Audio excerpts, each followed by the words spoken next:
Coming up today on PTL, we break down the 2015 World Championship Finals. Listen to the pros in my check and spice up our lives in the Penta. Ich bin ein Berliner. Primetime League starts right now. Huni will find a stun, but fails the flash. And Smib will be smiling with that one. Ku will get themselves the ace, will get themselves the base, and will earn themselves a shot at the Summoners Cup. There's no stopping him now. It's time for SKT to make it to the finals undefeated. Hello, ladies and gentlemen, and welcome to Berlin, Germany. I'm Trevor Quickshot Henry, joined with David Freak Turley and Martin DeFiscio Lunga. Technically, you're in our hometown now, so welcome to Berlin, Freak. Thanks. It's a bit cold, but I guess that's why they call it Berlin. Right, we're here in town for the World Championship Final. Let's take a look at the bracket and how we've got ourselves to this SKT versus Ku Tigers matchup. It is the first time that we're going to have a Korea versus Korea final, but it's technically the 5th Korean team that's actually made it to the World Championships. If you look down the list, there's been 2 Chinese teams that have made it, 2 European teams that have made it, both from season 1, still counts. Still counts.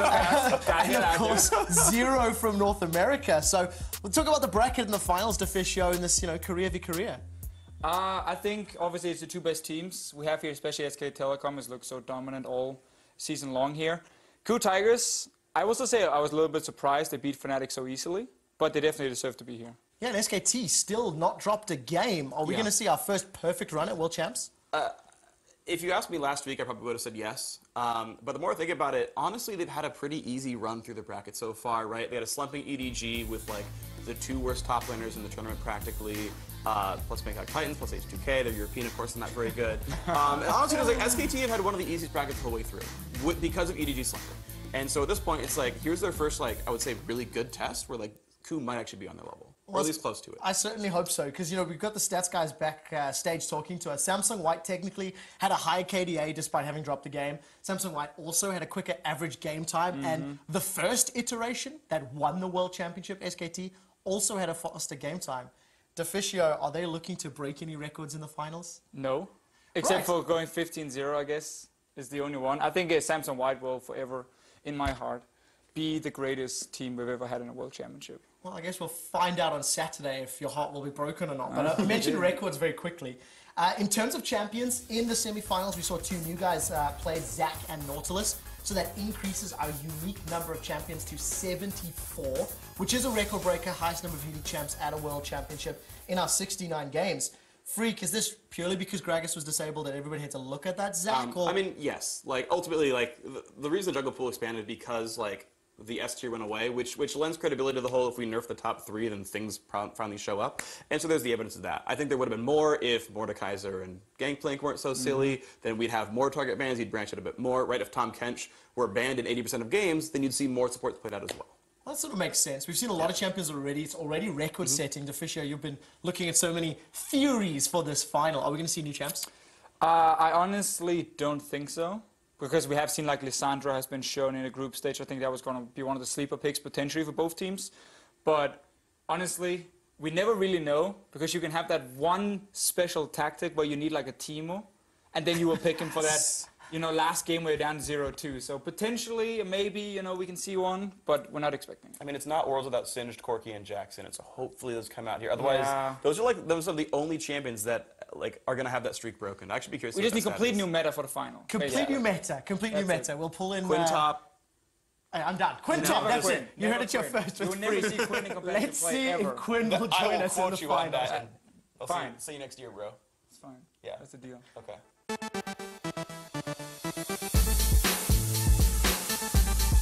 It is time for a World Championship final edition of Studs and Duds. Last week I chimed in with myself, but there's only 2 teams left in the final. I did. I picked my own studs. I picked my own duds. But wow. How'd that work out for you? I was not great. I was overstepping my bounds, and now I'm just going to leave it to the professionals here. So Freak, Mr. Knowledgeable. Yeah. Studs and duds. Who are they and why? So big stud for me. SKT's top laner Marin. I think he came in a little bit underrated coming to the World Championship. To me, whenever I rate a player, I rate more than just their in-game performance, but what they bring to a team, either off the rift or sort of shot calling wise. And Marin, team captain, I mean, SKT is undefeated largely because of him. His shot calling is absolutely great. Plus the fact that he's like statistically the best top laner in the tournament by most measures. Highest CSD at 10, highest CSD at 20, you know, top 3 in terms of damage and whatnot. So I mean, this guy is just absolutely incredible. Meanwhile, anything he can't do. Marin, to me, Marin is probably the best player in the world, and that's what I'm going to go thrust with this one. Is that Marin is so good? I think he's actually, as a total package to build a team around, Marin's the guy. Dud, Yellowstar. Speaking of building teams around a person, I mean, to be fair, he got Fnatic to top 4 at Worlds, but in terms of semifinal performance, Yellowstar got 3-0'd. He's one of the big voices on the team. The team tilted off the face of the earth in Game 3 and played terribly. The fact that Game 1, Fnatic were so far ahead and then threw it off some bad team fights. Game 2, they came back from their deficit. Okay, props to that one. And then in a game that was still winnable, once again lost in bad team fights. And you know, he's getting the clutch calls right most of the time, but as your competition gets better, 1 or 2 mistakes is enough to lose you the game. And so Yellowstar, as a big voice, not leading the team well enough, is my dud. Yeah, I think that's fair. It's hard to hear as a European, but the truth is often harsh. Deficio, I know you were gushing about some of the support plays from the semi-final, so your studs and duds. Stud has to be Gorilla. Obviously, beat Yellowstar 3-0. Also one of the big voices on the KOO Tigers. But I mainly like the fact that Gorilla and Hojin together are like the backbone when it comes to setting up these very, very, very smart counter plays KOO Tigers have. Always been able to read where's the action going to happen, how do they counter it. I think Gorilla has shown a fantastic champion pool. I hope he even plays like Vega support in the final. Potentially, he was the guy who got it nerfed in the first place. This guy can do like everything. He's a strong laner. He's great at roaming. He's fantastic in team fights. So I think he's like the total package. And I would honestly say he's the best support in the world right now. So judging from semi-final, judging from the rest of the tournament, he's my stud. Shout out to Smeb. I mean, we have to do it. The guy was amazing, but it was too easy to take him. You know, everyone else will have him as a stud. You're not allowed 2 picks here. I'm just saying, it's a shout out. Everyone else had Smeb as a stud. Did you read the rules of PTL? Yeah, come on. He took So a hashtag Deficio lose can't even follow the rules. I don't think we're supposed to vote for this. No, I don't. I'm now cutting you off, and Fine. you didn't tell me who your dud is. My dud is Reignover. And wow, picking a Fnatic. I know, but so Reignover, if you look at the first 15 minutes, I'm like, MVP. Wow, what a great performance in the games against KOO Tigers. Such a good start in the early game. However, whenever Fnatic had to make a play after 15 minutes, he was the guy in the front, setting up the play and failing the play and taking the wrong decisions, like the tower dive from game 1. I think I'll probably rewatch that like 10 times now, and I still cry. 17 minutes in, tower dive in the bottom lane, 5 versus 5, and he flashes in on the tower to take down an Alistar. Come on. Well, unfortunately, it did not work out. So we've heard our studs and duds, and I think it's about time to look back at those semi-finals and listen to the pros in this week's edition of Mic Check. We had a good game last time. We just have to play the game, our game. Don't get frustrated. We played really, really good. We just have to play a bit better. Can you go in here? Yeah, we're coming. He actually walked into... Okay, maybe we can get him. We can get him, Yeah. I got him. Good job. Well, that's good. Just reset. Just reset. 리신 아예 안 보였어 지금까지. 탑 룰루테 생각해요. 오케이. 지금은 끊어줄 지금 수 가자, 있어. 동아. 지금 끊어줄 수 있어. 괜찮아, 이거 한 번 더 맞출 수 있어. 우리야. 탑 안 보이면 이거 우리야. 전멸하면 잡을 것 같아. 나이스. I can't. I have no mana. I go. Take care They're now. behind you, they're behind you. Take care for everyone going. Take care for Get everyone mid. going. Can you get mid now? There is no way right now. Recall and go bot. Recall and go bot already. Or we lose bot. Okay, We might lose actually, bot. I can maybe escape. We might lose bot. We don't lose it, We don't lose bot picking. It's Okay. fine. My bad. Can we get this in time? I'm recalling. 야, 잡자. 펜타가. 아니야, 너 이미 끊겼어. 야, 이미 끊겼어. 이거 이미 더블킬이야, 이미 임마. 끊겼어. 이미 끊겼어. 아, 끊겼어? Yep. Let's go. Let's go to lobby. Let's go to the Freeman. Time to get Smeb.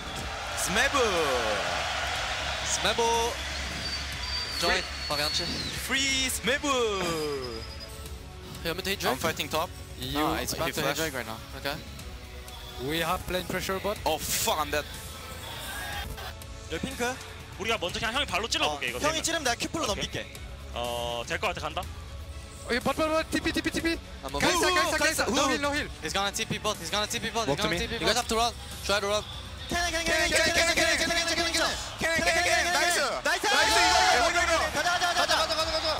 가자 렉사이 천천히 렉사이 노플 죽었거든. 뒤에 르블랑 온다. 천천히 해. 뒤에 르블랑 와. 리븐. It's in passive, the sack. I'm gonna kill that. Kill the sack, kill the sack. The passive. I got it. 킬 가리사. 렉사이 트리플킬 렉사이드 풀킬이야. 우리 리븐이 3킬이야. 괜찮아. 오케이 나이스 Go. I'm going. Their support is gonna come. They're moving to ultimate. I will try to cancel. They get. I'm gonna try to cancel him. Kill this guy. Nice. Take me tower now. 나이스 여기 들켰다. 나이 아, 가자 11 높을, 11 높을, 11 높을. 높을. 11 높을, 11 높을. 나이스 슬로우. 가자. 쭉 가. 나이스. 죽여 나이스 바로 가자. We are the one. 스나 있어요? 있어. They're moving. I'm gonna use ulti. I'm gonna use ulti. Zack is dead. We're not five. We're not five. Slowly. Fight slowly. We're not five. I can like one shot this guy. I can. I'm gonna go in as well. Go slowly. Kalista. Riven. One shot. I'm gonna back. Yeah, we cannot do this. We had to wait for 5. You have to wait for me, guys. Yep. 데뷔면 쳤어.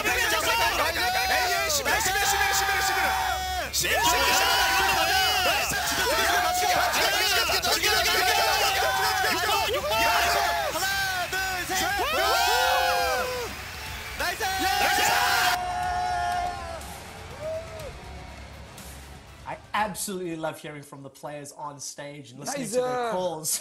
We'll need to see how the guys are going to do in the championship final. It is, of course, KOO Tigers taking on SKT.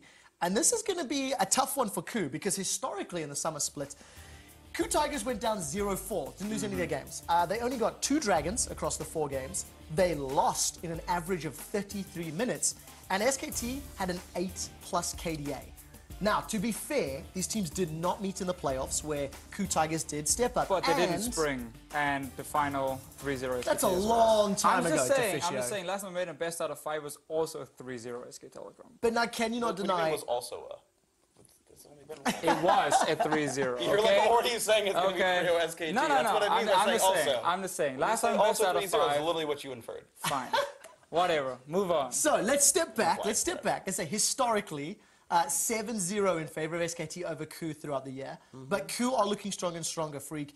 Every time they've showed up on the stage, there's been questions and doubters. They've quelched a lot of the naysayers. Yeah. And I think showing up against Fnatic is a very big statement ahead of their final. Yeah, KOO definitely showed up. I think KOO are... I think KOO are probably getting the correct amount of praise right now, right? Like 3-1 over KT, 3 over Fnatic. Smeb is the literal highest damage per minute top laner in the tournament. I mean, it's a true 3-threat team, and like even closer than SKT is, where like the 3 damage dealers are all within like 3 damage per minute of each other, which is like ridiculously close, but they're all like basically 580. And honestly, KOO are also the very best team at growing gold leads from 10 to 20. Like, they're on average behind. Like, they're behind more than they're ahead at 10 minutes, but these guys are still able to grow a very big lead between 10 and 20. And they do more. They grow more than SKT does. And in theory, this is enabled by a lot of the individual players, right? Because as a team, you know, we've seen KOO, they play from behind. We've heard the story so many times. So let's actually go lane by lane, starting with supports, working our way up to the piste de resistance of Smeb v Maren. So, Wolf versus Gorilla. Deficio, what's your take on these two players and how they're going to impact? I mean, Gorilla was your stud at the end of the day. Yeah, and I think this is one of the lanes or one of the positions where KOO has an advantage over SK Telecom. I think Gorilla is a better overall support than Wolf, but Wolf is still very good at doing exactly what SKT needs from him. Because when he needs to sit in lane and be safe with Bang, he will. It's very rare you see him like go all in and lose a 2v2 trade. He just sits back. He's very good at moving around the map as well, being like, okay, then maybe they're going to dive Maren top. He recalls, he goes top lane, he sits ready, and then he just recalls and goes back to bottom lane. So you don't often see him too much in the early game. But then when it comes to starting team fights, it's often him being on the main engage. And I think he's definitely gotten a lot better. He was one of the guys we looked at MSI and said he was a weak link on SK Telecom, but he's improved over the summer split. Maybe it helped him that Peekaboo left the team. I don't know if the pressure off made it easier for him to perform. But Gorilla, for me, is just the best support in the world. And he's the key member for KOO Tigers when it comes to getting back. Because he can either play disengage or he can play the heavy engage. He knows how to be part of these roams with Hojin, set up these skirmish and ganks. And like, if he plays well and he gets to roam out of the side of the lane phase, I think that's one of the ways KOO Tigers can win the early game. that's a very, very big can, because SK Telecom is probably going to win every single early game. Ooh, strong words. Every single early game. Early game, I completely agree. As an AD carry main freak, let's look at the AD carries, Bang and Prey, in conjunction with the supports. Now we can toy with these 2v2s, or we can talk with the 1v2s with roaming support. How are Bang and Prey going to measure up against one another and impact the rest of the map?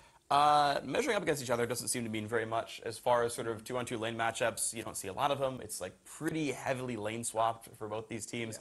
And honestly, like even still, like neither of them have like that impressive laning stats anyway. Like the top AD carry laners are still like Niels and co, right? So like these guys are just kind of chilling there with like -1 CSD in Bang's case, and like. And that was the same thing coming into the tournament, because the 3 Korean teams we had.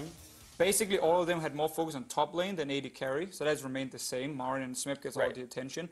AD carries are basically just pushing waves and pushing towers for most of the early game. Yeah, I mean, I think it's at a very high level of play with very good top laners and just sort of how League of Legends works at a professional level. You really want consistency out of that role. And these guys are both very, very consistent. They're veterans. I mean, Bang was probably still is KDA leader. I didn't check actually this morning, but should be. Yeah, probably still KDA leader. I mean, Prey has been actually quite good at that as well. He's been the Worlds before. He's very consistent. So I mean, these are basically plug-and-play AD carries, but very consistent AD carries who are strong mechanically, and they'll just do fine. I think that's a great concept for the AD carry role within these two teams. The fun thing though is with the 2v2 lane, if you look at KOO Tigers like during the summer split, and one of the changes they made coming into playoffs where they got a lot better, was that Gorilla said, you know what, I'm not going to roam. You know, Smeb and Hojin can do whatever they want on top side. I'm going to sit in lane with Prey, and we're going to try and win that 2v2 lane. And they play like Kennen support. We haven't seen it too much from Gorilla though at this tournament, but they started playing like these aggressive lanes. They did really well, and Prey got a lot of farm, and he started having more of an impact in team fights. They've kind of gone a little bit away from that again. Gorilla is now more trying to join the early fights. So it depends on what strategy you want to play. Do they want to go with the risky, you know? Well, talking about strategy, we'll get to that and analyze the teams a little later. I want to stick with these lanes now because we do know that Faker will be starting in the mid lane against Kuro. We know EasyHoon sitting on the back burner. EasyHoon won 3-0 in the spring split against KOO when they won in the spring finals. So what is this mid lane matchup? Are we even going to see EasyHoon? I don't think they need EasyHoon. So Faker said in his interview before the semifinal that EasyHoon is more aggressive than he is in lane. I don't think that's true from what I've seen. Faker's got, actually, now that Hoon's had a few more games under his belt, Faker's got actually pretty significantly higher CSD at 10, for example. And we were seeing Febiven already beat up Kuro. Like, you remember his cast in a game, he was down like 25 CS pretty early on in the game. And Faker can do even more. Like, Faker is statistically even a better laner than Febiven was. Febiven's number 2, but Faker's number 1 here.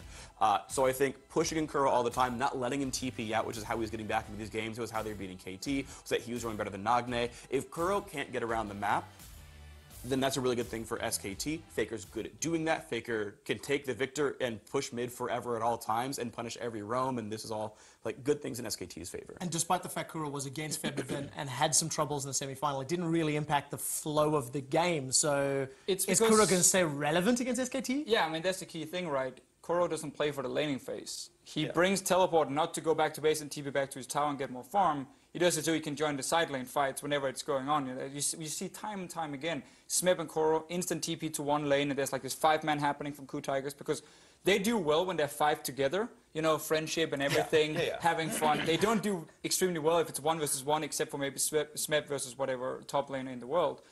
So Kuro definitely is going to aim more to impact side lanes. That's where Faker can pressure him. EasyHoon, I almost feel, can do exactly the same. Okay. And I would say EasyHoon, when it comes to playing like control mages like Azir, is probably still better than Faker. But then again, Faker will bring so many different counter picks, even bring more aggressive lanes or aggressive lane picks, where he can maybe even get a solo kill. Well, I want to talk about pressure because in the jungle, there's pressure on Bengi. He's the only other previous World Championship winner along with Faker that could be getting themselves a second Summoner Cup. Coming up against Hojin. And let's be honest, Hojin was shown up in the quarterfinals against Score. I don't think he had a great early game. So what about this matchup? What is Bengi going to do to Hojin? So I think Bengi's got a big lead here. So when we talk about Korean junglers, I want to bring up something real quick, is that Korean junglers really play for the ganks. If you look at CSD, CS differential at 10, for the junglers, the bottom 2 are these 2 junglers in the finals right here, right? Literally number 8 is Hojin, number 7 is Bengi here. And the thing is, so they're spending all their time ganking instead of farming. SKT are still like 11-1 in first bloods, right? They're still getting first blood, you know, all the time. Now the thing is, KOO Tigers have less than 50% first blood. They're 5 and 6. So their jungler is literally the worst farming jungler in the quarterfinals, and they're still not getting first blood. So, I mean, you just look at these metrics and you're like, clearly Bengi's doing way more. Hojin has this weird play style where instead of directly ganking, he will sit in the bush and he'll like wait. He'll just, you know, throw out the fishing pole and be like, okay, come on, enemy jungle, where are you going? Ah, you're here, you're here. And then the guy shows up in bot lane and kills his support or something. He's like, ah, okay, well, go back to jungle, do like one camp, go back, wait in a lane. Like, he's really patient, sitting there, waiting and waiting and waiting, but he's not always as effective. And I think like the Zac pick for them in the semifinal was saying, okay, we are going to get out jungle in the early game anyway. Let's just get one of the best scaling junglers and then win team fights. And like, Hojin is Ku Tigers in many ways. Not the strongest early game. He's not going to risk too much with his ganks, and he's going to get like scaling and be strong in team fights. That's what Hojin does really well.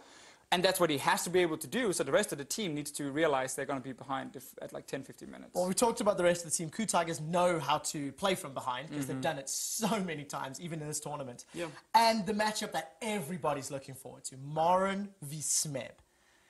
As your stud, Freak, Maren in the top lane, is Smeb going to keep him under control, or is Maren just going to ruffle stomp this one too?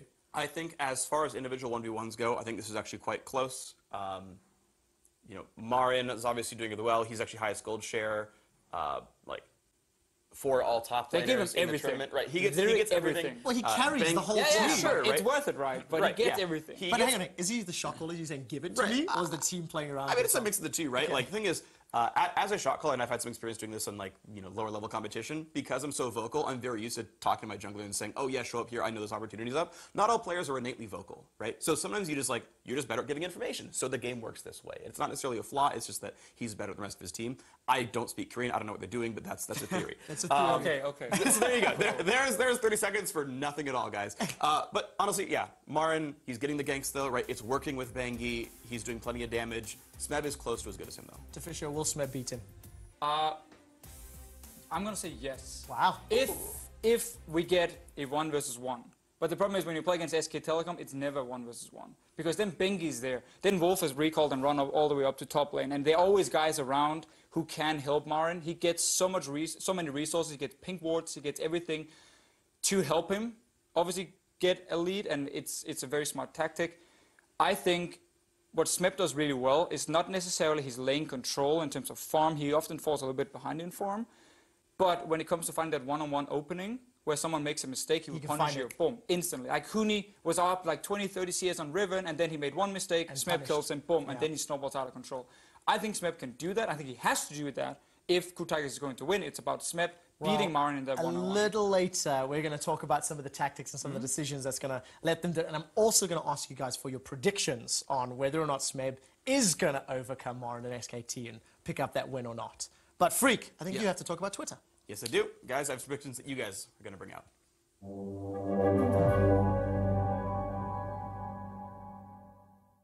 Welcome, everyone, to the Twitter segment of PTL here. Let's talk about last week's question, which was which two teams will make it to the finals.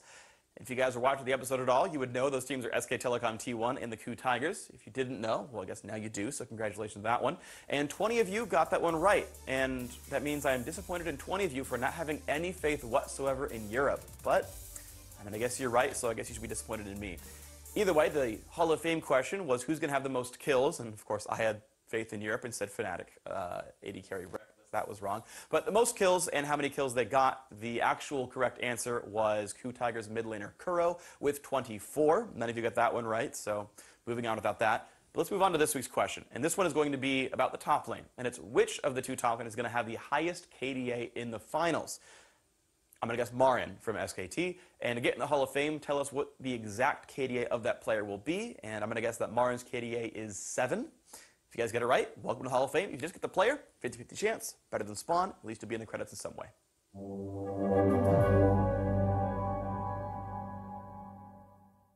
All right, so top laners is where it's at for Twitter. And Deficio, you said Smeb could win the one-on-one. I think one of the big things to talk about is how he's going to do that. We've got 5 things to talk about when we talk about team strategy. And I want to break them down. Picks and bans, laning, vision, team fighting, decision-making. Let's start with picks and bans. And Deficio, which team do you think is the advantage here, SKT or Ku? So SK Telecom is a very simple team in many ways in the pick and ban phase. We haven't seen too many surprise picks coming in from them. It's fairly standard what they are picking. Yeah. Cool Tigers, on the other hand, is a team who's known a bit more for being innovators. You know, they have some, should we call them cheese picks here and there. The Zach was a big surprise. Cheese. You don't like cheese? No. Okay. No, I like cheese, The but baguette calling it picks cheese. instead then. Unique strategy. Unique Yes. strategies Look, I prefer coming that in. When you bring out something unprepared, that's just awesome. And I do agree. Cool Tigers is definitely known for this one. Of course. Yeah. I think cheesing is like the equivalent of four-pooling, which doesn't exist here in League of Legends. So, like, I mean, on it, like, No, I agree with you. I know it's not the place for that discussion, but either way, yes, I do agree with you completely. I had a rant on LCS Good. talking about the term and how I agree with you. It was just innovative a small, strategies. fun term to move on and say they had some surprise picks. All right. Normally, I'm still expecting Veigar support from Gorilla. We saw the Zac from Hojin. They can pull out some surprises in their pick and man phase that could maybe surprise SK Telecom. But then again, they probably scrimmed each other for such a long time, and I'm sure they know most of the picks. And Freak, these surprises, if they do get pulled out, how's this going to impact the laning phase? I remember you talking about lane swaps being quite a thing for both of these teams earlier in the show. So what's your opinion on the early game, lane swaps and decision-making for both squads? I think this actually favors SKT because lane swaps are pretty hard to get wrong if you're a top-level team. I expect them to go pretty close to equal. And so when it comes down to it, you just have the only heads-up matchup left is mid lane. And okay, you have to be a bit safe because maybe you don't know where the jungler is, things like this. But essentially, everyone is equal except for the fact that mid laner is getting destroyed by Faker. And so that just, to me, like already tips it in the favor of SKT. Also the fact that even if it is normal lanes, Cool Tigers are one of the worst early game teams in here. I mean, they are behind more often than they are ahead, and they're 10-3. So That is true, but the next tenet in our discussion is vision, and Ku has traditionally been pretty good at warding and using some of that vision decision-making to bounce back. I mean, their Ashe with Hawkshot, for example, is one of the most talked about things. How does vision match up, Freak and then Deficio? Pretty well. For Ku, I would say it's close. I didn't come in like looking at the stats for Sightstone timers, but I know these are both Sightstone junglers, as pretty much everyone is anyway. But you know, SKT focuses a lot of their vision around mid lane. A lot of it is setting up Faker. A lot of it is when he goes and plays Ryze. They set him up for the one-on-one kills. Like it's not entirely focused around him, but like there is a fair bit of setup for that lane in particular. Whereas that and top lane. Yeah, right. Like those are the two pressure points for them, and Ku honestly could go to any of those places. So they could try to pick on bottom lane because they know SKT won't try to ward there as much. It's a possibility. We have very different strategies when it comes to warding from both teams. Cool Tigers, obviously because they are more passive, have very defensive ping wards they place. Try and spot, you know, okay, are you coming down to dive our bot lane? Then we move down everyone to jungler. They use it against Fnatic extremely well to spot, okay, when were Fnatic sending 5 guys somewhere to kill them, and they would be ready to counter gang it and like use that to get some kills and get team fights going. That's how they like to ward. SK Telecom is a lot more offensive in their way. They like to take over the river, especially with ping wards towards the top side, as you said, so near mid lane and towards Marin up there to make sure they can do really, really well. And then you just keep pushing that ward line further into the enemy jungle, and it allows you to be proactive in the early to mid game. It allows you to take the right fights like SKT wants to do. They're not a team fighting team. They're more like one-on-one, 2v2, and you need that aggressive vision to get these fights properly, otherwise Cool Tigers is going to be ready with 5 guys. But Cool Tigers is a team fighting team. It is. So we have skirmish versus team fight, which is the fun part. If Cool Tigers can spot them coming... Will they win their team fights? I think Cool Tigers, the way for them to win this game, basically, is through team fights. If they can spot when SKT is sending Wolf and Bengi to dive top lane with Marin and be there to counter gang it and get a 3v3 or 4v4, that's how Cool Tigers can win. So they need the defensive vision. SKT needs to deny that, and there's going to be so many fights going around, you know, when Ward's in the river and who takes over Ward. Absolutely agree. I think that's what this game kind of boils down to. Like, once SKT are ahead, I mean, they smell blood. I mean, you've got a player named Wolf on the roster. These guys are coming after you. I mean, it's going to be a very aggressive, like, from 15 minutes on for SKT. They're going to get ahead. They're going to start going for those skirmishes, and Q have to find some way to not get wrecked by 20 minutes. If they don't, then Cool Tigers can come online and do the things that they're known to do. But that's the big test, is how do you survive the first 15 against SKT? So picks and bans, niche picks for Cool. Laning phase can kind of go either way. No. Vision, That's SKT. Vision, clash of styles. Then you've got the team style. Cool is, bouncing back from behind and late. The decision-making is what's allowed Cool to bounce back from their weak and slow early. Yeah? Yeah. Freak, you're adamant there's not much chance in the final here for SKT. I mean, here's the thing. It's like, I know last week I said, oh yeah, Cool are going to try to bounce back, but I know Fnatic are good shot callers, so Fnatic gets ahead, they're going to be fine.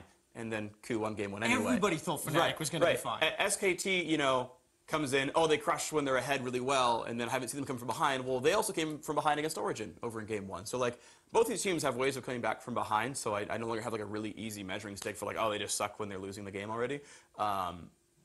So I don't know. I think it's going to be close. I do want to give Ku some credit. I think they do stand a chance here, but I think it is pretty heavily SKT favored. Yeah, I definitely think their decision making is what has made SK Telecom beat Ku Tigers so much in the past, because Ku Tigers play around you having shitty decision making and making a mistake. So they're like, oh, Fnatic, you're going to dive now this tower. That was a big mistake. We counter you, we win the fight, and like 3-4 kills on our Kassadin, and we move on. SK Telecom is a team who rarely makes any bad decisions as a team. It can be like one guy overextending and dying. That happens. You can build a bunch of leads by like these gangs. Exactly. The big 5-on-5, why did you just do Baron here? Why did you just go for this dive? That was stupid. Rarely happens. And that's why when they get the lead in the early game, they don't tend to lose it to Ku Tigers. Ku Tigers don't get the opening. And that's been the big problem. They have to find something new, or they need to hope that SK Telecom, for some reason, is making a ton of mistakes in the mid-game in terms of their decision-making for Ku Tigers to bounce back. Well, gentlemen, we've spoken extensively about the individual players. We've spoken about the team strengths and weaknesses. And with this little toy, I think it's about time to start Death Timers.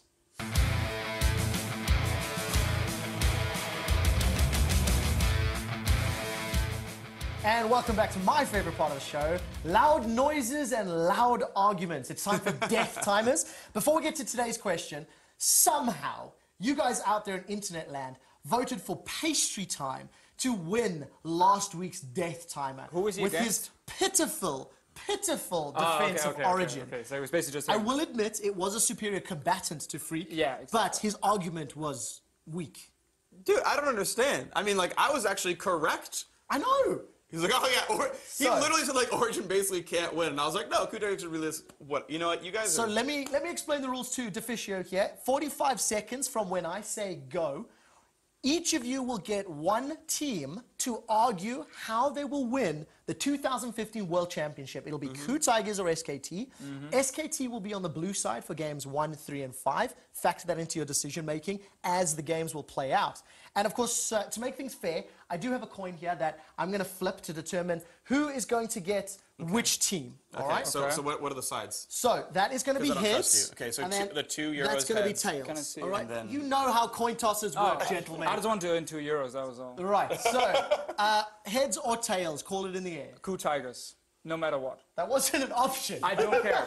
I will take Ku Tigers, because I know you want SKT, you want the easy one, like you had last week, and you still managed to lose. You still managed to lose last time. I care about being right. 45 seconds, Gentlemen, say go. You're taking my job now. We got a little excited. We're better at it than you are. We're going to start with the Ku Tigers and Deficio. Death Timer starts in 3, 2, 1, go. So, Ku Tigers, red side, 3 games. That means they can get a counter pick for Smeb in the top lane. They're going to use that to make sure Smeb can win the 1v1 against Morin as long as they control the top side of the map. That's going to be strategy number 1.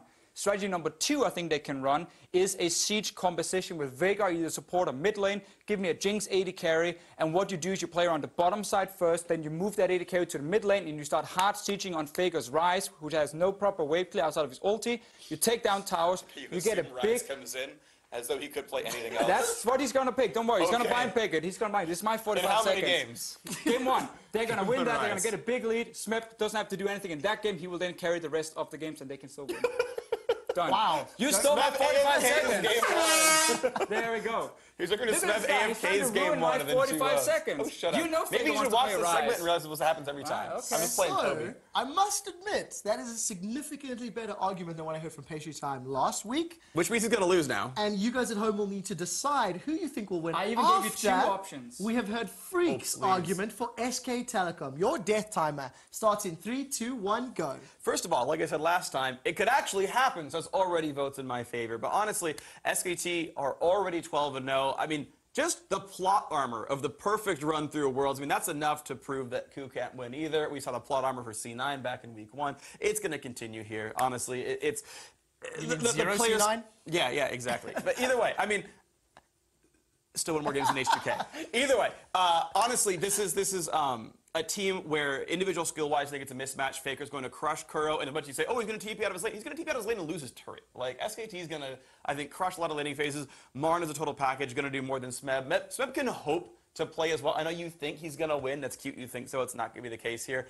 Player skill-wise, the fact that the early game is so crushing. That was So- probably the worst I've ever heard. You start fair- 20 seconds of nothing and then that. To be fair, I interjected as well as an impartial host. Yeah, impartial. That's my But if bad. I've learned anything, it's that Hashtag if you quick give a shot win. terrible argument, you win anyway. So pace your time. Give me that blessing, homie. Let's Come on. find out. You guys at home need to tell us who has won Death Timers for the World Championship edition of PTL. Jump onto Twitter, vote at LOL Esports with the hashtags Deficio1. Don't do that. If you think he is going to that. be proving Ku Tigers can That's do it. official with an S, by the way. Or if you think hashtag Freak1 with SKT and that terrible, terrible defense of Cloud9 and plot armor or something. Vote now. Who won Death Timers?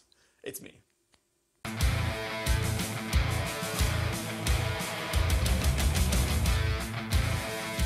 And it is that time of the show where I put you guys on the spot and ask for your actual predictions. We've broken down player matchup, teams, Death Timers.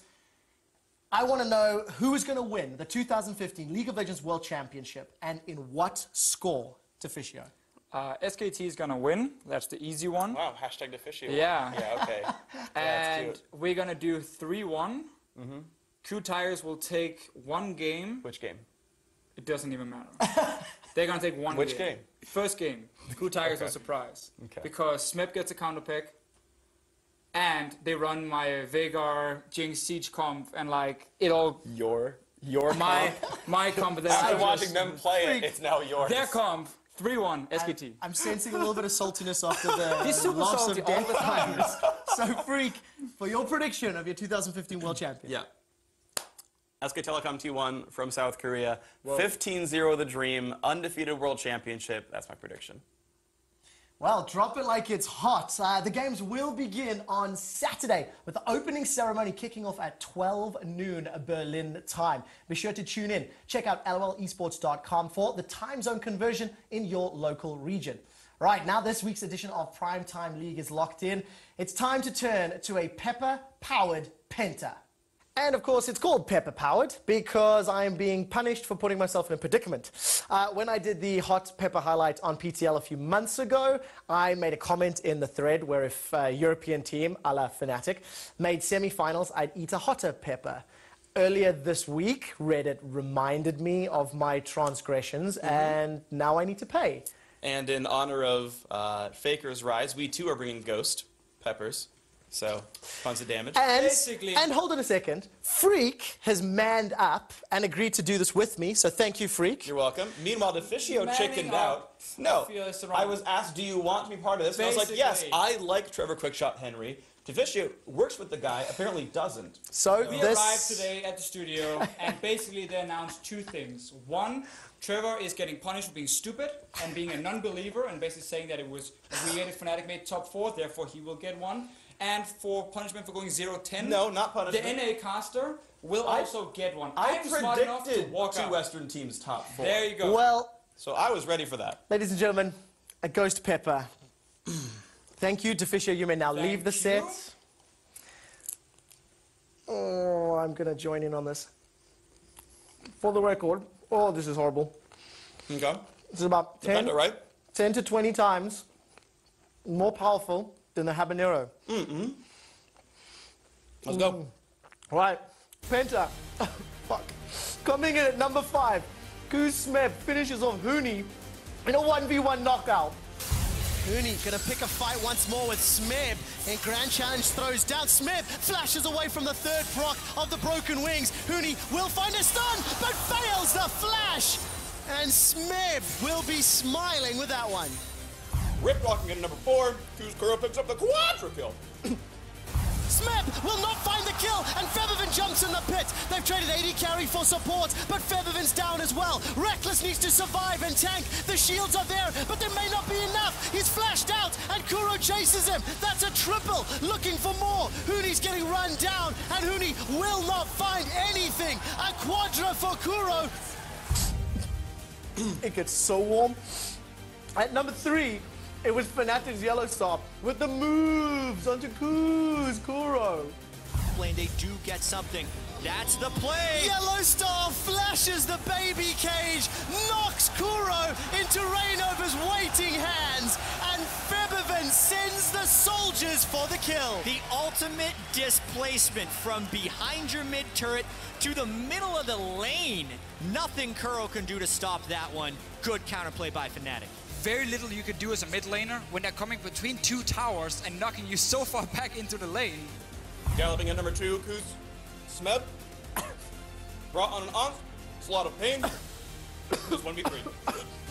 We even heard Yarostar say, oh, let's see what happens top. All right, let's throw everything and the sink at Smeb. He's already chunked Huni down. The flay comes out. Onslaught of shadows. Smeb's got one and he's not done. He's looking for Yellowstar and Rainover. And ladies and gentlemen, if Huni wasn't tilted already, that may be the play that does it. Our number 1 play this week was Origin Soaz with the Great Escape. We know he leveled it up early. Also has a ward. Does get hit though, he's slowed. And he's missing a turret, so here comes Bengi. He's gonna flash for the slow, which means Soaz has to burn it preemptively, and he guesses right. Bengi goes the wrong way, Soaz goes back in on a Marin, and the stun is still available. The Q comes in, gets some damage down, but where's his team gonna be? There's no one around right now. He's still running away through the wards. Pops summoner teleport. Soaz makes the Great Escape. Soaz is a god. It was spicy. It was horrible. It's not going away, which sucks. I regret my decisions.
페이커는 분명히 2014년에 실패를 했습니다.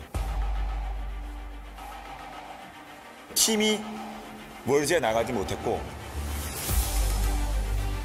상처를 한번 입었다고 할까요? 하지만 상처를 입음을 통해서 더욱더 단단해진 페이커이기 때문에 지금의 페이커는 2013년의 페이커보다 더 무섭습니다.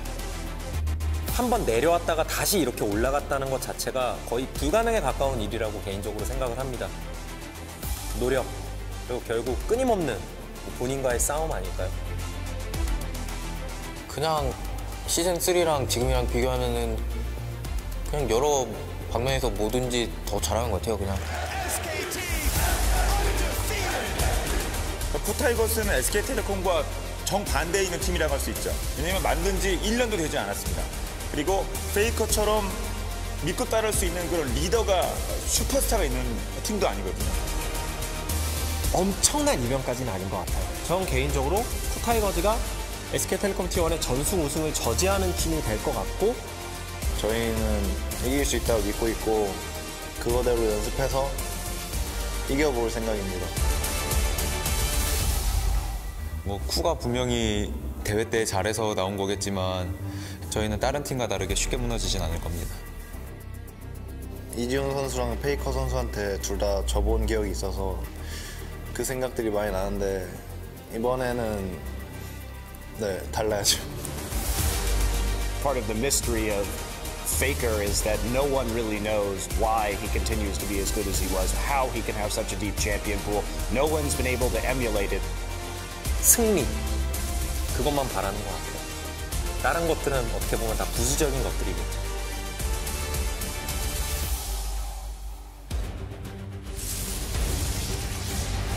Faker wreaking havoc inside the base. It's time for SKT to make it to the finals undefeated. Coup will get themselves the ace, will get themselves the base, and will earn themselves a shot at the Summoners Cup in Berlin against SK Telecom.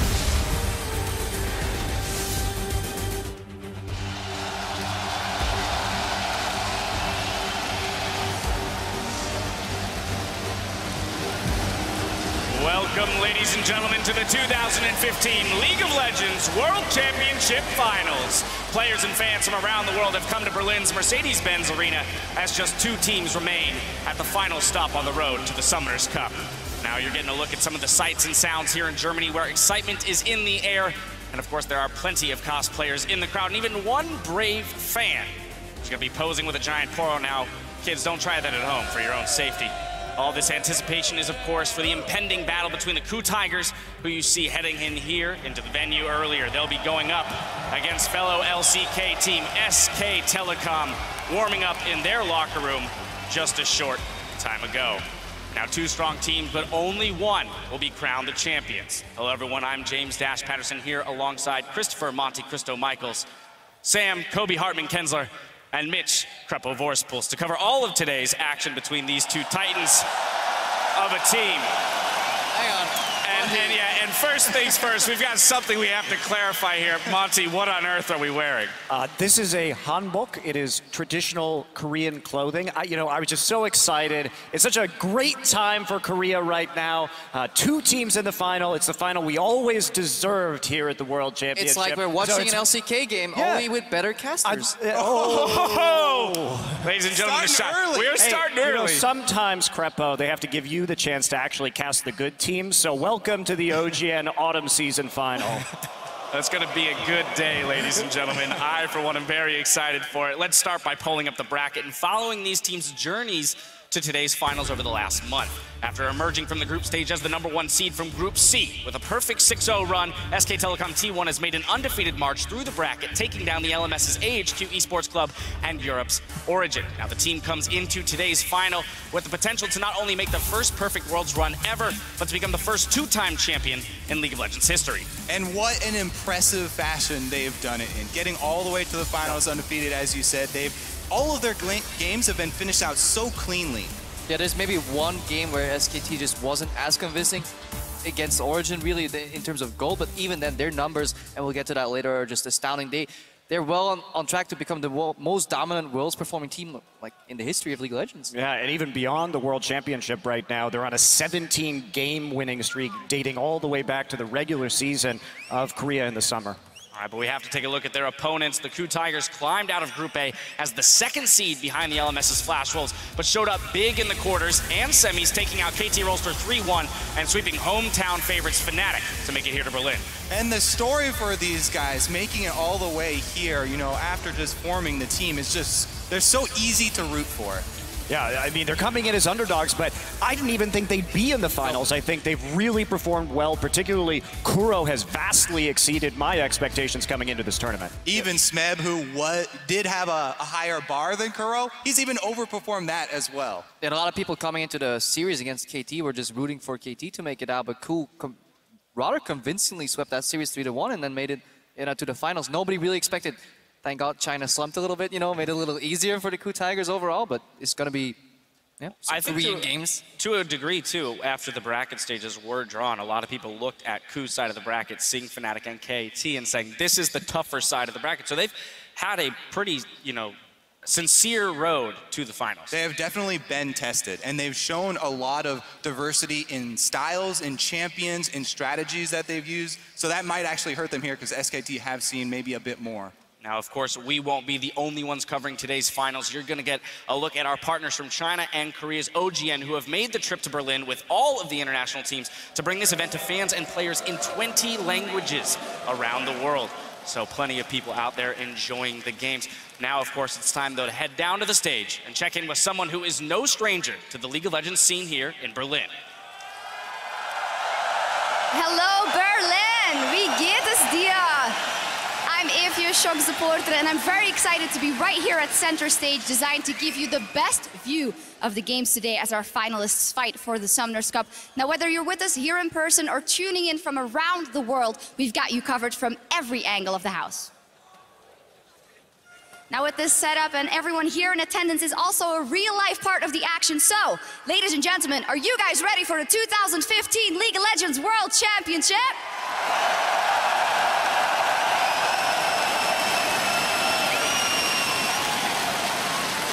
Well, you guys sound about ready, so now let's check in with the guys that will be casting the series today.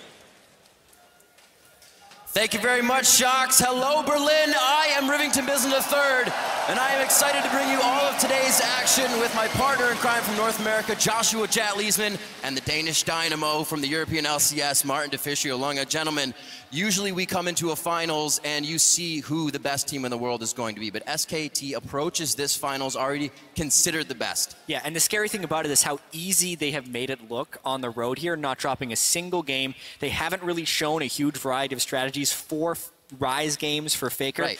And the fact that they're defending world champions. So they have kind of a chance to be the first real League of Legends dynasty if they can get the second win here, which would be amazing. And then they take on a team who, before this year even started, were a bunch of misfits. Nobody really wanted these players on their lineups. We didn't expect a whole lot from KOO Tigers coming into the World Championship. We said it was the weakest Korean team. KT would be above them. We were really wrong because KOO Tigers showed up. That's the thing. Even during the World Championship, you weren't expecting it. They lost twice to the Flash Wolves in the group stage. Flash Wolves fell to Origin. Many people, pretty much everyone, was expecting Fnatic to beat KOO in those semifinals, but it was 3-0. They were even underdogs against KT in the quarterfinals. So every series they've gone to, they have looked to be the underdogs. Same story here, though. They create the upset. There's no doubt this game would be monumental for KOO. By the numbers, SKT has this game at 10, 15, 20. We'll get into the stats as we go into the game, as we hopefully get 5 matches out of this one if SKT isn't bringing their A game. Have they even opened up Pandora's box yet? I want to see 5 games because we haven't had the 5-game season yet in the bracket stage, but I have a theory of every odd-numbered week brings excitement. First week, and it was like 6-3, then 0-10 in week 2. 2 European teams made it to the semifinal in week 3. Week 4, they went 0-6. This is the week for KOO Tigers to come back strong. This is the week for Smeb to show that he's the best top laner in the world. He's going to beat Marin up there. In order for KOO Tigers to win this game, if he can do it, I think they can take it, but he really needs to play the best game of his life. Absolutely have to. Now, before we send it back to Dash and the gang for a look at today's matchup, SK Telecom T1 could be the first organization to take 2 world championships. So we take a closer look at the team then and now.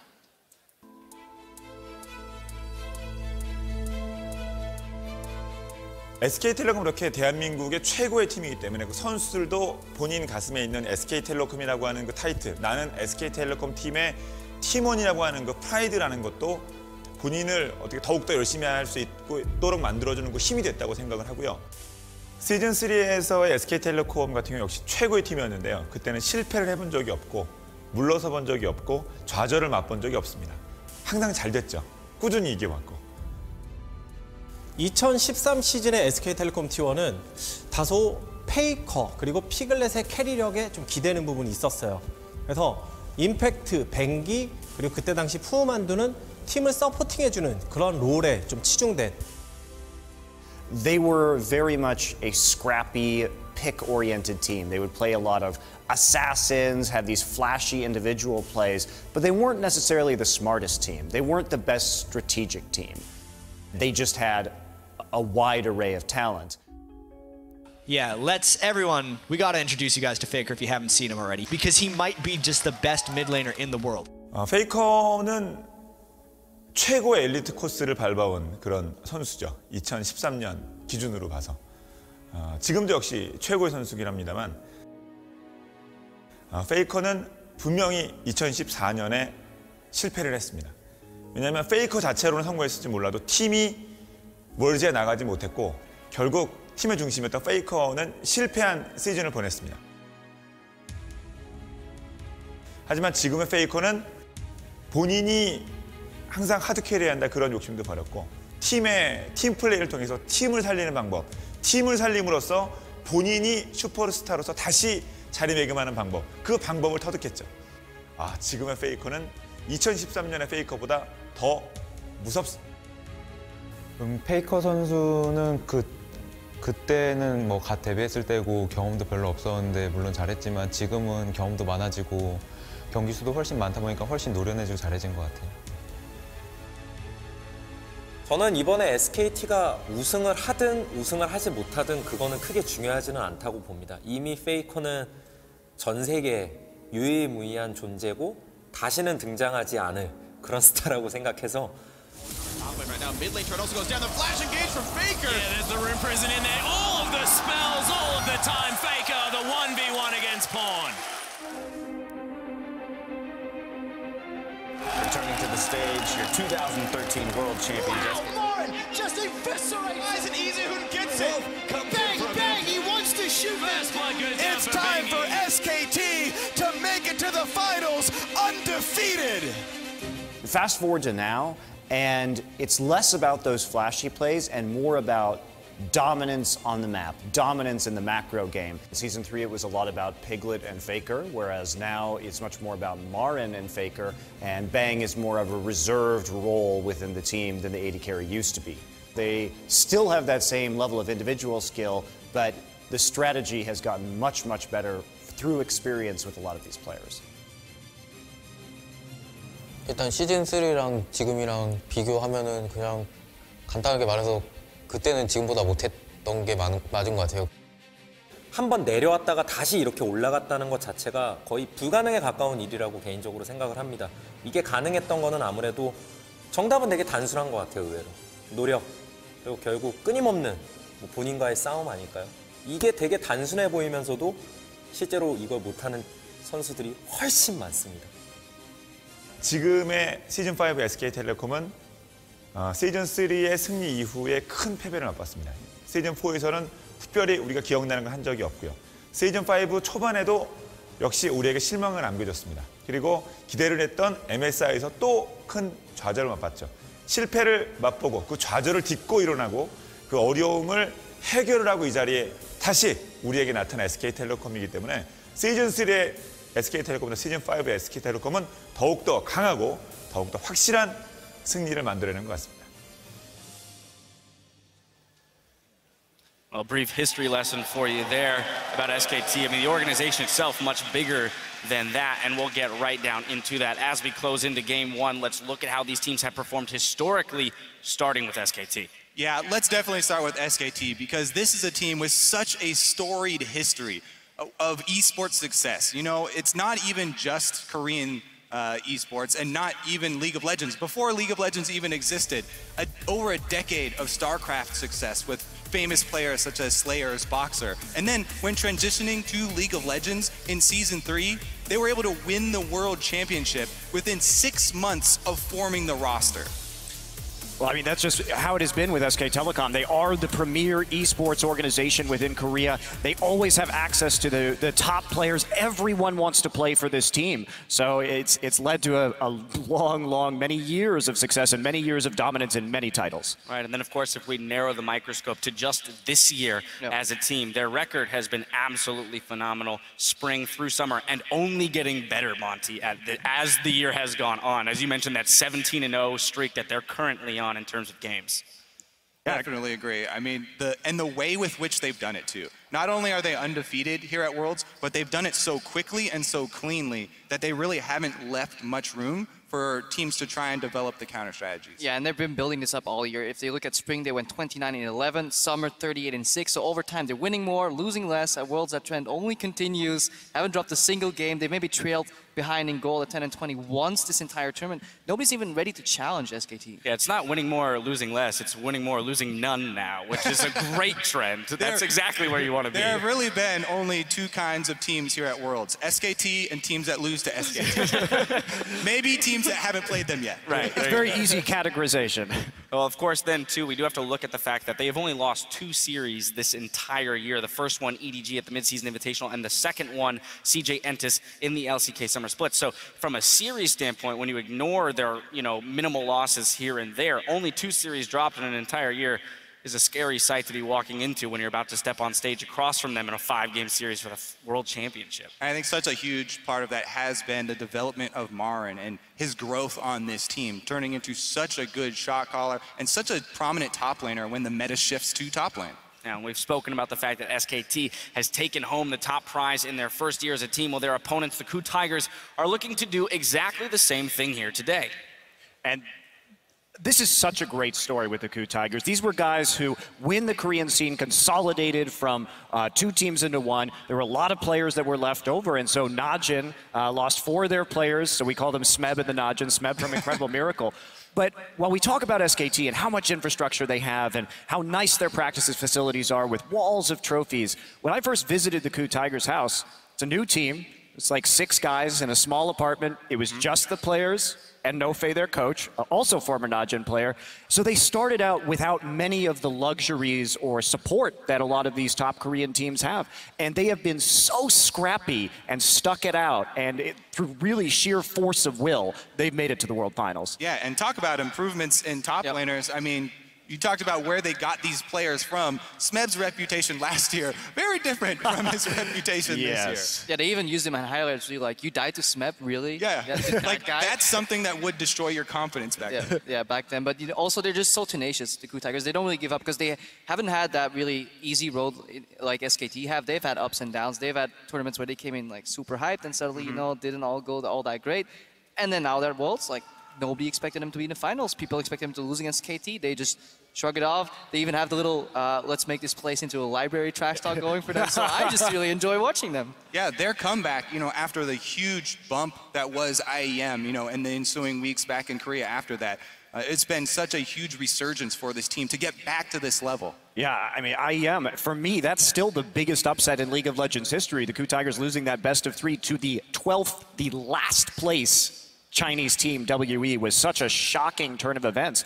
But they had the fortitude to bounce back, like you said, and now they're on the biggest stage. I think a large part of that, too, we've looked at their drafting phase, especially recently in the World Championship. We're coming out of the drafting phase saying, well, the coaches have put together a phenomenal, toolbox that the players then get to put to use and style on other teams with. Yeah, absolutely. The diverse champion pools come from almost every player, too. They just talk about tools, like each player is bringing so many to this. And it's real important at a tournament like this Worlds, where there have been so many changes.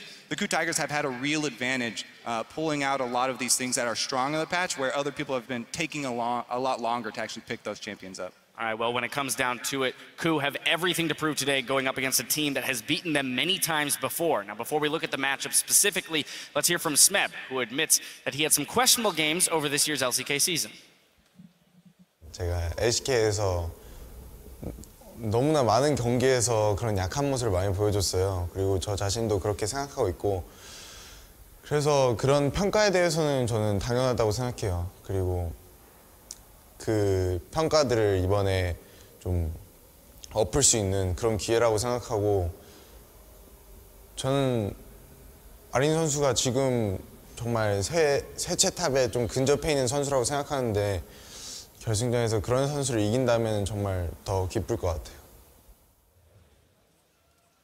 Notice how he snuck the word close in there. He's close to the best top laner in the world because Smeb himself very might close. be. They're sitting right That's right. across from each other. They're 1 game away, or 5 games, or three wins away. Well, anyway, let's take a closer look at that matchup specifically, Smeb versus Marin. We've put so much focus on Smeb as a player for KOO, but just on the flip side as well, we mentioned that Marin is a big part of their wins. I mean, both these guys are topping the rankings, so like, if you look at both Marin and Smeb individually, it is impressive, but what stands out even more is that Smeb gets less, but performs even better than Marin in this tournament. If you look at just damage done, he gets less gold overall from his team, but somehow deals more damage. And those two are by far the best top laners in this tournament. I do really want to jump on these stats because people are going to go waving these around, and I don't think they're necessarily signify which of these is a better player in isolation, but more signify how these two teams have gotten to the finals. SKT, their entire team has gotten ahead in the lane phase, and then they transition into a mid game where they apply pressure at multiple points, and they finish it out very quickly. So Marin actually has also the highest CS per minute of any top laner. And the damage dealt to champion stat is actually a bit warped there for Smeb, because that's just damage dealt to champions. Marin is doing a lot sort of PvE work for his team. And the way that KOO have gotten here is through winning team fights. And they've needed Smeb not only to solo kill his opponent, but also come in and win them team fights. And in the 5-on-5 fights, whether it's 1-on-1 or 5-on-5, he comes up with these clutch plays over and over. This is where I want to turn to Monty because I want to hit on Marin first in this matchup. You know, Kobe just mentioned how these stats to a degree might tell a lie in the way that they will match up 1v1, but more about how the teams play with those individuals. So Marin first on SKT. Well, yeah, Marin, like Kobe was saying, I absolutely agree. It's about being a split push threat. If we look at Marin, he's averaging something like plus 72 CS at the end of the game against his opponents. So he has been absolutely massive when it comes to split pushing, making sure that he's safe and constantly applying pressure across multiple lanes while also getting some impressive solo kills. Yeah, and that just allows SKT to play the game that they like, pushing on all 3 lanes while he's drawing so much pressure. Either you deal with Marin or you lose your base, and when you're dealing with Marin, well, you're probably going to lose the Baron anyways. They're so good. Every time you should keep your eyes when SKT is almost grouping, he peels off immediately to another lane, whether it's mid or top, keeps up the pressure. He doesn't wait for those waves to stack up and come in. Now, continuous pressure. He spends so much time on the enemy side of the map, and the fact that he can do that while not getting caught very often, that is the most impressive part for me, because they don't have that many wards placed out for him. It's purely game sense. I really want to hammer home this point on Marin, just because a lot of viewers, everyone's so used to watching these games with both teams' vision revealed. So you don't get that same feeling, a lot of the players, when you're in these situations of the fog of war and what you have to work around. Marin is so good because he actually builds items to play this strategy as well. Early home guards for early experience advantage so he doesn't miss any waves. Also 100% uptime on his teleport. He saves it for the objective plays. And he builds Tiamat almost every game so he instantly clears the wave, then retreats into fog of war, simultaneously denying information to the enemy team. And it's just hard for people who haven't been in that situation to really understand the greatness that is Marin. Whereas Smeb, you're like, oh, he solo killed that guy. He's crushing the team fight. Yes, that's where I want to go next. I want to go to Smeb because that is exactly the point. So often when KOO was in maybe a losing situation in a game, all eyes went to Smeb and say, can he solo carry from the side lane? And yes, absolutely. And he's going to have to do it again if they want to win games tonight. I think that we can all pretty much agree on that. And one thing that I think is very important is that Smeb has a larger champion pool than Marin does. He is also a Riven player while Marin is not. And we noticed that in the Fnatic series, Fnatic took great pains to draft around Smeb's Riven. So I'm really curious what Coma has in store for us from SK Telecom. How are they going to play around this Riven tonight? And I think that they will have something prepared because, yes, people are saying Marin's only played a lot of Fiora and a lot of Renekton. That's not a very deep champion pool, but they haven't been pressed, as we've been talking about. And you know, last time SKT played the KOO Tigers, week 9, back in the regular season of the LCK, it was Marin who was counter-picking Smeb. They were prioritizing, the KOO Tigers were prioritizing Maokai, and Marin kept picking the Fizz over and over into it and punishing him. I got to move us through the rest of the lanes. Moving over to the jungle. I know. There's going to be so much focus on this top lane, and we will get to talk about it more, I promise, gentlemen. To the jungle, though, Bengi, Hojin. Interesting champion pool thing here, because we saw Hojin come out with that Zac when we were questioning how teams were going to react to Gragas being out of the tournament. Well, he pulls in the Zac. Bengi went for the Jarvan. Two very different junglers. Yeah, they obviously share Elise and Rek'Sai here as jungle picks, but it goes multiple directions, and these champs are very likely to stay up. Nobody's going to ban Zac, nobody's going to ban Jarvan or Evelynn, so we could see a repeat performance. I'm still not sold entirely on the Zac. I don't know how you feel about it, Monty. I think it's great for team fighting, but it did show a lot of weakness in the early game, because I think the Zac combined with Hojin's style of jungling leads to some problematic underfarming. Hojin finds really creative ways to get behind an experience while still not... Well, okay, yeah, so team fighting, a very important thing for the KOO Tigers. Moving to the mid lane, though, I want to focus on Kuro, because we have pointed him out as a possible weak link for the team, but really, he's been but he's been overperforming this tournament. He's been performing very well. The only sad part, or the bummer for him, is the fact that he's going to have to go up against either Faker or Easy. Well, I mean, coming into this, we can talk. Kuro has definitely surprised me. I did not expect him to reach this level of performance at the World Championship. He's been very reliable. He actually has more earned gold per minute than Faker does.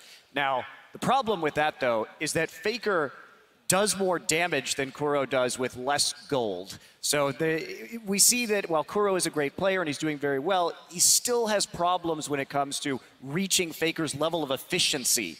Yeah, we looked at the stats there for damage dealt per gold earned. So Faker earned less gold, dealt more damage. He's actually the second out of all players in this entire tournament in terms of damage efficiency, in terms of gold. The only player to top him was NL with some massive AoE Jinx rockets, and that's cheating. So Faker, even though people are saying he's dying a lot or he's not doing the most for his team, he's pulling so much aggro, earning less gold, and still topping those damage charts. And again, you have to be careful with stats also like gold earned, because sometimes it is a team deciding to give open lane farm to one of the players. Sometimes there's gold sitting there on the ground, and the players just can't pick it up.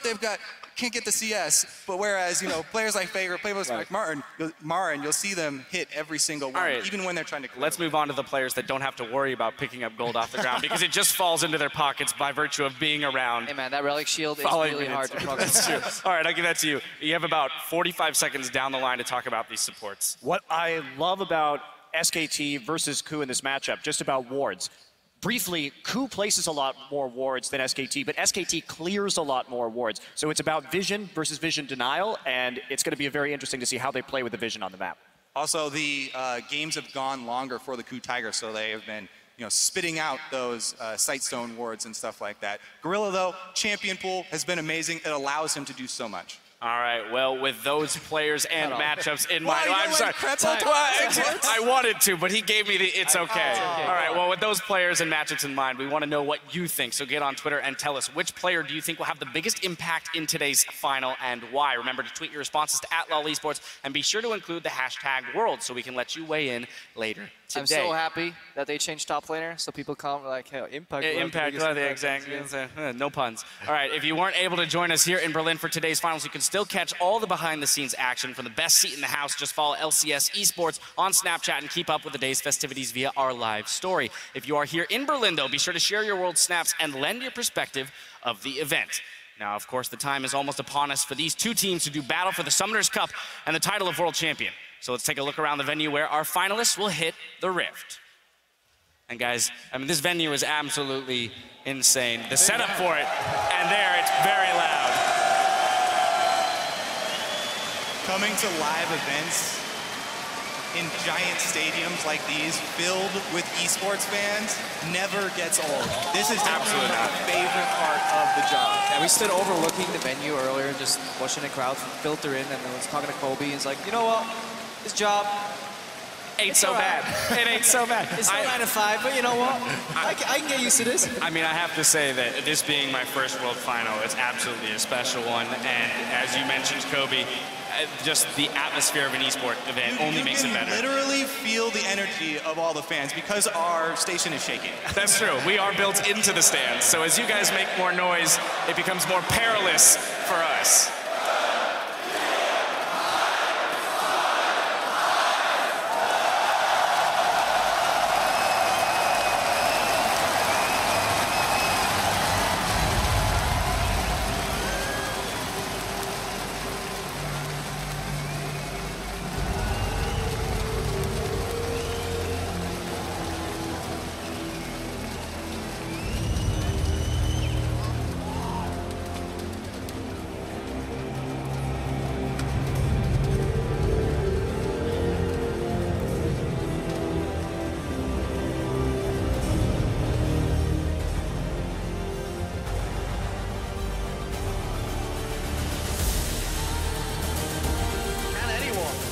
Samsung White. Will this really happen? They saved the Nexus. Kaboom! They lit the fuse, and I can't believe it. Triple to Peruzzi, and that's gonna be the game. And Samsung White are the 2014 World Champions. Do we fight to hold our heads up high and beat the drum to what we love? Risk the fall, and we have felt it all come crashing down from far above. Stars are rising, countless worlds colliding. Only one will take it all. Can we bring to fall the giants? Can we make the final call?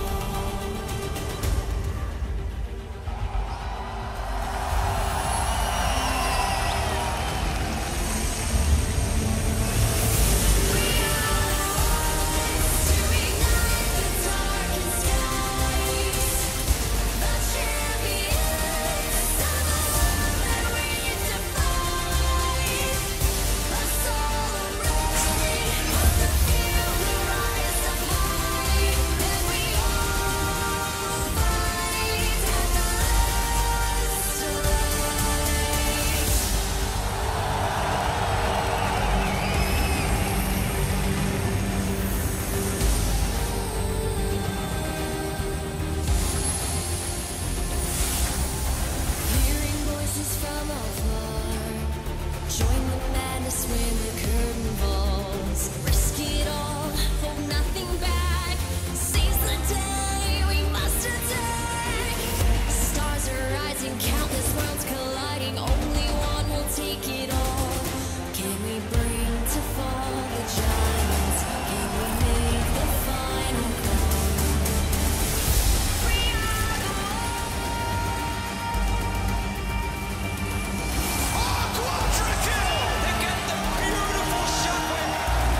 Flash rolls onto Nexus. Fnatic take the first seed. There is no base left. There is only victory.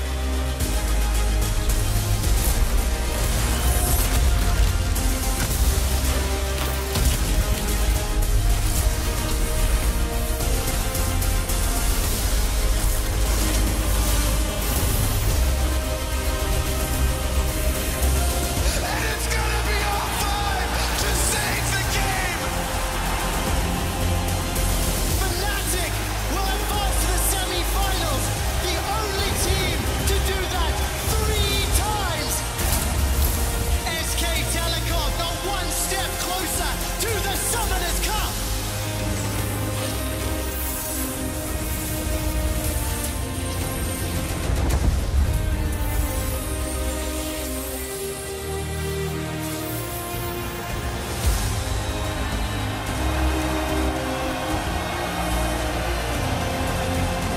There was a European eulogy as both EU squads drop at the semi-final stage.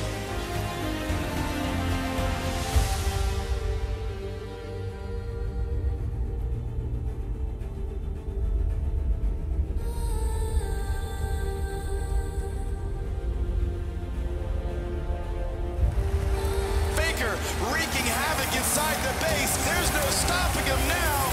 It's time for SKT to make it to the finals undefeated. Coup will get themselves the ace, will get them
finalists for the 2015 League of Legends World Championship.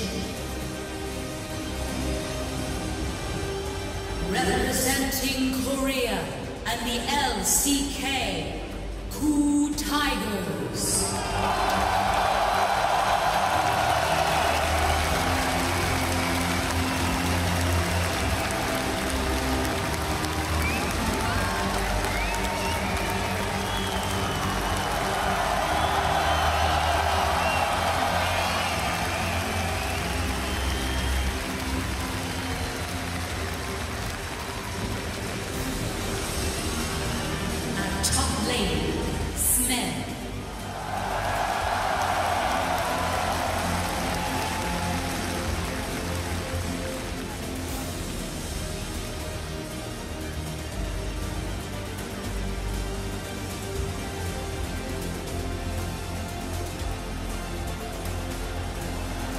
Jungle, Hojin.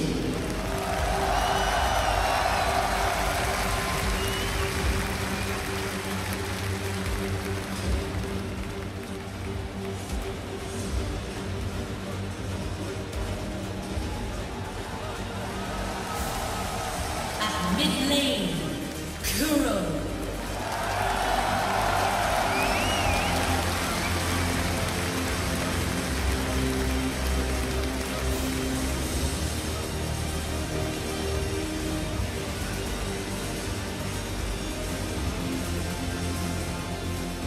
AD Carry, Ray.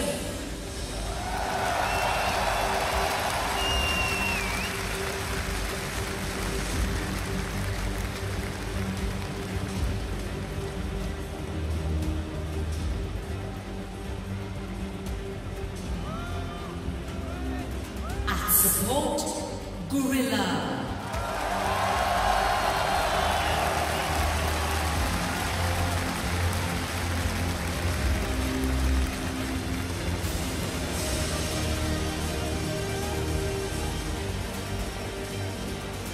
Their substitute jungler, Wisdom.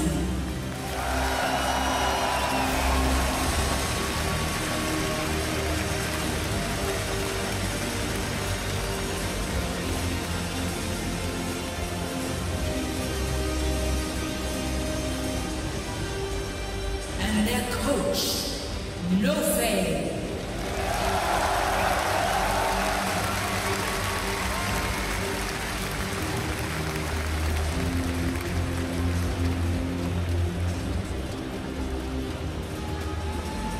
Once again, KOO Tigers.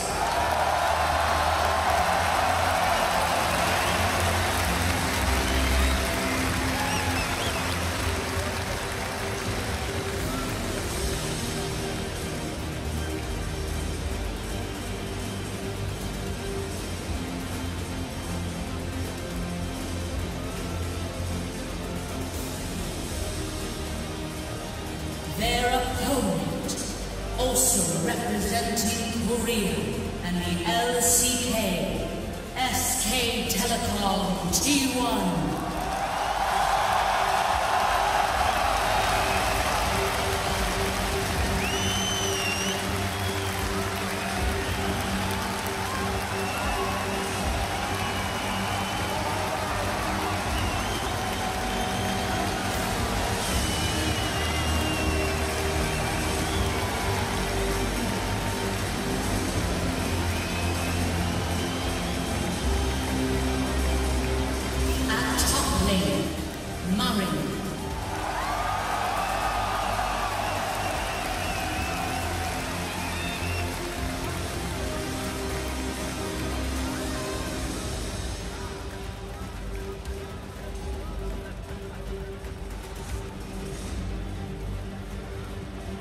Jungle, Bengi.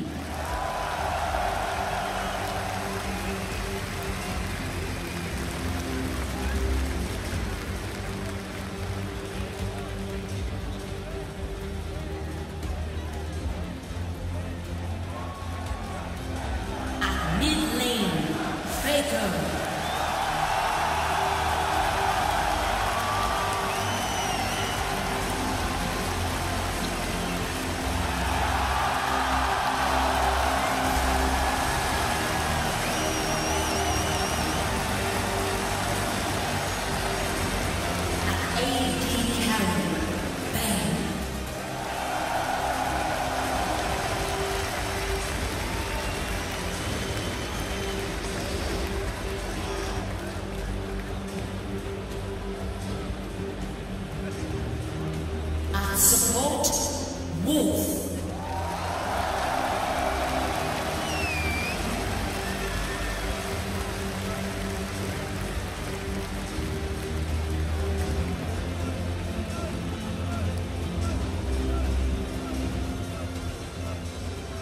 Their substitute mid laner, Easy Hoon.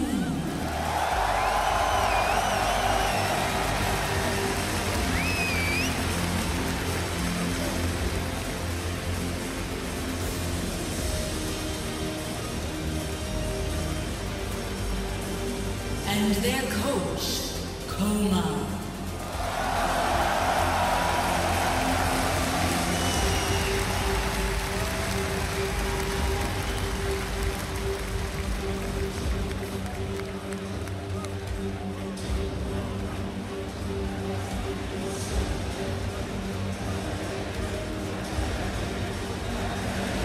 Once again, SKT T1.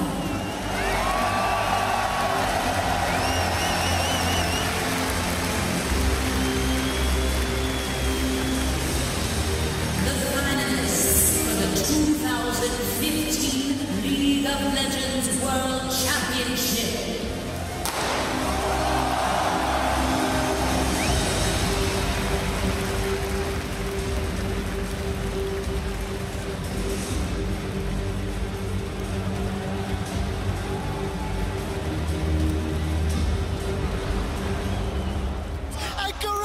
He boots them away with the headbutt. That should be a kill, but the arrow comes in and they turn it around. Prey refuses to die. Run down, and Huni will not find anything. A quadra for Kuro. Then Hojin is going to ward up away. That's going to be a kill. Hojin will pick it up. And Smeb will be smiling with that one. Ku will earn themselves a shot at the Summoners Cup in Berlin against SK Telecom. Wow, Morin just eviscerates him, and SKT demolish H2K. But Bengi trying to get the work done. Amazing J walking around. First blood goes down for Bengi. Yeah, there's the Rune Prison in there. All of the spells, all of the time. Faker, the 1v1 against Pawn. He puts the ulti in for the shield and flashes over the wall. Almost dies, and Easyhoon gets it. It's very low, red card thrown out, but Wolf comes in for a bit of bloodthirsty support kill stealing. Bang, bang, he wants to shoot them down. He's rocket jump forward. Bang's looking for the double. It's time for SKT to make it to the finals undefeated.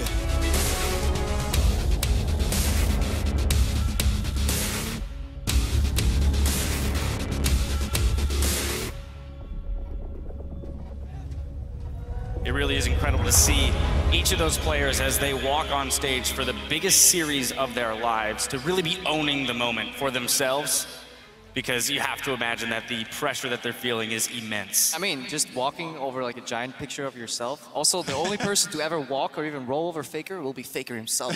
You know, on stage. That took a lot of confidence to pull a roll like that live as well, and he stuck the landing. It's also the only barrel roll we'll be seeing tonight. That's very true. Poor Gragas. Rip Gragas.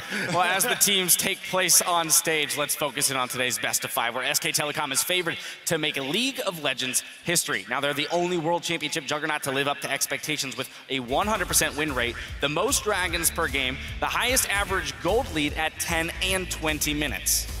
I mean, what do you want? Dominance. For every one dragon their opponents take, they take 4.25. For every one Baron, they get 14.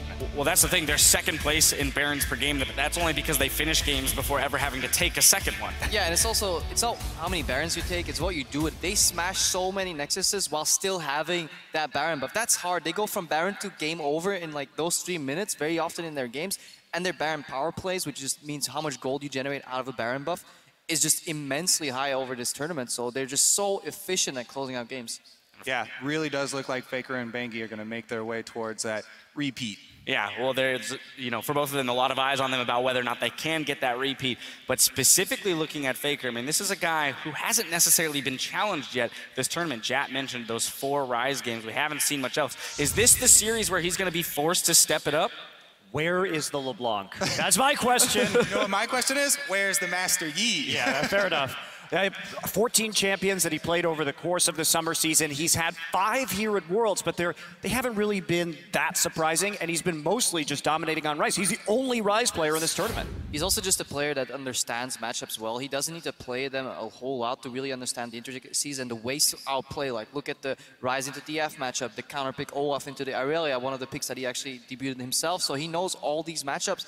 And then at the other side, Kuro, who was kind of overperforming, I don't think we'll need to see Faker challenge. I think Faker on just cruise control can easily sweep through the series already. Yeah, I find it funny that lower third we had earlier about Faker and Kuro's shared champion pool. You know, they share the Azir and the like. And then the two unique champions for Faker, Rise, which he's played 4 times, and the Olaf, which is just like, oh my goodness. Which you got to kill within the first, like, 3 minutes of the game. Yeah. Well, talking about that, Aurelia in the mid lane, he debuted it against Kuro. That was a pick that he had waiting. So Kuro is no stranger to just Faker coming out with something very weird and having to deal with it on the fly. So maybe he'll have some answers this time around. We'll have to wait and see. Now, this does look like SKT's game to lose. So I want to flip over to Ku's side and look at the strengths, the ways in which they could win this matchup, starting with Gorilla. Yes, I definitely do want to look at the strengths of Ku because they deserve it. They have had such a crazy ride getting here. And I want to set up Crepo because he didn't get to talk about Gorilla before, our support main here. The champion pool and the plays that Gorilla comes up with are just remarkable, and they're so important to the team. Yeah, the thing is, Gorilla, he has a very large champion pool, and very often he's also playing different styles. He can play the peel support, he can play the engage support, he can play the roam support. So there's no reason to even doubt that champion pool can go even deeper, because if you understand all these different styles as a support, and doesn't matter what champion you play, because it's all about, you know, the mental ability to really understand where you have to be, what your role is, what your function is within a team fight. You have to peel, you have to set up and engage yourself, and he does it really well. So he had some fantastic performances at World so far, and he needs to really overperform if Ku want to have a shot to really like smash open. That's the only angle they can really take it. Well, I mean, we've seen how they prioritize that Tahm Kench in the semifinal, and I think you just can't let him have that champion. He is the best Tahm Kench player I have ever seen, and he's setting up a lot of these plays. What do Ku like to do? They like to just come into a lane with 5 people, smash down a turret, start a fight, all as a whole unit, and Tahm Kench enables them to move behind people for ganks on the map in very interesting ways. Yeah, I really like Gorilla because, you know, he's definitely one of the superstars on this team as well. We talk a lot about the top lane, a lot about Smeb, but Gorilla being so good on Tahm Kench and all the other supports gives Smeb more breathing room in champion select. We've seen them first pick and last pick save support for even a counter pick last. Yeah, well, you know, we talk a lot about the teams that have made it to the finals or made it as far as they have. They are the teams that were able to adapt to the meta and pick up these champions. You know, we'd expected Darius and GP and Fiora to be picked up, and then the Tahm Kench came in, and the teams that have succeeded, the teams that are still left standing, are the ones that actually picked every single one of those champions up across the board. So you're saying the key to Worlds is unbench the Kench? It might be. It's one of maybe 4 answers, right? Because we got all the power picks. Last year as well, he was the one to really popularize Janna. Like, Gorilla has been a very consistent player. Right, and then you also mentioned, too, the fact that we have talked about Smeb quite often. I'm going to have to point us back there. We got to talk about him one more time. I mean, this man has been a huge strength for them, and someone that they have been able to rely on when they, you know, come into those 10, 20-minute marks with gold deficits.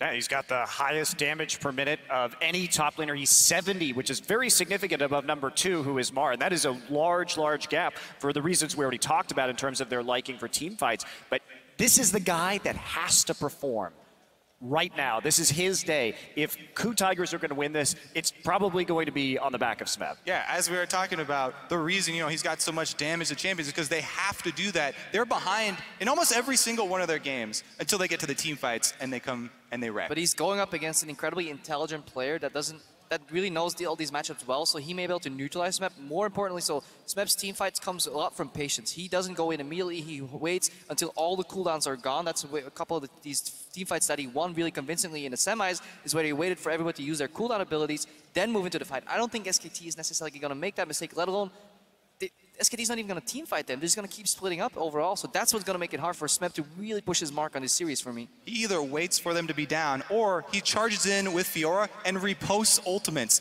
2 times Skarner ultimate, multiple Ashe arrows. This guy's timing and the clutch plays are what really make him spectacular. Let's fire through a couple more things. The 80 carries, we haven't taken a look at them yet. This champion pool to me is the most interesting because they share so little. When you look at these 2 guys, only Kalista as a shared champion between these 2 players through this tournament. And I think the Mordekaiser may actually be a way for Ku here to really change the picks and bans, because SKT have really shown that they really don't like that champion. They ban a lot on blue side too. They have the most Mordekaiser bans in the tournament overall. So if Ku can put some pressure and suddenly say, well, there's an OP champion and Mordekaiser up tier at the end of the pick and ban, maybe they can force something to break open there. But that's a lot of ifs, and you will probably not be able to do that against a coach with the experience like Koma. Yeah, watching that champion pool develop, or at least the shared champion pool between the two of them in this series will be very interesting. Now, from a team-wide perspective, now KOO has been playing from behind quite often. They have trailed in 7 out of 7 of their bracket stage games at 10 minutes and 5 out of 7 at 20 minutes. But they won them all. You say that, but they won every single game that they were behind at 20 minutes. This is the KOO magic. They are so good at playing from behind and making that work for them. Do I think it's the best way to play League of Legends? Absolutely not. Am I still amazed every time KOO wins in that fashion? Yes, I am. Yeah, I mean, you don't really want to be the comeback kings. To be the comeback kings, you have to be behind in the first place. But 5-0 when they're down at 20 minutes is just ridiculous. Yeah, just being able to come back there. But the problem is, if you watch a lot of these games, there's very big mistakes from the other teams. Yes, KOO capitalized extremely well, but there's always a mistake. And now, instead of going up against like KT in the quarterfinals, they go up against an S-tier KT here. They have to rely on them making mistakes. And SKT doesn't really make mistakes because they keep snowballing, especially the 20 minutes. They're like an absurd amount of goal ahead on average. I think the final element, too, of their ability to make comebacks is the attitude with which these guys approach the game. We talk about what has enabled them to make this run to the finals, and it has to be their mentality, the way they're laughing at the end of every single game. These guys truly are a band of friends that have made it all the way to the finals. And that's been part of their entire history and their entire run, is that how close all of these guys are, I think really has helped them through having less infrastructure, from having some of these disappointing defeats like in the spring finals or at IEM, and it allows them to keep powering through. All right, well, with game one just moments away, it's time to get down to it. Gentlemen, who is going to be walking away today as a world champion? Krepo, starting with you. Generally speaking, in these situations, I just go against the Koreans to piss off Monty. But there's 2 Korean teams there, so I can't do that. So I'm just going to take the easy way out, say SKT 3-0. Where's your train ticket from 2 years ago? You ripped it in half. I lost it. It wasn't my wallet. Lost your train ticket? I actually had it ready for Worlds. Every time I open it, it's like, yes, it's right here. Lost it. Yeah. Boot him off the train, Monty. Boot him off the train. I mean, you say it's the easy way out. I was actually kind of conflicted about this matchup, just because I've grown to love this team over time. The KOO Tigers, all the players, they're so, they're so charismatic. How can you not like this team? But I realized I was clouding my judgment, and so I went to ask the god of mid lane. I went to Faker. I said, Faker, who do I put my faith in now? Please give me a sign. And he did. SKT win. I predict SKT to be the first time repeat champions. Nice guy Faker here. I mean, come on. He makes it very clear. Yeah. He does. There's no ambiguity about that. Would you like to go now, Monty? Yep. I will also be saying SK Telecom winning. I too love the KOO Tigers, but it's time for Faker to really cement his legacy as if it wasn't cemented enough already, and for him to be the first 2-time world champion. Well, there it is, ladies and gentlemen. Our analyst desk has spoken, but we're in for a series nonetheless. The stage is set, and as we send it to our casters to kick off the 2015 World Finals, we'll take a look at the KOO Tigers, a team that has defied expectations and are now within arm's reach of League's highest honor, the Summoners Cup. 정말 동경 어린 눈으로만 보던 곳인데 거길 제가 오니까 참 신기한 것 같아요.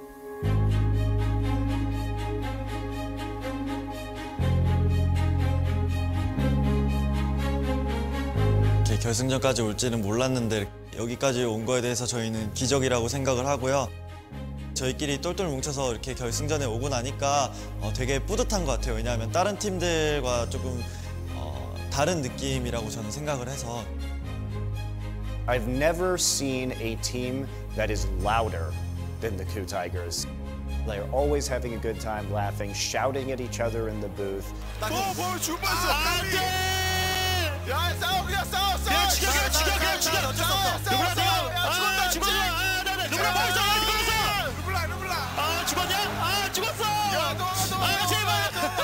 They are very good friends. They always have this exuberant energy about them when you're around them, and they're a whole lot of fun.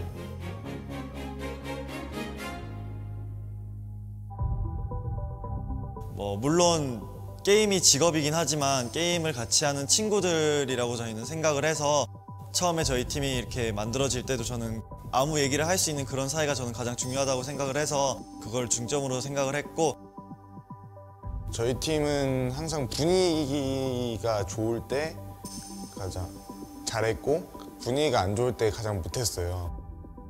저희가 좀 기복이 심한 팀이긴 하지만 그래도 성적이 그렇게 나쁜 편은 아니었는데 그렇게 많이들 생각하시더라고요. 약간 약한 팀이라고. 경기장에서 응원을 할 때도 다른 팀보다 저희 팀 응원이 적고 뭐 저희 이름은 거의 안 나오거든요. 다소 인기가 없는 건 그 이유는 뭐 여러 가지가 있을 수 있겠지만 예전에 IEM에 참가했을 때 많은 한국 팬들의 기대만큼 좋은 경기력을 보여주지 못했었던 거 그게 좀 큰 이유인 것 같고요. You have to win in Korea. You have to win to be popular. They really only respect winners. 진짜 한번 들어보고 싶어요. 쿠 타이거즈를 응원하는 그 푸나틱처럼 저희도 그렇게 한번 해주셨으면 좋겠어요. Yeah, that's right. 지금 현재 이제 결승 무대에서 SK텔레콤 T1과 쿠타이거즈가 맞붙은 이 구도에서는 전 개인적으로 쿠타이거즈가 SK텔레콤 T1의 전승 우승을 저지하는 팀이 될 것 같고 실제로 뭐 우승을 내준다고 하더라도 상대가 그냥 3대0 압승을 거두는 그래서 무력하게 굴복하는 이런 모습은 나오지 않을 것 같습니다. 매 경기 처절하게 싸울 겁니다. SK텔레콤이 소환사컵을 이렇게 들겠지만 SK텔레콤의 KDA는 박살이 날 것이고 소환사 협곡 내에서 SK텔레콤의 건물은 넥서스를 제외하고 몇 개 남지 않고 완전히 날아갈 것이며 SK텔레콤 선수들은 정말 피투성이가 돼 있을 겁니다. 쿠타이거즈는 역사상 가장 아름다운, 가장 위대한 준우승 팀이 될 것입니다.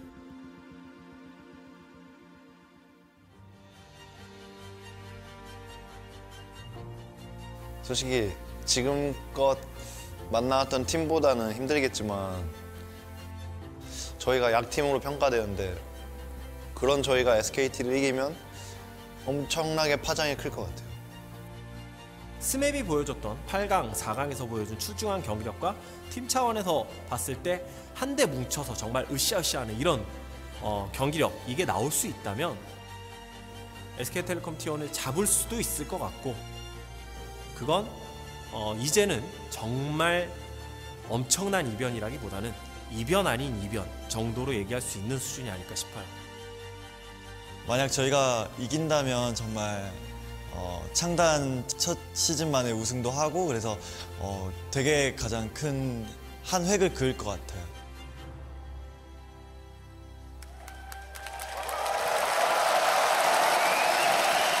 And with no doubt an amazing amount of pressure on the Coup Tigers today, but that camaraderie, that mentality that they bring together is absolutely going to help lift them up over the pressure and help them play to their best, because in this best of 5 against SKT, it is going to be absolutely necessary. I think Gorilla, he said it here in the end.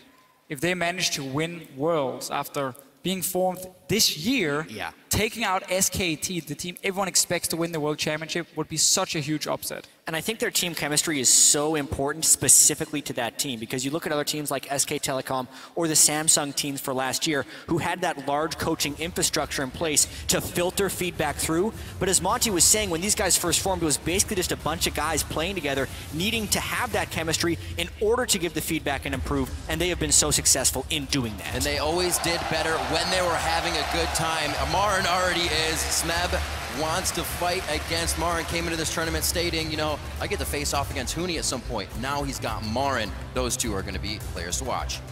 And now we need to see what the teams wants to do for game 1, because we keep talking about how Smeb can beat Marin in the top lane. That's a way for Coup Tigers to win. But that's a very easy strategy for SKT to figure out. Okay, they might try and camp our top laner and kill him, so they should be ready for that.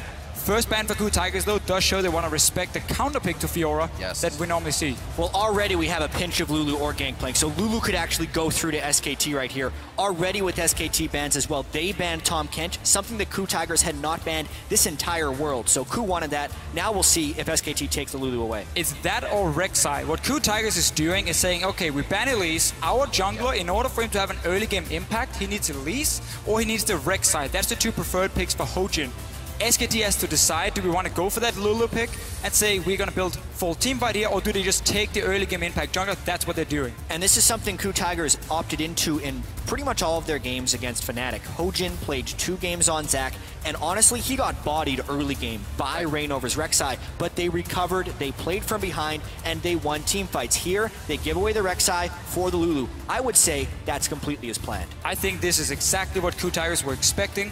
SKT even banned Kalista on blue side because they were maybe expecting this, okay, do we choose between Kalista or Rek'Sai? We don't want to take that trade either, so they had to ban it away. And that's good bans so far, a good pick and ban phase for the KOO Tigers.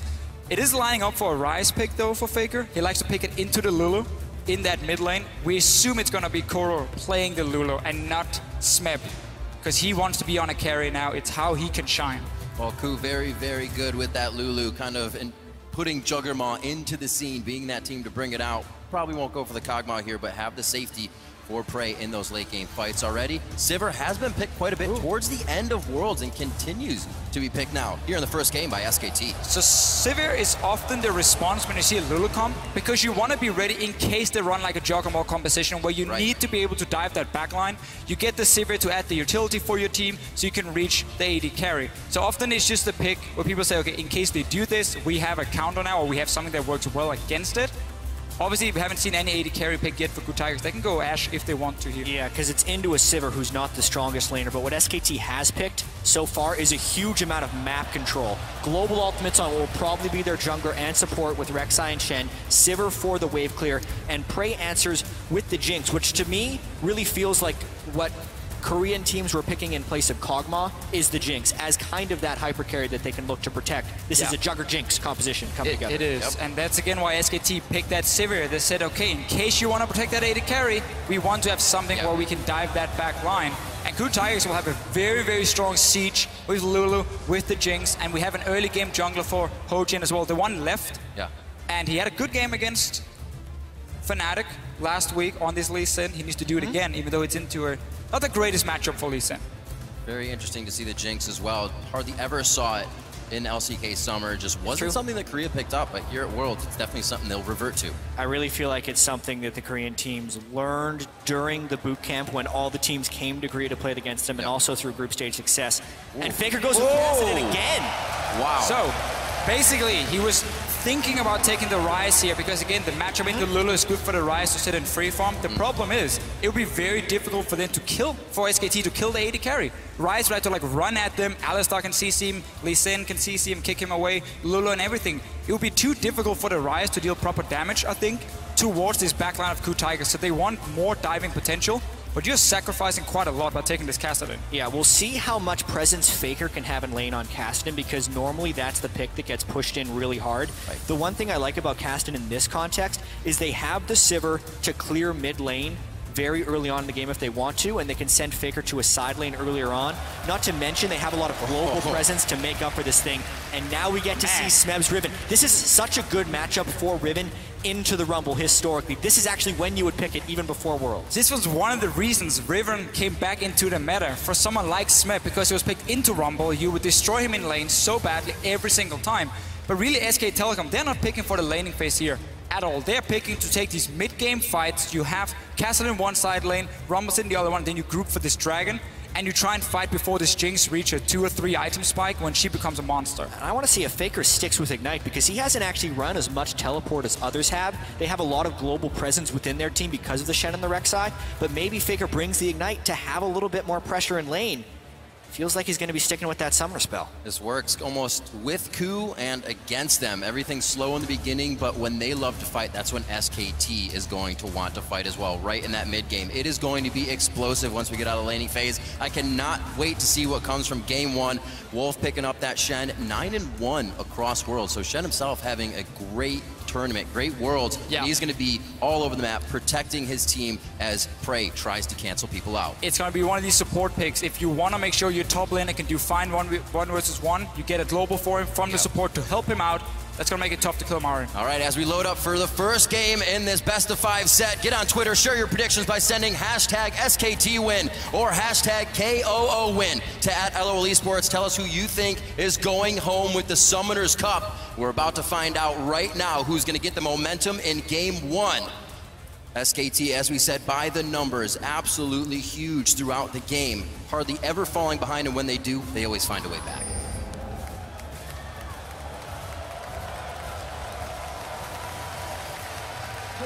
Yeah, and I cannot wait to see what happens in this early game. Here we go.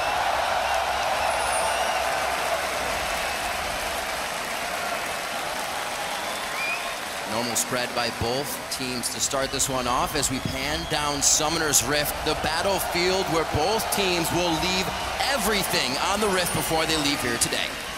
And KOO Tigers right now, look at your minimap. They were setting up a small trap in their own jungle because SK Telecom in game 1 of their quarterfinal and semifinals, they did try and peek into the enemy jungle to see what was going on, maybe see if they can get in some deep wards to spot a potential lane swap. I think KOO Tigers had read that, they were sitting ready.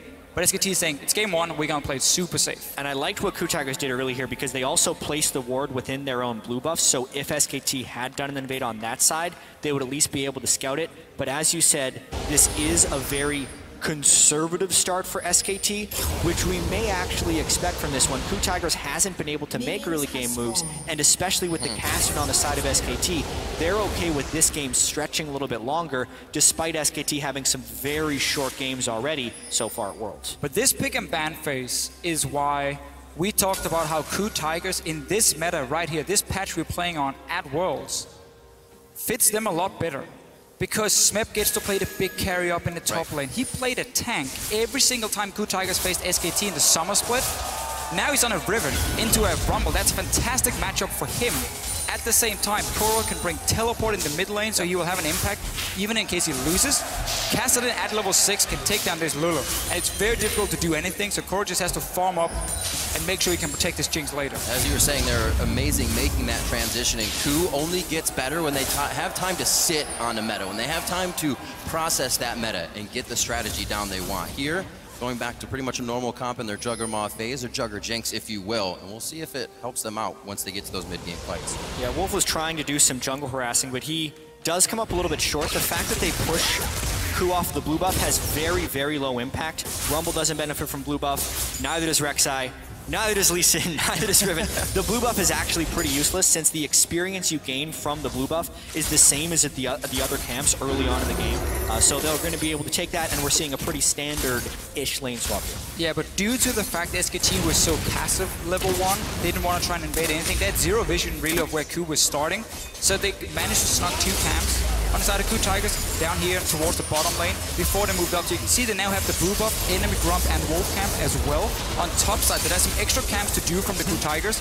SKT has to just rush down, push on this tower as fast as possible, because they obviously don't want to fall behind in experience. Yeah, since they are behind in the jungle camps, they actually wanted to accelerate their turret taking. However, KOO Tigers is winning this one more so because of the Jinx. Yes. They are able to pull down the turret with the minigun form, since she gets all that increased attack speed hitting the turret, and keep equal in the turret speed while actually having fewer people taking the turret. It is actually a good start here for the KOO Tigers. And it's interesting to see this, more of an LCK lane swap. Nobody's at the turret to be taken down. Both teams go there for together and take it down themselves. There isn't a top laner to be taken out. They're all getting what they need. Basically, the team's adapting to that fast push lane swap we have seen time and time again in the Western scene, obviously. KOO Tigers did give over the gold to Smeb. Down the bottom side, we saw Marin and Bang. They traded gold between each other. I didn't really like that because Bang was on 800 gold anyway, or 875 to get a pickaxe. So he just ends up getting a second Dorans. But it does mean he can buy pink. I would have preferred to just see Marin get all that gold. Because they pushed it in so quickly, you didn't get up to these 18-20 CS you need to get that pickaxe plus the tower gold.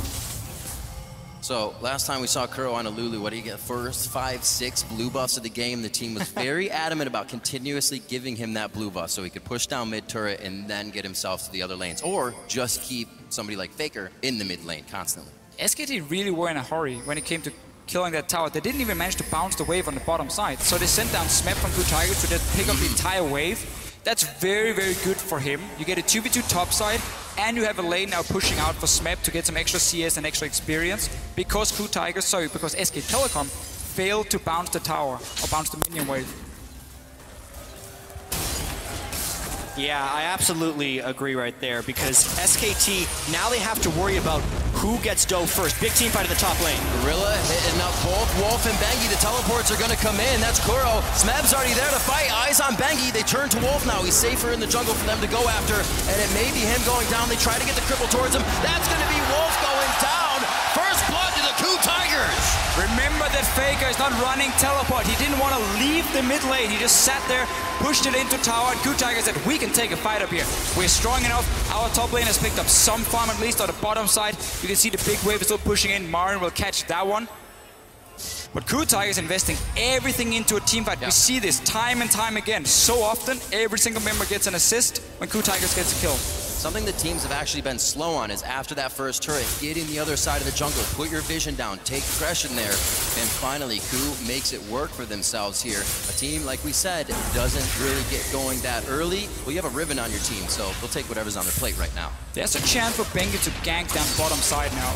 We know Smeb has to overextend. He used Flash as well in that last little fight. You can see Bengi on your minimap now. He's down here, but KOO Tigers, they realize what's going to happen. Yeah, well, Bengi's actually in position. It's late on the recall. He is really outnumbered. He had to see the footsteps of Kuro there as well, possibly calling Marin in late, but he baits himself into very low HP there. Yeah, there's a good chance he was waiting on a recall right there because he may not have been looking at his screen as he was walking in, even though he was in the right position. So the fact that they ran into him early, they extended cooldowns, they kind of tipped off the gank, and at least for now, Marin is safe. But this is what the KOO Tigers do so well. They understand where will the enemy jungler go for a gank, where will the enemy team set up a play.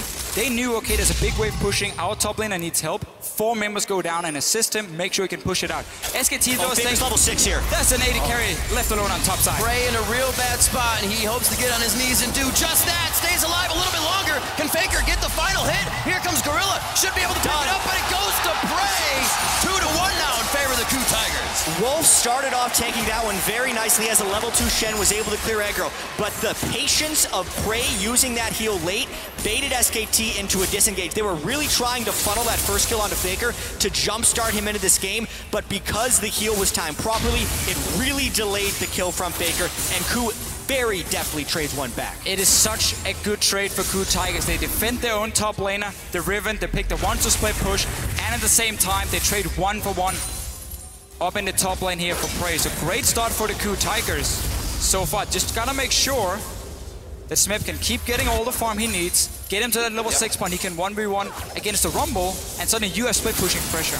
Absolutely. Focusing, getting Smeb going. Prey gets himself going off a very nicely played dive from SKT. And maybe if Faker had that teleport, he'd been there sooner. Would have made it work. He did take that Ignite after all out of Champion Select. And KOO sprinkling a little bit of that magic dust here in the beginning of the game. Get themselves a slight lead, only working with 600 right now. Just Gorilla instantly recalling after being towards the bottom lane. Forced Faker to basically say, I can't report out here. He missed so many minions at that turret. He definitely did. So Seed Faker wave going in. Could not get it, and now Faker's back in lane. Level 7 as he returns. Kuro gonna get his blue buff, so he'll continuously push Faker back into that lane. His kill pressure down with the Ignite down, so he'll pretty much be sitting pretty there, farming the minions up as he can. Still up 7 CS as he did that roam. Faker always making sure his lane is in position, so he doesn't fall behind in those instances. And it's now 2 plays that actually did go in KOO Tigers' favor because they had the first gank work. The SKT gank, the split kills actually failed. And coming up towards the 10 minutes here, we're going to have a very uncommon scenario where KOO Tigers is actually going to be up in gold. Because looking at the bracket stage in particular against KT and Fnatic, KOO averaged a gold deficit of 916 at 10 minutes, whereas SKT in their bracket stage were on average up 626. So this is a bit of a role reversal here for KOO Tigers, and since their strengths have been team fighting and the defensive play, it will be interesting to see if they can turn on an offensive stage of play, which is what they need to push as Faker is farming up on Kassadin. This is only accelerating that good time that KOO Tigers loves to have.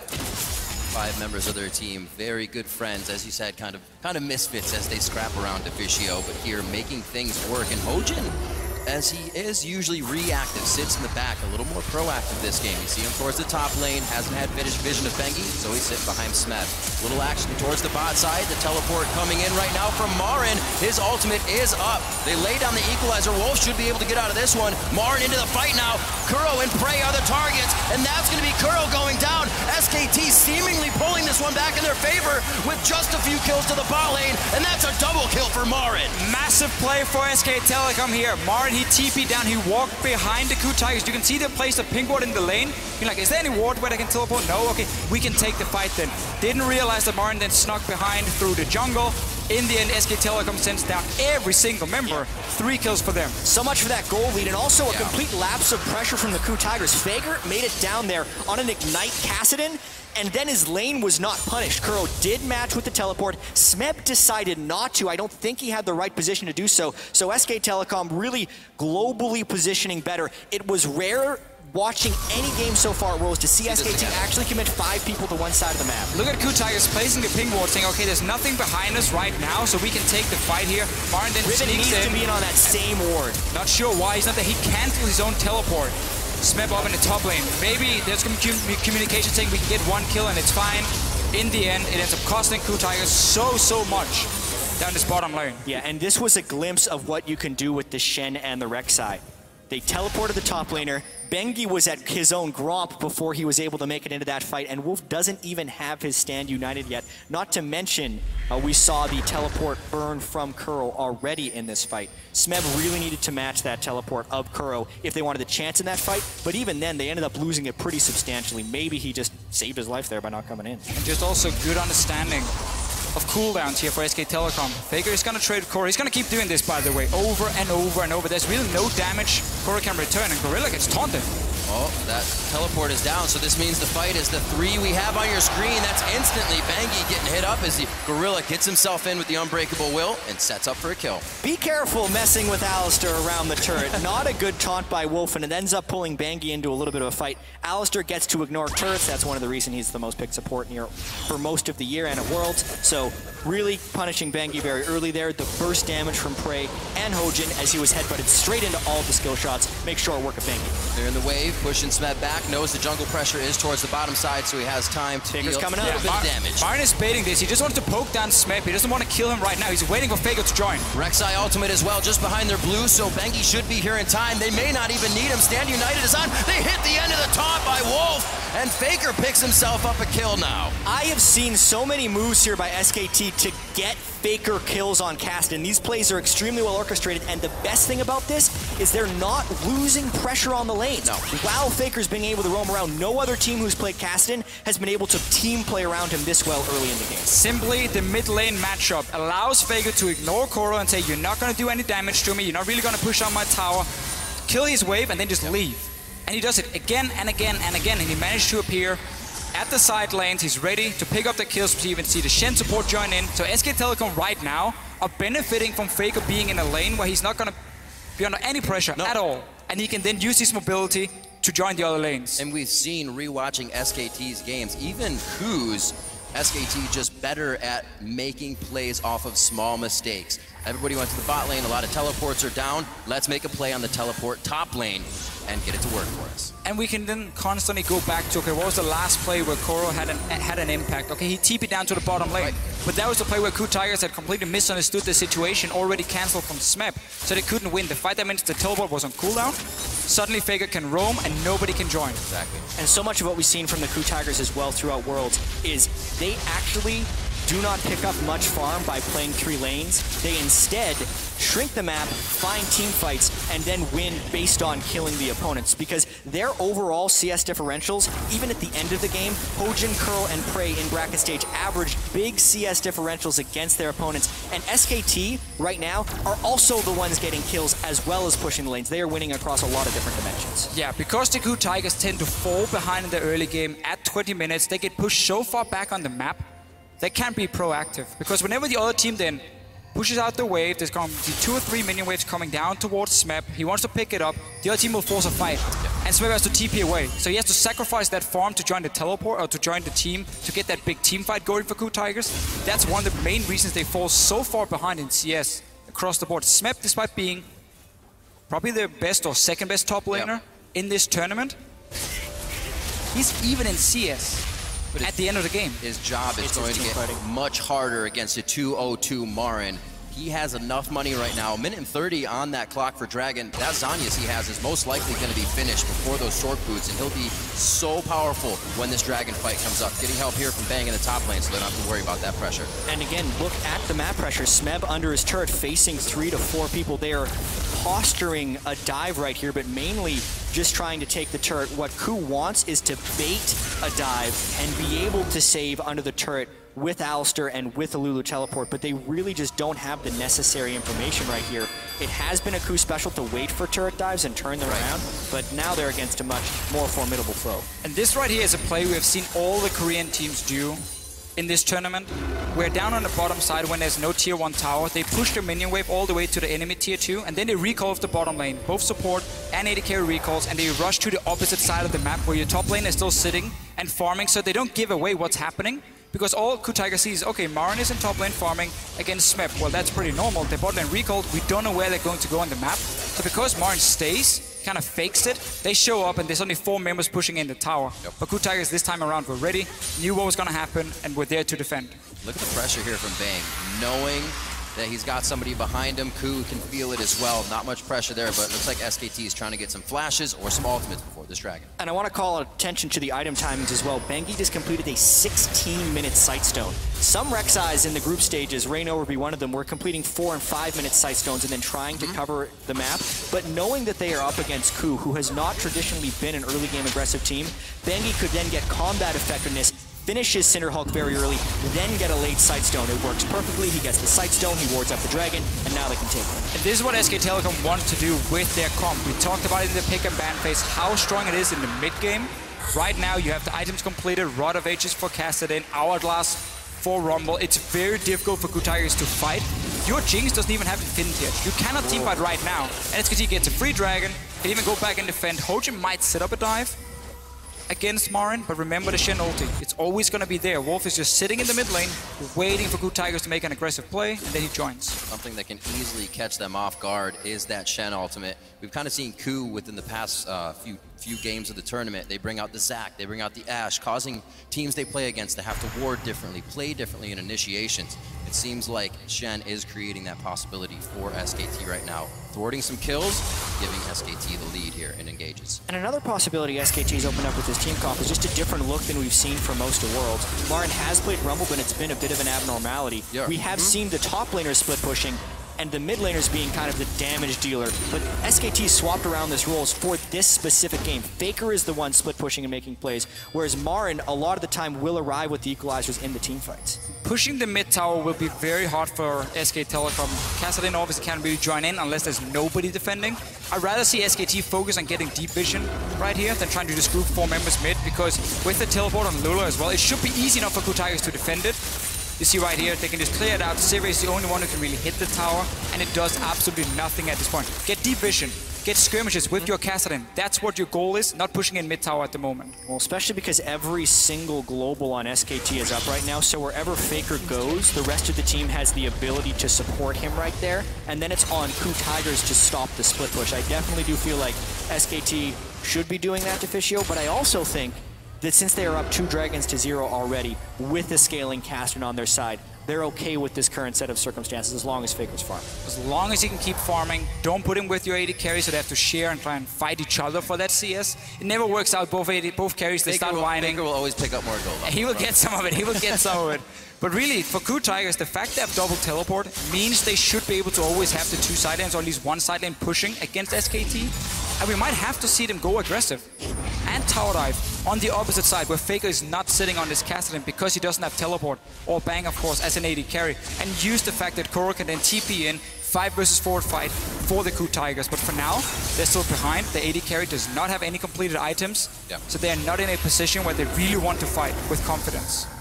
Both sitting around that same damage spike. Liandry's just finished by Marin, but sub 20 minutes in the game. That Zhonya's as well. Sword Boots are going to be easily finished.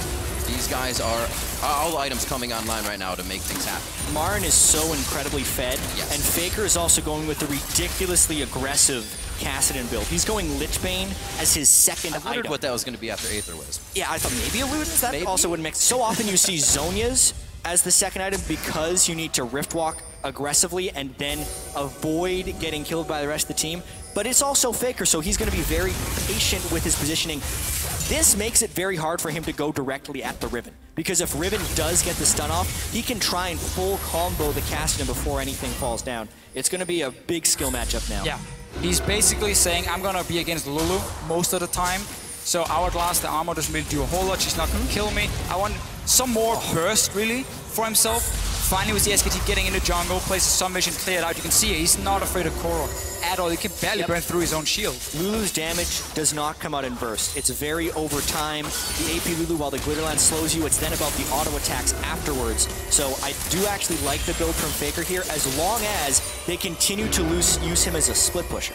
This was good though from Crew Tigers, because again they used the teleport to push the bottom side, get some damage on tower, force SKT to send someone down to defend it.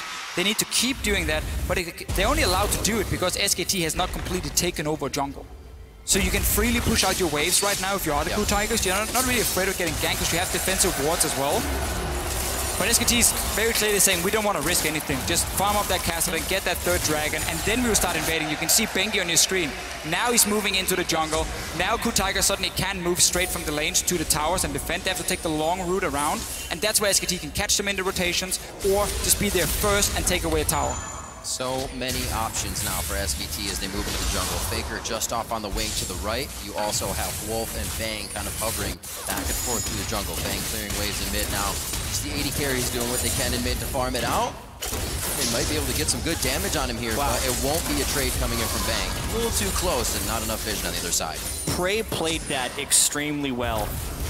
Wolf also had to flash away defensively. They burned a lot of cooldowns right there. Normally the Shen is threatening a taunt flash because he would have backup, but Prey knew he had Riven backup as well, and then SKT couldn't bring enough people with the taunt to create an actual threat, and he ends up completely winning that trade and burning some pretty key cooldowns from SKT. And that was just when SKT finally had taken some control on the bottom side. Instantly it get pushed back because they have to recall with Wolf, no Sivir ulti. So Crew Tigers have done a very good job keeping very defensive wards. You can see on your minimap here, trying to spot every single time SK Telecom wants to move into their jungle. And then again, it allows the Lulu to move all the way down here without a tier 1 tower, push out the wave, force Faker to sit and clear it so he can't do anything without his teleport. And it just buys more time for Crew Tigers to farm up the Jinx, which is all they want to do. Just sitting mid lane, Prey is just constantly farming, and also waiting for that point where Riven can all in this Hourglass Rumble and take him down, because then suddenly you have 2 winning lanes. And it does feel a little bit better to be Prey right now, knowing you won't get flash taunted, but you still have to worry about on the hunt, Bengi tunneling through, Faker coming through as well. So it's not going to be easy for Ku to organize these fights. And I think one of the biggest things they have to worry about is the level 14 Rumble. Marin is an absolute monster right now. Highest CS in the game, most gold in the game, giant item power spikes, and the pre-fight poke on Alistar is absolutely huge. Bang got hit pretty hard too, though. Yeah, got a crit. Faker delivered. Straight to him. So Crew Tigers feeling confident. Got in vintage completed for Prey. Don't feel like they necessarily have to take this one, but again, they're afraid of these dragons getting out of control. And this has typically been where Crew Tigers has swung back their gold deficits. This is actually a tiny gold deficit. They've come back from 5,000 gold pre-20 minutes twice during the bracket stage already. It's only a 2,000 gold lead for SKT, but it's the item differentials right now. The Rumble and the Kassadin are huge. Equalizer missed, but Smeb is all alone. See what happens. Faker not going to be able to chase down. Ku can start Dragon now. Ku can go Dragon. Ku can go straight to Dragon. Smeb playing super aggressive, trying to force someone to move over and stop him. Has the mobility on this Riven. That's a free Dragon for Crew Tigers. Should be at least. Inside the pit. Choppers are down to stop up Marin. Looks like he could not throw that ult down as he just used it. Still, Hojin on the backside. Gorilla throws on the ultimate. That's about to wear off soon. He could be the next one. All flashes forced over by Ku. A chase for Marin and Bengi. Kicked. Rage. Faker over the wall. Are they going to be able to take down Kuro? The Wild Growth is down. The first one is Gorilla. That's going to be few more kills. Hojin and Prey fall to the ground, and they've only lost their support. 8-4 now for SKT. You really got to see the power of the brute items that SKT had picked up. No equalizer and no faker until the complete backside of that fight, and they still wrecked them. Marin was just a walking death ball right there. Flame Spitter was pretty much all he did, and he pushed all of KOO Tigers back. Sivir ultimate to extend the chase, and KOO tried to run, but they were not fast enough. Suddenly, Faker will join in. They have to run back from this dragon here, but really KOO Tigers were so delayed in their decision. They pinged the mid tower when they saw Faker go for that gang and say, should we push the tower? Someone else calls, no, we gotta go dragon, guys. And then 5 seconds delayed. That's enough for Faker to move back and join in for this fight here. Secure the kills for SK Telecom. Miscommunication will be punished by a team like SK Telecom every single time, and that's why they pick up 3 kills. And so will that many flashes down on the side of KOO as they use them to escape that fight. Bang always on the backside of these fights as well. Great support with the Sivir. This is SK Telecom coming online. They did make the mistake, but KOO Tigers didn't punish exactly right because of the delayed move that they made towards the Dragon Pit. If they would have been in closer position and they knew Faker would have been further away, there's a chance KOO Tigers could have actually taken that fight for sure with the Lulu and the Jinx, but instead they were forced into retreat, and SKT is a spectacular team at chasing down kills. Had that dragon just been rushed, bursted down, Marin probably wouldn't even have teleported in the first place to said, you know what, that is lost. We tried to make a play, it didn't work. We still have 2 dragons, it's fine.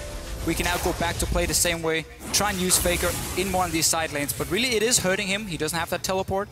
That's always what you look at in the late game against a double teleport team. It becomes so difficult because every time you show yourself in one of these side lanes, you're afraid of a play happening. If he ever goes bot lane, at this moment here, KOO Tigers might just say, you know what, let's rush the Baron. Let's just force a team fight at this Baron here and force SKT to move in and try and stop us. But obviously, due to the goal lead, due to the fact that SK Telecom have some very, very strong members, especially this Rumble pick, it obviously becomes a lot harder for KOO Tigers to punch that lack of teleport. All that stuff only going to happen for Marin as he upgrades his boots. Good to go in that sense as well. Another needlessly large rod on top of all of that for more damage. Aegis being built up on both sides, so a bit of the magic resistance finally comes out. But when lanes always being pushed, now bottom lane by Marin. Getting that in favor. Mid turret goes down though with KOO. Straight pressure to the mid lane as SKT tries to get a few hits of damage back in. Strong move by KOO there. Marin was split pushing, but KOO knew that the teleport timer was down because he used it to get into the Dragon Pit, so they very easily move up with long-range Jinx rockets, plus the Lulu for extra move speed, and safely take down that turret.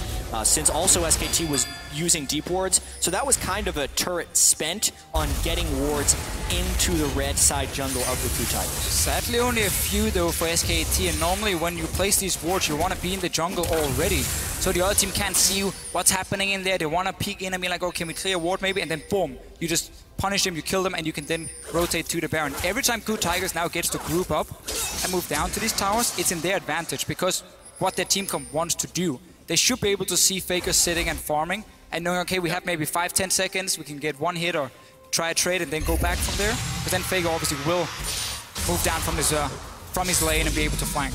The Bane Faker on the Kassadin.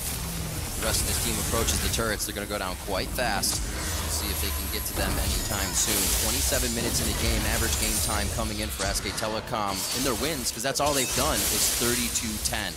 So just about 4 minutes from now, they would have the win in this game. I don't know if KOO is going to allow that to happen this time. They did have a little bit of magic dust in the early game, which set SKT back. And this is kind of the time that they shine. Their items have come online. Can they get the mid-game fights they need? It is pretty important to note that Curl has completed his death cap, which is the main power spike you get for the Lulu, and Jinx also just picked up a BF sword of extra damage to go through. But honestly, the mobility of SKT is extremely punishing here. That's a lot of love for Gorilla right there. He gets himself out safely. Kuro's throws on the wild growth himself to deter the fight even, and they lose some ultimates there. Why was big? Yeah, why was Gorilla sitting in the mid lane when his AD carry just recalled? You're just an Alistar support. Very easy for SKT to punish him, push him away. They have full control. If you look at the top side of the map here with pink wards in the river, Baron, there's no wards from KOO Tigers. One bad fight for KOO Tigers, 1 or 2 guys die. Game is over. Game is over. Straight to Baron, pick up that Baron, and then suddenly you can just dive onto the enemy, or you can just 1-3-1 again with buffed up minions, and it will be almost impossible for KOO to stop. Marin is about to hit level 18. It's 29 minutes in, he's at level 17 picked off top laner. That's something SKT has done this game. They have played the waves better, and we see this 3,000 to 4,000 gold advantage, but the experience advantage is even bigger, specifically in that top lane. Marin was 3 levels ahead of Smeb. just a second ago. He's the only one in the game right now with a 3rd level of his ultimate. That's how far ahead he is. It's ridiculous. Yeah, and that equalizer scales extremely well. So that is, the 3rd level of the ultimate is absolutely huge, even for Kassadin too, when Faker hits level 16, because the cooldown of his Rift Walk will drop to pretty much 2 seconds, and it makes it much harder for Ku to lock him down and burst. And Ku was in an okay position, going back a few minutes, sitting there farming every single lane. Prey just got free farm in the mid lane. SKT didn't really know what they wanted to do, if they wanted to wait for Dragon, did they want to invade the jungle or push a tower. So they were kind of waiting it out as well. But then Ku Tigers were just so slow at reacting to that Dragon play. That's what SKT needed to get some more kills and really now open up for Baron as well. And now there's so many different plays that they have to pick from. Dragon is up, SKT wants to stop the timer, but Baron also has to be defended. Great stop by Gorilla. Huge knockup. 4 people from SKT. And a choke There's point some though. rockets coming in. Very nicely done. Can they get themselves some more? SKT sees that it's a very bad situation. They start to ping down towards Dragon. They may have the time to burn this one down, but they don't have the help of Bang right away. He is very hurt. Ku outplayed that very well, and they got a crit rocket in the choke point. Gorilla stuffed it.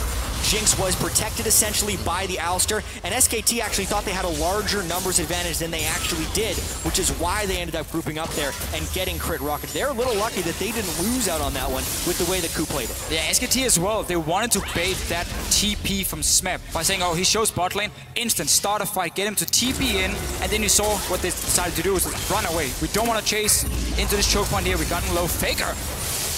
That was risky. Very close. Sivir ulti is down though. Flash, Hojin gets the wild growth. They may still decide to chase this. Faker throws out a few more. And it looks like they're going to be safe this time. They have the vision on that side of the brush. SKT does not, so they can't, but they will start pushing mid. Yeah, mid tower is open. Ku Tigers is to take the long route around. Oh, that turret going down so fast. It's a game of attrition right now. They're starving out the teleports, they're starving out recall payments, and they're trying to starve out wards with all these other objectives up. And it's back and forth too, because one team makes a nice aggressive play and it's answered. Eventually they will run out of cooldowns or go into an irreversible play, and we will see that fight. But for now, they're just throwing jabs at each other. Smeb has not gotten too much for himself this game. 0, 1, and 2. He's still on that Bloodthirster, on a Brutalizer, and a Hex Drinker for a bit of that survivability, but he has not been able to hit a good fight here. The team is looking for it. Looks like Rek'Sai coming in. We just saw Bengi use his ultimate just below the team. They're all going to be there. Bengi gets hit back. He's going to be able to turn around now. They have Prey in the perfect spot, and they take down Prey. They take down Gorilla, and it's just chaos for Ku. They cannot find the right positioning. A double kill as well for Bang. Prey was caught out of position. He didn't know if he should flash over the wall or flash into his own team, but the fact he was caught out there meant he had to run and not deal damage. Suddenly, SK Telecom can just chase, get the kills. And people keep getting funneled into either a Marin Flamespitter or a Faker flank. It's making it pretty safe on Faker, and now they're baiting the Baron. Smeb about to get smushed. The Harpoon does not hit, but they get the smite down, and the Flamespitter will cook him just right. Well done on Smeb. He goes down. 45 seconds on these timers now, and SKT is going to use that to its fullest. We need to see how Ku Tigers were positioned on the map before that last fight. How did Prey get so far away from the rest of his team? He needs the Alistar, he needs the Lulu to peel for him so he can constantly deal damage. The moment he starts running, he does nothing. So let's see what happens. He's in the river, basically. He's so far away from the team. He was sweeping a brush, and that's why when SKT went for the heart of the team, they single out Prey. That equalizer as well funnels everyone right up against the wall. There's no way they can't group there unless they stand on the equalizer. But it all started with that positioning by Prey. And you can see how low a lot of the members from SKT are in the end. If Prey had been sitting there dealing damage all the time, that fight could have gone completely different. But credit to SKT, again, they wait for that opening. They use some of their globals really well to go back and shop and then return. We'll get another Dragon. SK Telecom has been in full control for most of this game. Whenever there was an opening in field for Ku Tigers, they didn't take it. They allowed SKT to then say, oh, we can send Fake over to the lane and do nothing, and it's okay. You can see the disparity in that fight. Prey running for his life. Bang, throwing out all the auto attacks and boomerangs he needed. 3,800 damage to 800. Yeah, and Bang is in such a position to succeed as well, because we're team fights, especially at the highest level, are all about threat and who is under threat. So Bang, in this case, the only person he really has to worry about is Smeb getting a flank. But if SKT's the one starting the fights, they don't have to worry about those things. And Prey instead had to run from Equalizer, Cassian, and everything else. Home guard stand united onto Smeb. He may be able to fight back here. Kuro gives him a very early wild growth that doesn't pop anybody up. Still is using it to get out of the fight instead of in. SKT is running down the lane. Hojin can't even help on the outside right now. Somehow, Ku gets out, only losing Prey. No, there goes Hojin. Now goes down Gorilla. SKT was just looking to light the fuse, and from a double kill to a triple kill, Bang is also getting huge. Sivaralt after Sivaralt, they're creating the large positional advantages off of these small missteps by KOO Tigers, and they haven't been able to defensively ward to avoid the rotations by SKT. One of the changes KOO Tigers made coming into the playoff in the LCK was stop picking hyper carries for Prey. Don't rely on him to be the big carry in team fights. Give him utility, give him an Ashe pick or a Sivir pick, and we let Smeb be the carry. We try to let Kuro in team fights be more of a carry. They have now gone back to say, okay, it's too predictable if we just try and gank Smeb's lane all the time. They've been playing more around what Prey could do here, put him in the mid lane to farm up and rely on him in team fights. But the last few team fights, he's constantly just been in bad positions where SKT can punish him. Obviously, it doesn't help when Lulu has to invest everything she has onto the Riven. Yeah. All this was supposed to go onto Prey, and now he joins in all alone, basically. It's a full health Faker. And to me, this fight is Smeb trying to make a play. It's a little bit of desperation. They knew they'd been losing a lot of the grouped up team fights, so he was hoping to create an opportunity in the side lane, but it ends up just drawing the whole team into a big flame spitter. Luden's Echo was just completed onto Marin. Oh dear. After that Rylai's, the distortion boots, as we said before, so he's getting his summoners back nice and fast. And it's got to be very difficult for Smeb to make any moves against the team with On the Hunt, against the team that can Rift Walk. A very nice Zanya's through the wind slash. Smeb's going to go down in this one. He tries to put the nail in the coffin, but ends up in it himself. That's going to be another turret. We said it would be Baron in the base, and SKT have their eyes on it. Level 17 Cassian with Zhonya's is far too slippery to be able to take down unless you use all of your team's damage at exactly the moment that he is stunned. KOO tried to bait the side lane brush right there, which is a popular play while you were behind. Faker, you could tell, was kind of waiting for it with the way he juked side to side near the brush where Kuro was waiting. And it's SKT who gets the last laugh there. It's amazing how that once SKT has a stranglehold on your strategy or even a slight lead, they push it wherever they want, but still playing reactively. You make a mistake, we take so much from the base. You make another mistake, that's the game. At this point, it cannot happen anymore for KOO Tigers. And it's scary to see SK Telecom win team fight after team fight against a team that was supposed to be the better one in the late game fights. KOO Tigers has always been praised as one of the best team fighting teams in the world, where they could possibly beat SKT, who are more about skirmish, you know, more about the early game. Not been the case in this game. I think a lot of it has to do with the way SKT did draft for finding team fights. Sivir, Rumble, traditional team fighting AD carries there. And even the jungle matchup, Rek'Sai versus Lee Sin. Rek'Sai is incredibly good into Lee Sin, burning that first pick on the Rek'Sai to give Lulu over and then just positioning better than the team with the Lulu. It's been draft as well as play for SKT. Yeah, and it's just something we mentioned, how SKT so quickly realized what could happen in the pick and ban phase by taking that Sivir into Lulu, being okay, in case you want to protect the AD carry, we will have a composition that can dive it. We have the tools ready, even when we are kind of blind picking it before we see your AD carry. And Bang has just been having a great performance. He's not been the highlight, but he's always doing so much damage in these fights. He's just consistently doing so well. Have to remember that that Riven was picked at the end. Counter-picking. Oh, Hojin gets critted down immediately. A bit of Luden's Echo on the end there. Wild Growth goes onto him. Everything's been used in defense. They can't get the engages they want. It's the KOO Tigers. They love to engage, but are consistently engaged on this game by SKT and their confidence. This time around, though, SKT wanted a little bit more. Faker even jumped in and had to flash out instantly, so he didn't get to assassinate anyone. Recalling on a ward. There aren't many mistakes that SKT has made in this tournament. I mean, the first one might have happened when they went to gank Pawn on Echo when Ryze was still level 1 Faker.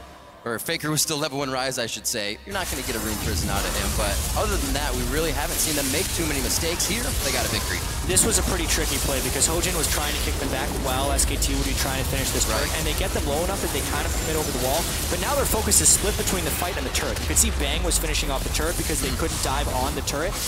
but Bengi was all about the fight right there. That would have been a safer play to just have Faker be in while Bang took the turret, and Bengi overextended a little bit. In the end, though, worth it for SK Telecom because they get the tower down, they break into the base once again. They have now 2 inhibitors they can take down. One of them is already gone. The next one should be coming soon.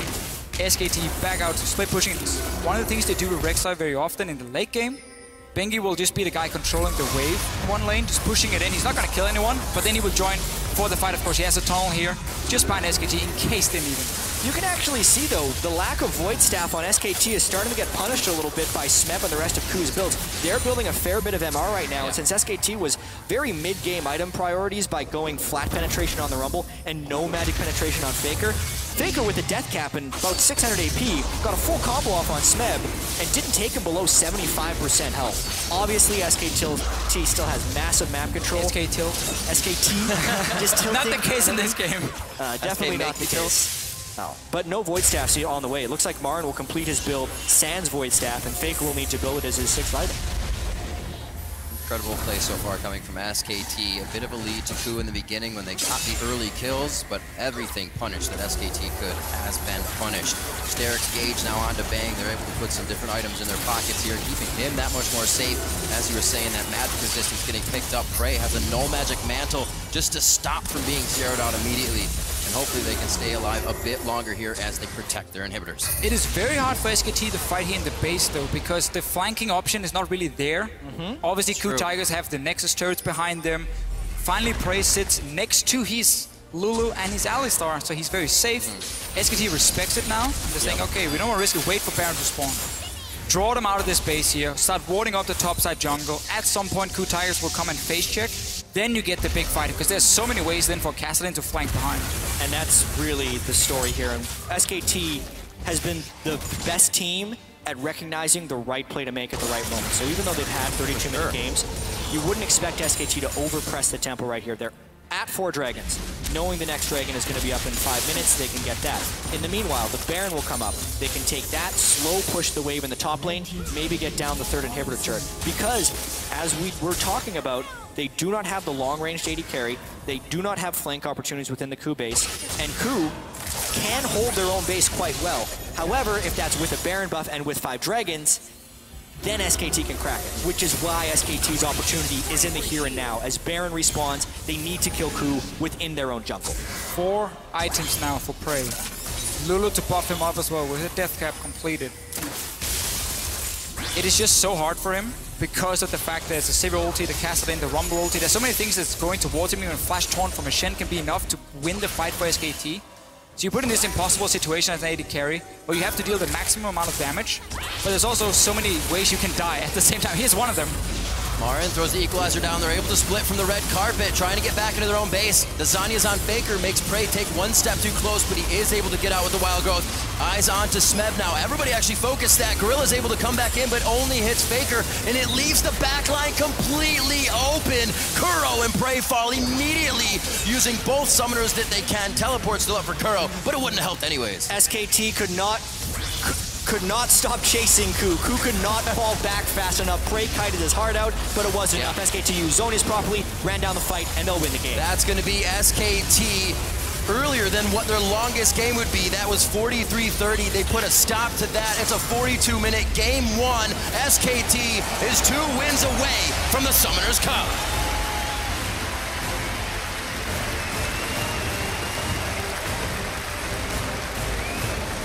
We just have to look at this early game here. When a Kassadin with no teleport managed to have more of an impact than Kuro here on this Lulu, it looked very, very bad for KOO Tigers because Faker just kept roaming between the lanes. And again, whenever I felt there was an opening for the KOO Tigers to do something, they reacted a little bit too slow, maybe a little bit too afraid. They couldn't punish whatever small mistakes were left by SKT. So they never got that chance to really get back in the game. And of course, Marin on this Rumble got completely out of hand. A little bit. That's been a lot of what's plagued KOO Tigers, and why people have been underestimating them is because they don't seem to necessarily win the game through their own accord, but they then punish mistakes. And SKT's been the team that makes the fewest mistakes and then punishes teams that give them openings. KOO has been giving a lot of openings, and this game SKT punished quite well. Amazing play coming out of SKT in the beginning. We saw KOO had a slight lead, But again, what we saw in every game, through groups, through the brackets, that SKT comes back nonetheless. They find a way in, and usually it's a 3-4-man fight. This time it was a teleport to the bot lane. And we didn't even see teleport pressure from Faker. He was clearing his lane, roaming at the appropriate time. They just had knowledge of the map way more than KOO Tigers. And when you run these compositions where it's so much about the AD carries damage, SKT knew that in the pick and man phase. We talked about it a few times, the Kassadin, Rumble, Sivir, everything that can constantly deal damage to this AD carry and force him to run. So he can't just sit there and spam away with the rockets and take over the game. Prey didn't have the greatest performance. It was very hard for him to do a whole lot. Often it was because he was caught out of position before the fight even started, and then it's tough to do anything. And that could lead back to Jinx not being played that much in the LCK. Lulu Jinx right now stands at 5-4 in the entire Worlds tournament, so it actually hasn't been that effective. So much of that was Marin's placing the equalizer in places that forced him to run away. And it's not like Marin's equalizers were placed to kill everyone. They, in a sense, were kind of zoning equalizers. I hate it when people use that word. It's like, oh, he missed it. That means it's a zoning equalizer. But these ones actually were, because they were funneling all of KOO Tigers into places where they get hit by Ricochet and they get hit by Faker's Kassadin. Well, what a game one. We're going to shoot it over to the analyst desk now to analyze a bit of that game. Thank you, Riven. Some analysis we shall do. What a game one, though.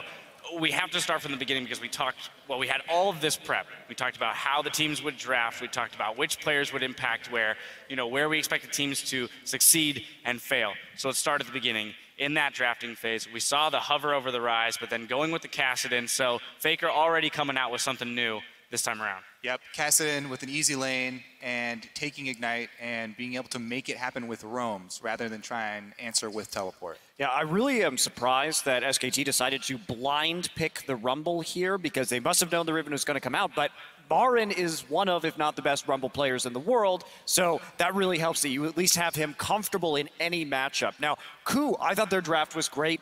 This harkens back to their Juggernaut day or Juggermaw days when they would play the Lulu with the Kog'Maw. This is the team that invented that strategy, so they've got to be comfortable with it with Jinx. And I have to reiterate back on actually SKT side, Marin's play. Once again, this was pretty much just what we were talking about in the pregame. We're talking about his use of Fog of War, the information denial, and how he always keeps his CS, and he always is able to make that teleport play on time because of the way he manages minions. The other big one I want to point out for SKT this time around was the Shen support pick, actually. That's what facilitated a lot of the playmaking for this team. Wolf had 19 out of 20 kills, just missing participation on one of them, or kill participation, not the actual kills. You saw there for a moment the team's already strategizing for game two, so plowing ahead there. But Krepo, I want to come to you because, as Monty mentioned, this is a team comp for KOO that we would love to see. We imagine they're very comfortable with. So for both of these teams coming out of the draft with compositions we would have expected out of them, however, they didn't come away with the win. So where did they fall short in terms of playing it out correctly against this SKT comp? Looking at champs, like initially, I also like KOO Tigers comp, but I think SKT is running a very risky composition to play. If you fall behind, no amount of gap close is going to help you. You're just going to run out of damage. But they managed to play the map so beautifully. More importantly, the way they use teleports, and especially one of the first ones with Rumble. I think we have a replay of that already, so we can get to that. And that was just really beautiful map play. They saw Hojin in the top lane, then later on, so Hojin right now, he gets spotted in his signature gank because he always goes for the lane gank, counter gank. He doesn't take the usual path. SKT did their scouting, and then he moves into vision, and immediately they set up a ping is being made right now on the bottom side of the map too. Goes into Fog of War as well. Marin disappears. Gorilla, look at the ping where they're about to place. They're like, okay, top lane is calling, okay, my top laner can teleport, but it's like, he's nowhere near. So they don't expect him to come around all the way from the backside of the turret. Suddenly Equalizer lands, and this completely confuses KOO, and then a good follow-up roam, I believe Faker shows up too.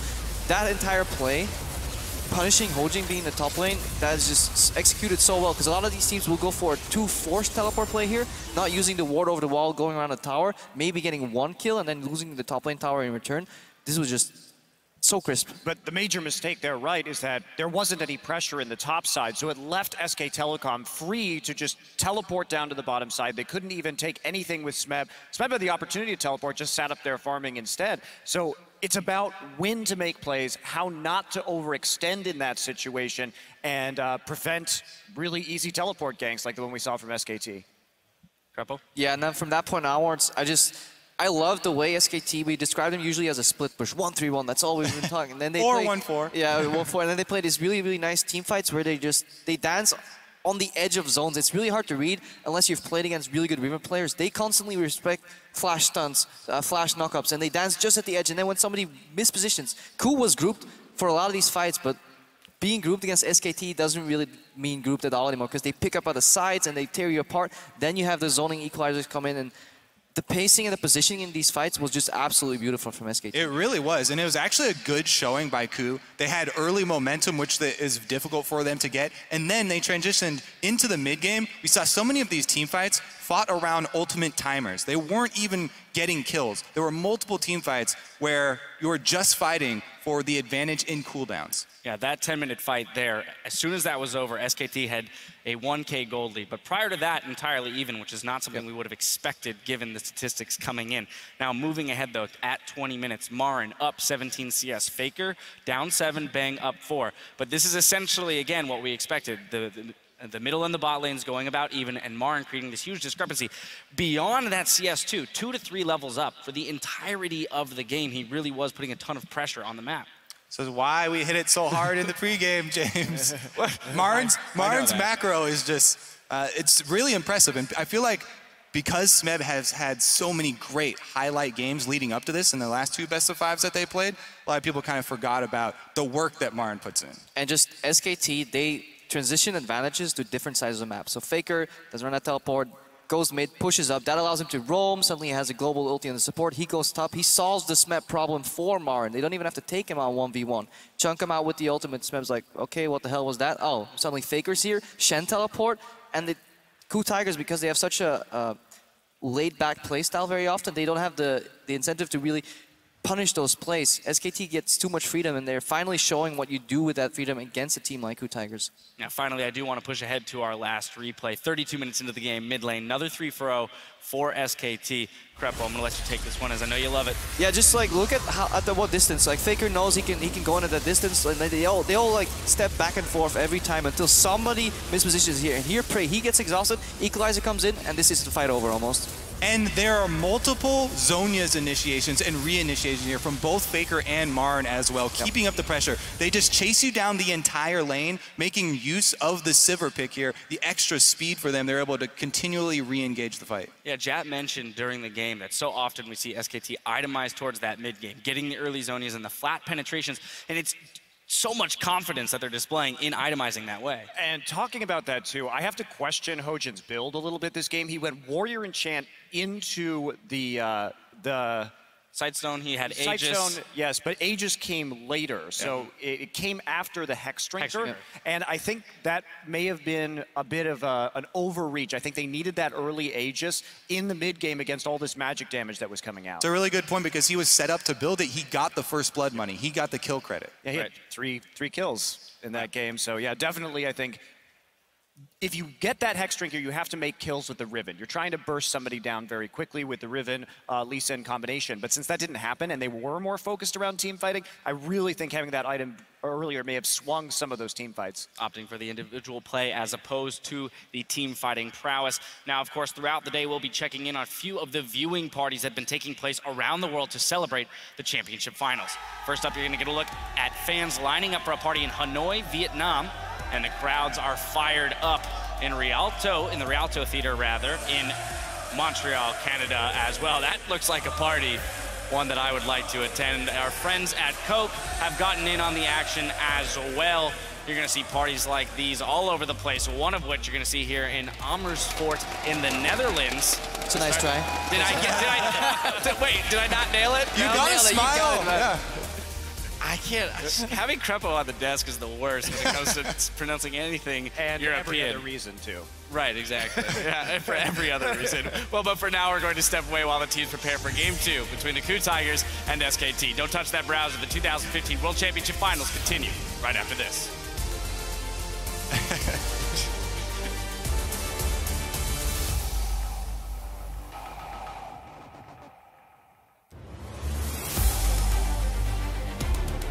We're about to find out right now who's going to get the momentum in Game 1. Marin into the fight now. Kuro and Prey are the targets, and that's going to be Kuro going down. SKT seemingly pulling the this one back in their favor. Faker's range, Faker over the wall. Are they going to be able to take down Kuro? The Wild Growth is down. The first one is Gorilla. They have Prey in the perfect spot, and they take down Prey. They take down Gorilla, and it's just chaos for Ku. They cannot find the right positioning. SKT is running down the lane. Hojin can't even help on the outside right now. Somehow, Ku gets out, only losing Prey. No, there goes Hojin. SKT is 2 wins away from the Summoners Cup.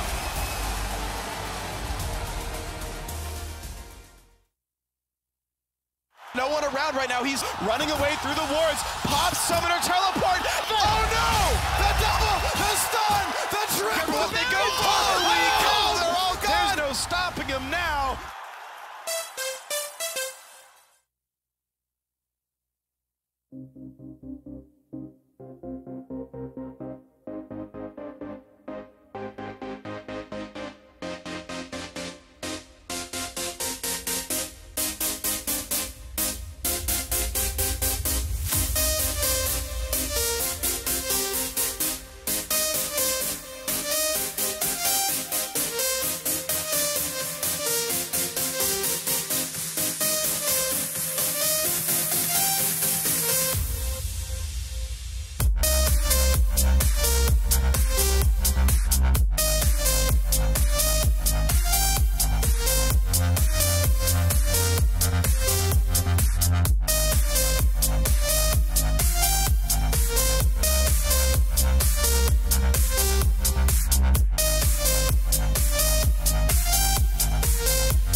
Welcome back to the 2015 World Championship Finals. SK Telecom T1 still writing their undefeated story as we get into the first game of finals, and they played immaculate that game, falling behind only for a few minutes in the early game.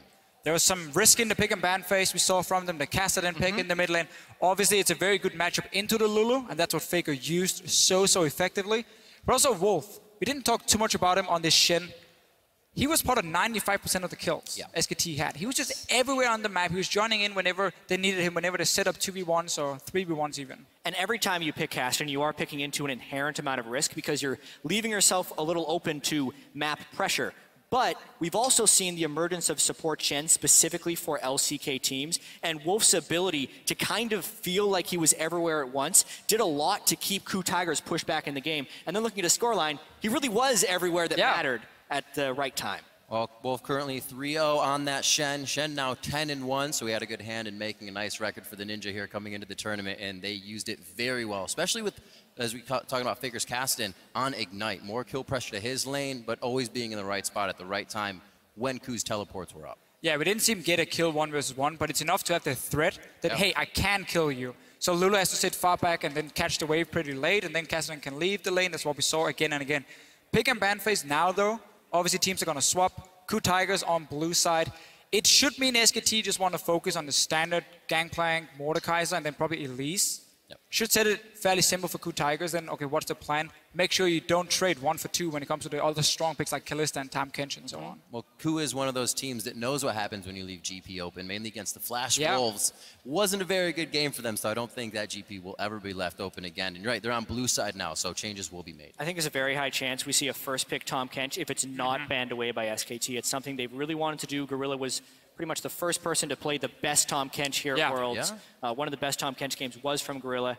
And yeah, the fact that they haven't banned it speaks pretty highly of the chance they're going to first pick it. Also, Wolf showing one of his first plays on Tahm Kench against AHQ. That dive under the turret on was absolutely ridiculous. They're both fantastic players. Showing the prowess of what he could do as well. So I can't wait to see if Kench does get unbanned. And that's the problem for SKT.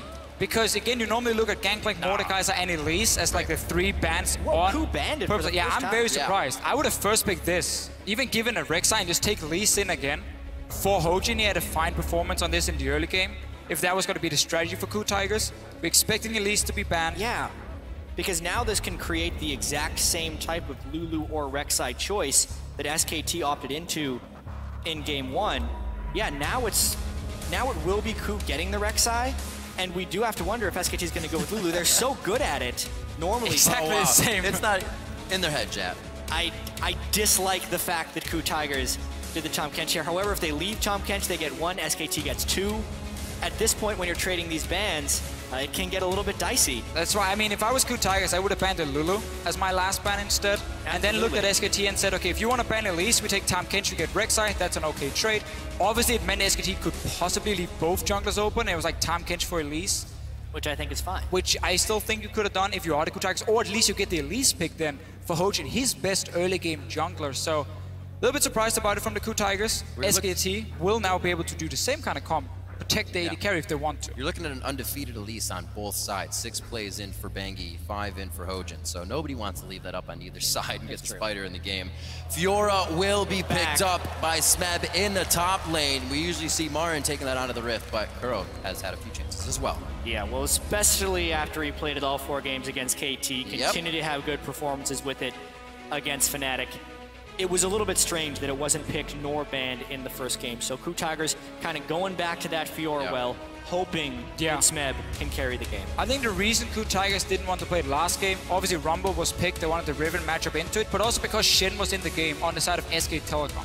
So it was going to be very difficult to beat that split pusher. Riven can go in and flank a teamfight and kind of burst down one target more, and have some AoE at least, where the Fiora does not, very single target focused. Now, because Alistar goes in as the second support, once Tahm Kench is gone, people go Alistar very often. Right. Shin was available for KOO Tigers. They could run the Fiora. They will have this insane split push now with Smeb and double global for both jungle pick and support pick. KOO Tigers should be able to set up a very good split pushing scenario here for Smeb. As KT throwing together a little AoE in their composition with Rumble again for Marin. Bang will pick up Jarvan for Bengi in the jungle. Well, this I think will be extremely interesting. Marin was free to pick the Rumble into Smeb's Fiora last game, and then KOO opted for a different matchup. I think Marin is very confident in Rumble against Fiora. We've been waiting for people to kind of find the right Fiora counterpick. Was it Darius? Well, no, that kind of fell apart. It was Renekton in some games unless you built in an extremely proper way and had your whole team helping you. Now I think we're going to get to see the best kind of anti-Fiora matchup possible. We thought maybe it would be Lissandra. We were hoping at least. Big picks, but maybe it's going to be the Rumble. We're going to have to see how this matchup plays out. At least Rumble can be very difficult to dive in the early game. Often what happens if you're losing the lane, you get pushed into a tower, jungler shows up. Rumble ulti and his tankiness makes it difficult, at least, to kill him. What are we looking at here? Support Shen, top Fiora, AD carry Shen. carry Kennen. Oh, sorry, AD carry Kennen. AD carry Shen. You had the ninja. AD carry Kennen. No, I love this. This is pretty much comfort zone for everyone on KOO, except you could say Prey because he hasn't competitively played Kennen AD carry. But specifically, when they were preparing for Fnatic, he prepared this as a pick to go against Rekkles, who was playing so much AD Kennen in case they'd have to take it away. Yeah. So he's very practiced on this AD Kennen at this point. And Kennen is very good into a lot of these hyper carries because, first of all, he has a fine landing phase against them. Once he gets a Cutlass and the Blade of the Ruined King, he's very strong 1v1. So this AD carry cannot sit on his own in the side lane and risk taking a duel with the Kennen. They can try and farm out. That's why Tristana also comes in here for Bang. It's one of the safer AD carries at sitting and farming up in the side lane. But really, KOO Tigers are building for a 1-3-1 setup. Insane split push coming from Smeb with Rek'Sai and Shen joining him. Wave clear in the mid lane from the Victor. Very standard KOO Tigers composition from what we've seen here at Worlds. And SKT obviously saying, well, let's go team fight. Hard engage Jarvan, we're gonna take the fights. In this case, I do like the amount of AoE damage and crowd control that KOO can put together, because typically teams that have Lulu in the mid lane do tend to group up in fairly small balls of people. So therefore, the AoE from KOO Tigers will be able to hit SKT a little bit harder. It'll be very interesting, though, to see how this mid lane matchup goes, because both guys have opted into Ignite. Yeah, we're gonna fight in this mid lane here. Koro's saying, you know what? So. My teleport didn't work last time. I'm gonna try now and duel this Lulu. If I can push in Faker, suddenly he can be the guy roaming and assisting the lanes like Faker did in the last game. It's been a quiet mid lane for this Worlds tournament. Usually you hear the top laners are on an island, but the mid laners have been very soft in their back and forths.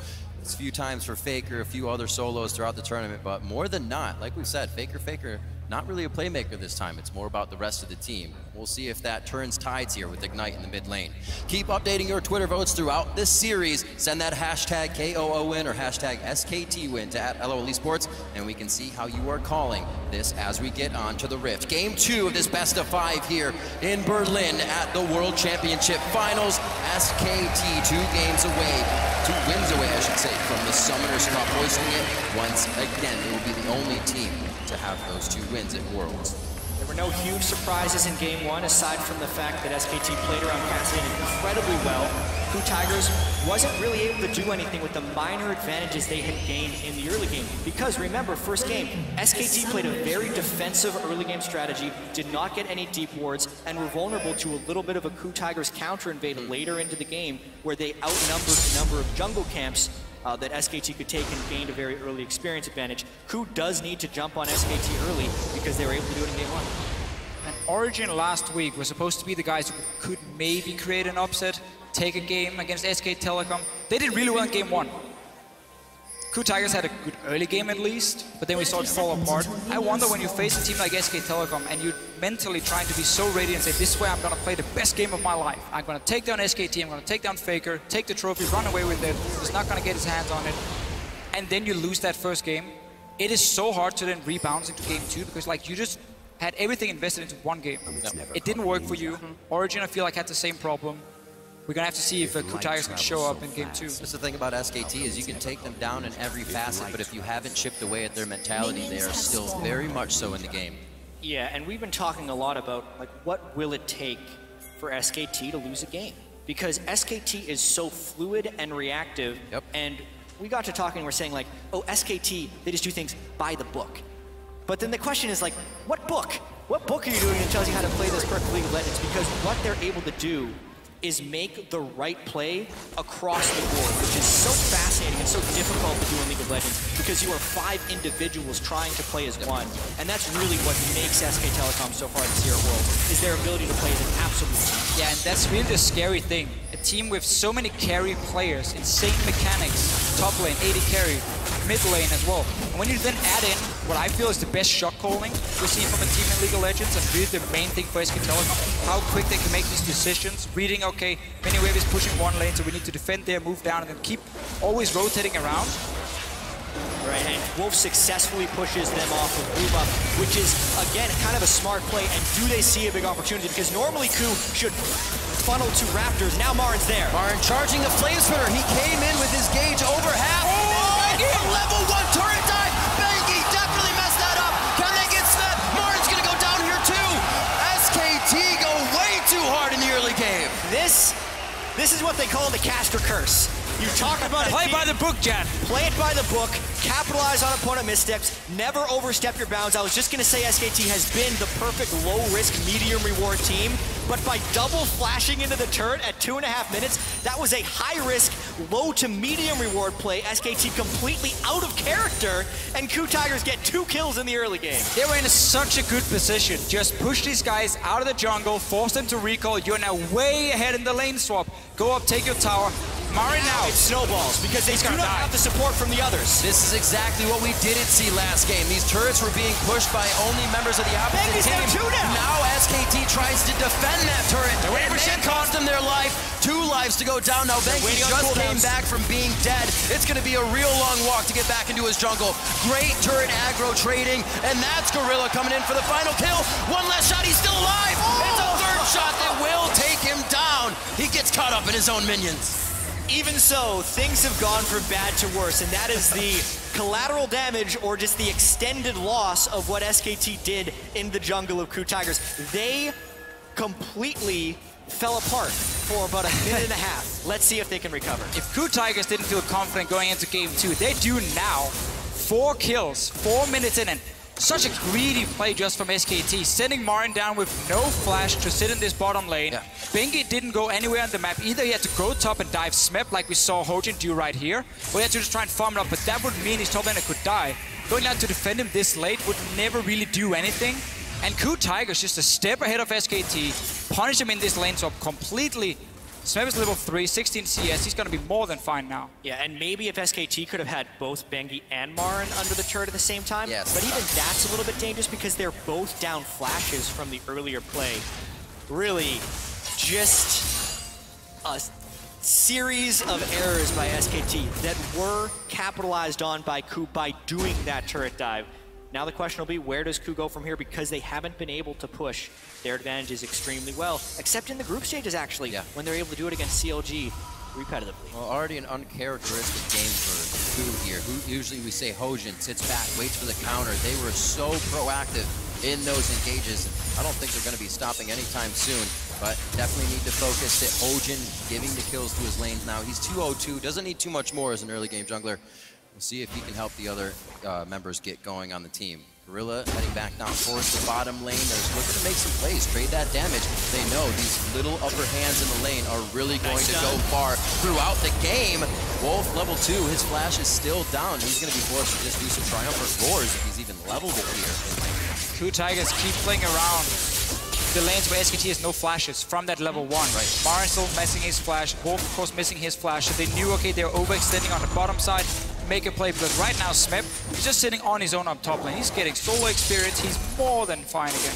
And this would actually be the book that you play by if you're KOO Tigers. You see a small hole in the opponent armor, you hit it again and again and again until those flashes are up again. They're completely happy with Smep farming, and they know if they continue to hit SKT's weak spot, SKT will continue to send defenses down there, which means they won't be stopping Smeb on the other side either. So things going very well for KOO Tigers. Assistance ping called in by Hojin here. It looks like they want to make a move in towards the jungle. Wolf Spirit did moves, but Faker I don't think caught that. He'll still be safe to get out of this. But this is the first action we've seen towards mid lane. Faker and Kuro are probably like, what is going on around us right now?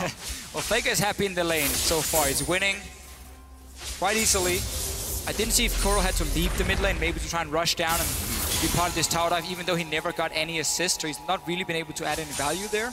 But it does obviously mess a little bit with you as a player. You suddenly have to leave at level 1 to join a weird fight behind you. It can set you behind. I think that's what happened in this mid lane. It is still fairly even. Even though I actually think it was Faker that pushed up a little bit into the turret as well, so maybe a few CS lost early by Kuro. I will say though, Kuro, even when they're in large deficits, has always been able to have massive impact in team fights on Victor. I think it's really exciting to see how he can deal against Faker's Lulu, who's very high pressure mid laner trying to roam. And Victor's, I think, a pretty good pick against that because he can counter shut the lane very easily after Lulu does that and kind of match the roams. And as you mentioned earlier yourself, when you're against the Lulu, you don't want too much single target damage because she's gonna shield that guy, block him up with ulti. You want massive AoE. Victor will offer that. Smeb, nice little play here, can riposte the damage coming in from Bang. And in that melee, Kuro knows exactly what he's doing. 8-2 over the summer split with an 8.5 KDA on Victor. Victor was his pick. Yes. He brought it into the meta and it started the spring split. And then everyone was like, oh, Victor, he's extremely strong. Let's all start playing him, and we still play him half a year later. We'll see what he can continue to do. Like we said, not much action to the mid lane. Everybody else getting themselves going. Hojin still 2-0-2 as things have kind of slowed down. A little breather for both teams as they get full 3 levels under the turret. They have all the skills to get out or get in if necessary. Hojin. KOO actually got some nice deep wards that have already been cleared out so far. So we'll see if they can get themselves back into that jungle and ward it up. I would have liked to see SKT say, you know what, guys, we've been losing now this one-on-one between, obviously, the top laners or the AD carry versus the top laner.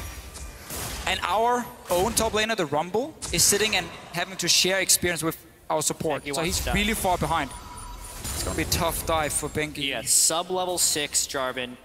Riposte will be up very shortly for Smeb, but they're going anyways. Goes back towards the turret, trying to keep himself in between the wall. That's the flash out. Can't get the grand challenge onto Bang. Smeb will not go down from that, I don't think. He should stay alive. He has just a sliver of health. This has to be going back. He misses the strike, but he does get the auto as Smeb flashes in range, unfortunately. Those are some fast fingers you got to play to get out of that situation. I think SKT had it either way. Flash for flash, though, as the kill goes down. SKT clearly said, okay, Bang, keep pushing the lane, you might be able to get a tower, then we will swap the lanes back. Rumble should recall from this bottom side once Tristana appears in the lane, get him into that one-on-one against Fiora so he gets some experience, but I feel it's almost too late for Marin. He's falling almost too far behind in experience. It's very important they got that one kill at least. That was all they were keeping Bang for. Keep pushing in the lane, try and get the tower. He didn't get it though, because they took the kill instead. Smeb's been doing a very nice job on Bang, getting that damage down, pushing him off the waves, not allowing it to always be at the turret. Definitely saved his life for a little bit longer than necessary there. Did see him go down, blow his flash, but he is coming back with a Tiamat, so that's only going to get easier for him to farm that lane out and be somewhere else for his team when necessary. Absolutely, and Smeb with the 2 deaths as well. It's actually not too out of character for what KOO has been doing so far at Worlds. He actually has given up more First Bloods than any other player at Worlds.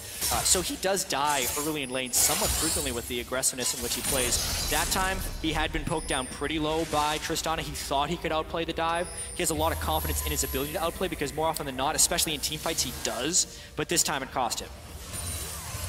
Good play though from SKT in the end. Kind of saving Marin here. He was falling really far behind in experience early on. A full level is a lot when it comes to these 1v1s, especially when one of them is a Fiora who needs to get punished in the early game, otherwise she will outscale you. Going in on Marin now, he has flash ready. Marin throws down the equalizer. That does not look like a good situation for him though. Very nice flash over the wall. He's got full vision here, but he doesn't have vision behind Baron. Instantly lasered down by Kuro, and his Victor just gets a kill. He just walked up lane and got it. Faker's still farming there, and he's not going to lose any minions as he comes back. Wow, and a small interaction there. Wolf actually gives Gorilla a gift because the Shen ult was coming in, but Wolf interrupted him, so now they get to keep the 2v2 as well. They get the global presence from the Shen shield during their dive, and they don't lose the map pressure for it either. Same thing as we saw in the last game against the Lulu. You push her into this tower, she stays there, she tries to farm it up, push it back, and then you roam to the other lanes. Bengi gonna find Smeb now. There's ulti on this Jarvan, so you can lock him down at least. A lot of love from Bengi on this Smeb lane. Cataclysm down. Flame Spitter should be able to take Smeb out quite quickly. Here's Hojin. For the kill though. He makes it. Grand challenge is down, so this is all about Smeb's abilities. Flame Spitter finishes him off, but Marin is overheated as he makes his way out now with the scrap shield. He should be okay. This is Kuro's second roam. That means his mid is open, but it pays off with kill number 2. Kuro has been out-roaming Faker this game, and Smeb comes up huge with that play. But everything happens up top, means time to fight down bottom. Once SKT sees an opening, they take it. That's Unbreakable Will on. Slicing Maelstrom's going to put a bit of crowd control. They need to stop Bang from dishing out to DPS, but it looks like they won that trade nicely. They'll be able to sit back in lane as Wolf tries to heal it up. SKT with their bottom lane here picked against the Kennen, saying we have a headbutt, we have buster shot, we have so many ways of shooting you away from us when you pop that ulti. So it's going to be hard for Prey to kill this lane, but he's not here to kill the lane. He's here just to support the rest of the team in the fight, because right now you have 2 kills on your top laner. He's been getting solo experience, and you just ganked the lane and got more kills for him. Yeah, and I think this is another time to call attention to the itemization timings. Yep. Last game, Bengi was at 16 minutes before he completed Sightstorm. He had a Cinder Hulk, which gave him very good combat effectiveness. This time, Bengi has an early Sightstone, less combat effectiveness when he goes up to try and kill Smeb, weakens him enough for Smeb to be able to kill him, and is one of the major reasons KOO ended up winning that trade. Because SKT's been on the back foot, they're warding more, but it means Bengi can't actually take fights. Oh, he knocks him up inside the gravity field. Flag and drag over the wall. Not much they can follow there. The flash is already down from Kuro. Does he want it? That gives him the speed! And he gets the last auto in for the 3rd kill of the game.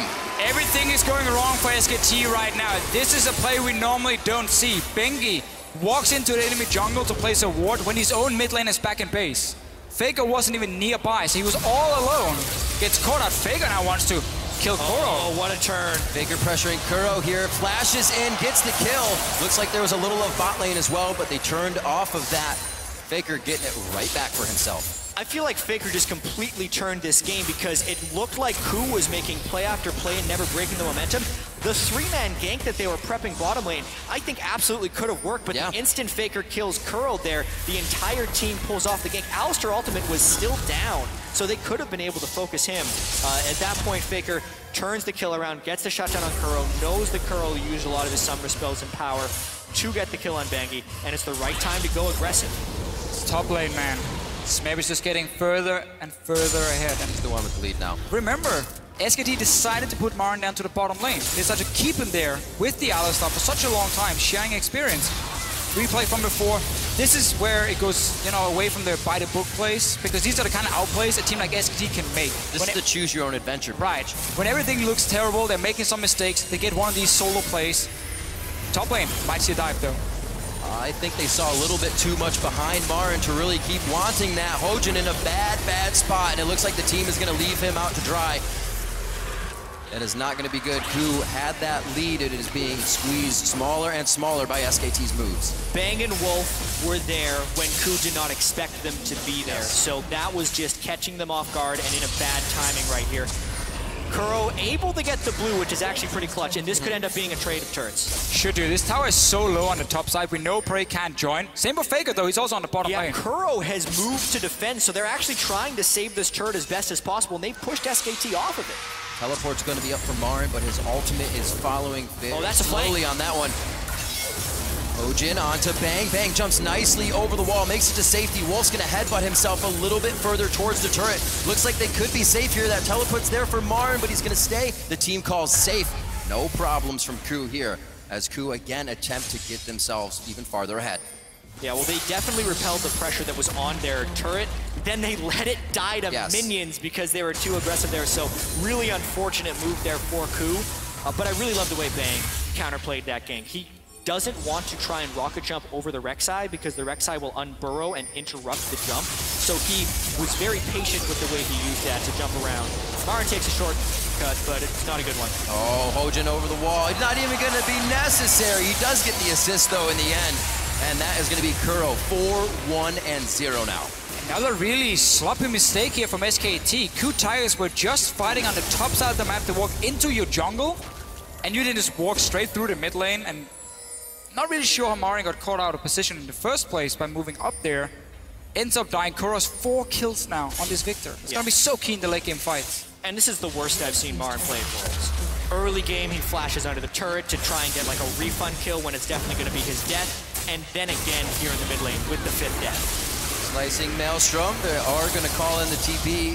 Smeb's in. Is that a fight that they can take here? Unbreakable Will is down, so it's definitely an option to go for Wolf. Marin's going to join the fight, and he lays down the red carpet for Smeb to enter, and it looks like Smeb will go down as he hits the front door. Somehow, Wolf stays alive.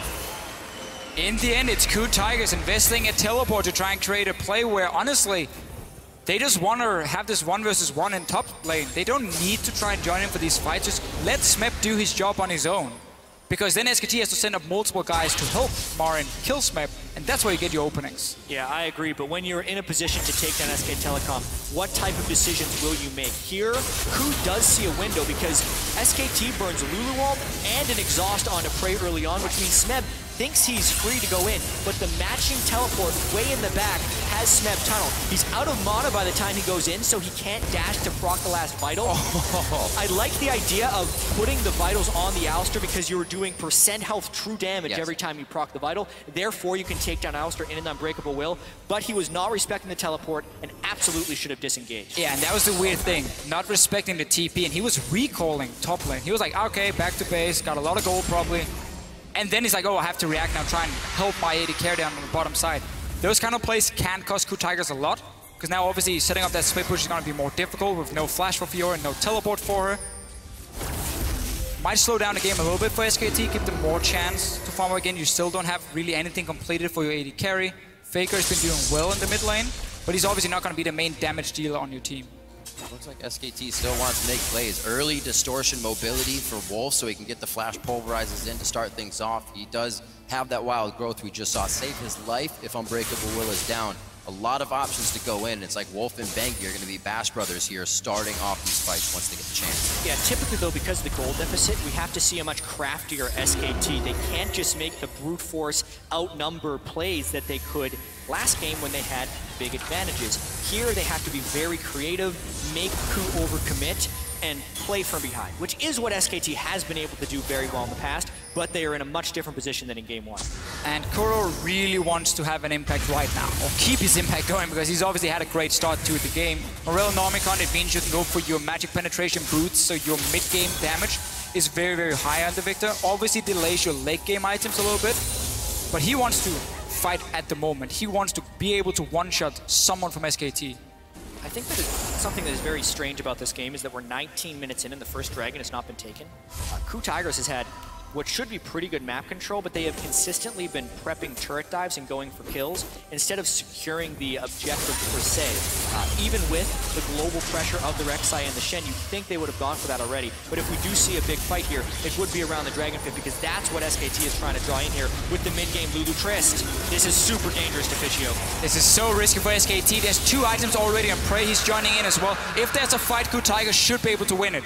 Well, Gorilla was coming down like he wanted that fight. Just gonna take mid tower instead. Yeah, push mid. Yeah, this is the counterplay right now. SKT may sacrifice mid lane, but if they can trade bottom turret for mid turret and get the dragon, it's a giant win for them right now. They're keeping Bang bottom, and as long as they can defend tier 2, this is a huge win for SKT. Smeb wanted to stay top lane and push it out, but again, he had no teleport. It was used in that fight earlier where he ended up dying, so he couldn't join in time. They're pushing the tower. Because they see the Trist bottom, they wanted to push the inner middle turret right there, but you can really see that with the Lulu and the Rumble there, the turret push just isn't happening. Now Ku is trying to get deeper vision within the SKT jungle, but as you can see, SKT's really contesting almost everything. This is where they're hoping Ku makes a mistake. A lot of damage onto Smeb, but very nice parry on the flag and drag. And I don't know if they're going to be able to get the damage they want. Gorilla goes in the middle of the fight with a nice flash and talk. Gorilla goes down. Here comes Kuro. Throws down the Chaos Storm. It's all over Wolf, though. Oh, nice flash over the wall from Faker. And he glitter lances over the Krugs and gets away so he does not take too much damage. Somehow, every member of SKT is alive, but Ku is still on the chase. Marin dodging out the damage of the laser means there's not much follow-up to be had. And this whole time, Bang is pushing the bottom tier turret. This is SKT winning all across the map. SKT saw KuTigers split up and said, let's put down the Rumble ulti, let's try and lock down Fiora in the Rumble ulti. No flash for Smeb to get out of it. That's how SKT starts the fight. And Prey, he left the bottom side to run all the way to top lane, try and join, didn't manage to, ends up losing another tower. This is the craftiness that we were talking about with SKT, and one of the most underrated parts of Rumble Ultimate is the range in which you can use it. Look where Marin is right here when he decides to cut them off with Equalizer. He landed the second half, and he completely cuts off the funnel. So when Bengi comes over the top, he does lock them within the Equalizer, not to mention the split up right there, and it's miraculous of SKT to have everyone survive throughout that fight. Fantastic plays all around. They're able to take down Wolf here. This will help them get towards the turrets a little bit more, but you still have Faker, you still have Marin to clear the waves. What play from both teams so far? 10-9, still a slight gold lead by 1,000 in favor of Ku, and it's not something, like we said, SKT has worked with very much. Being down, they're usually the team up by at least 2,000 to 3,000 at this point. Yeah, and that's why, again, it's so impressive how they can use every single advantage they find. Oh, okay, you just invested all your summoners as a top laner. We know we can engage on you now if there's an opening. we know there's no split pushing pressure because TP is down. So like it bought a lot of time for SKT to make some plays as a team, group together as 5, out-rotate the KOO Tigers and then pick the right team fights as well. Really well played, and KOO Tigers are learning, okay, we cannot split up like this, we have to stay together because the engage from the Jarvan and the hard engage option he brings is too high for us to split up because we have so many squishy members. I mean, the only real tank on this team is gonna be Hojin sitting in the front. Shen is not gonna be tanky enough as a support to really stay in the front line. I think it's gonna be a huge balance though, because Smeb needs to be able to split push, and they need to be able to disengage some of these team fights. That's the whole reason he's picking the Fiora, but SKT brings some friends. Grand challenge in, cannot get the last hit. Gorilla way too deep here. Use Stand United to get on Smeb, but Smeb turned from the fight immediately. He's trying to get the hits onto Bang. That's going to be the explosive shot, taking him down. Bang knew he could get the kill easily. SKT working well within their champion's capabilities here. Steady yourself here before, Jad. SKT, or KOO Tigers, sorry, have to be able to split push. They had used another teleport from Smeb to get 1 kill on Wolf in the mid lane, so once again, that global is gone. They're not using this Fiora at all. Keep burning the teleports for absolutely nothing. This one obviously was just Bang. Returning to the bot side, really smart decision from him. Ends up getting a 2-for-0 trade. And the trouble here for KOO is it's also so hard for Smeb to exist well in team fights. Lulu polymorph, also slow and somewhat reliable damage from SKT, does not get parried well. One of the biggest things about Smeb in their semifinal against Fnatic is he was parrying or riposting giant CCs, Skarner ultimate, Riven stuns, huge bursts of damage, but that isn't the way SKT's composition is built. It's sustained damage over time and good crowd control. So really, Smeb needs to be smarter about these split pushes because SKT is consistently outwitting him. He can win the 1v1 against Rumble, but he's overcommitted. We've also seen it's very hard for Smeb to hit all of the vitals with the amount of pop-ups, the flag and drag Bengi used twice in the last fight to stay away from those vitals and give Smeb his HP back on Grand Challenge. A lot of things work against KOO Tigers in these fights. One of the reasons Lulu has been seen as one of these really power picks in this meta is because she works so well against all these top lane carries. Like, oh, you want to single down one guy with your Fiora ulti. He has everything invested from Lulu to save that guy. Whimsy comes in. Against like Darius, you can just kite him for days. She works extremely well against all the top lane carries. So SKT were happy enough taking that in that rotation, where KOO Tigers said that apparently they were fine giving more of a protector AD carry comp to SKT. And I still think it was okay for KOO. They just haven't been able to, once again, to use their lead properly. They keep making these small mistakes on the map, how they want to use the globals, when do they want to assert pressure on one side, and that's what SKT is punishing every single time. SKT working very well proactively throughout the tournament, always waiting for a team to make mistakes. Marin's going to have to respect this push towards the top side, but they're calling up Bang as well. This actually may be a fight.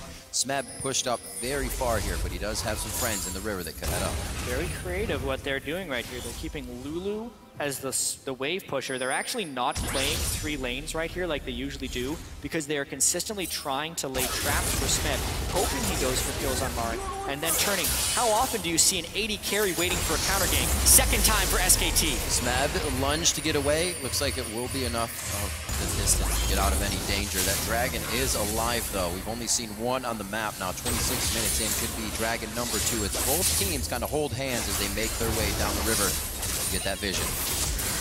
If SKT starts the Dragon instantly, if they know the exact time of teleport, they will get a 5 versus 4, but then they will lose top towers. I think it's better to send Marin back to this tower, push out the wave, and then look for KOO Tigers to make a move before you decide to do anything. And that's exactly what they're doing now. Just don't early TP down and like just 5-man the Dragon. Wait to see the play happening, and this is what's going to happen for KOO Tigers.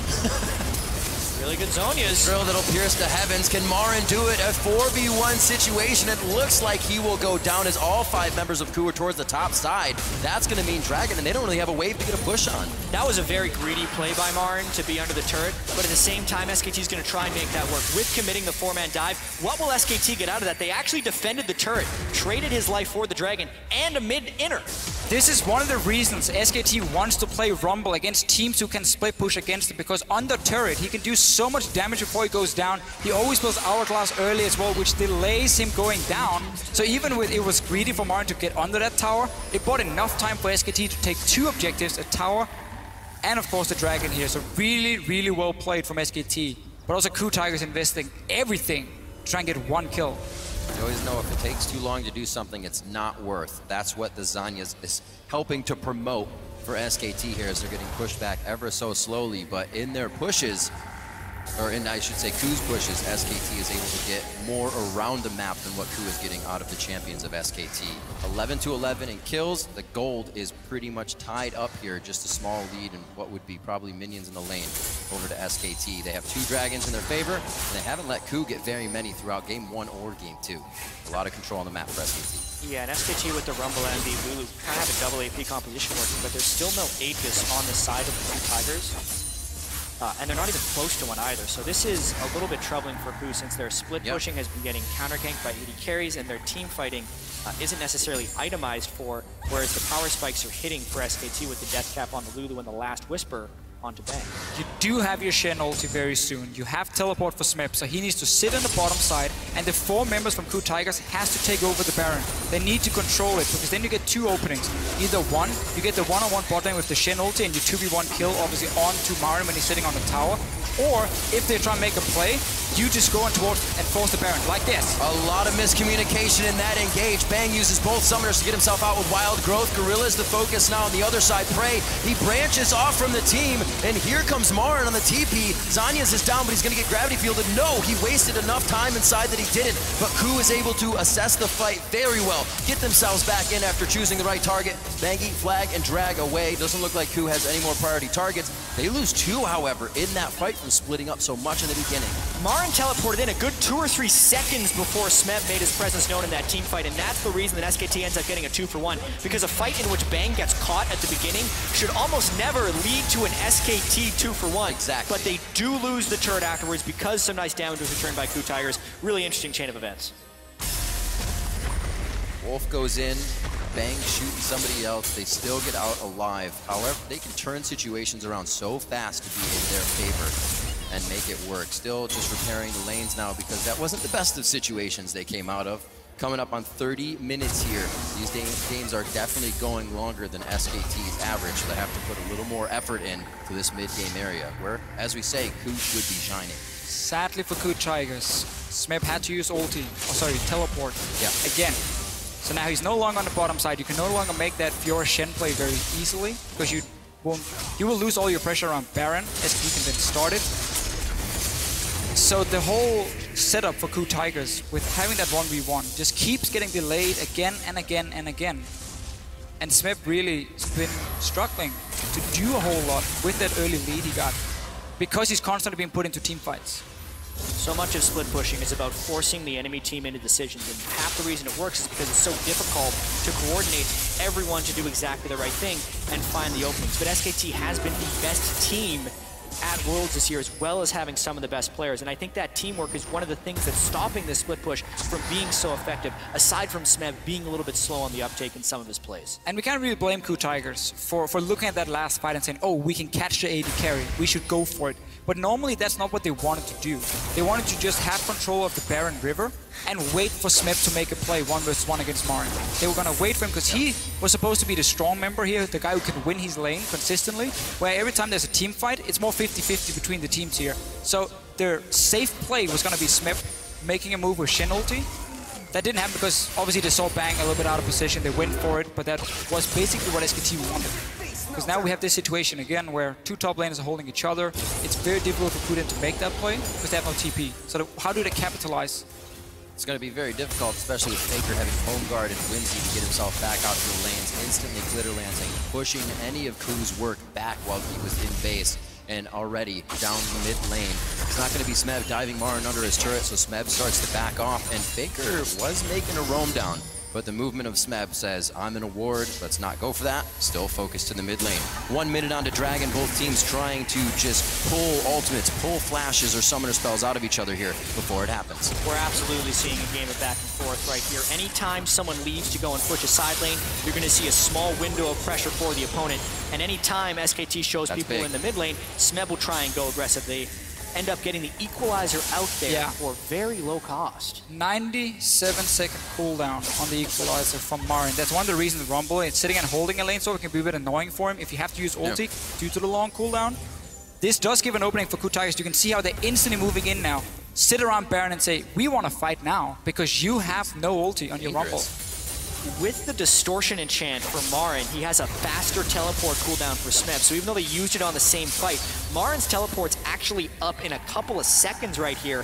And that makes it much less safe for Ku to actually be faking this Baron. Something we saw him focus in game 1. Marin is definitely a huge playmaker on this Rumble. We saw him come from a screen off, engage in one of the bottom fights. Ku's going to start. There's no vision here for SKT. If SKT goes in, it can actually be a 5v4. This is too risky. I don't think Ku knows the teleport's up. Now they do. Marin is going to be coming in. They will not be able to turn and fight this with the damage of Baron in their favor. They just back off completely. Here's the big window, though, because this time they forced the teleport without forcing the teleport on the other side. So that's a big win for Ku, actually.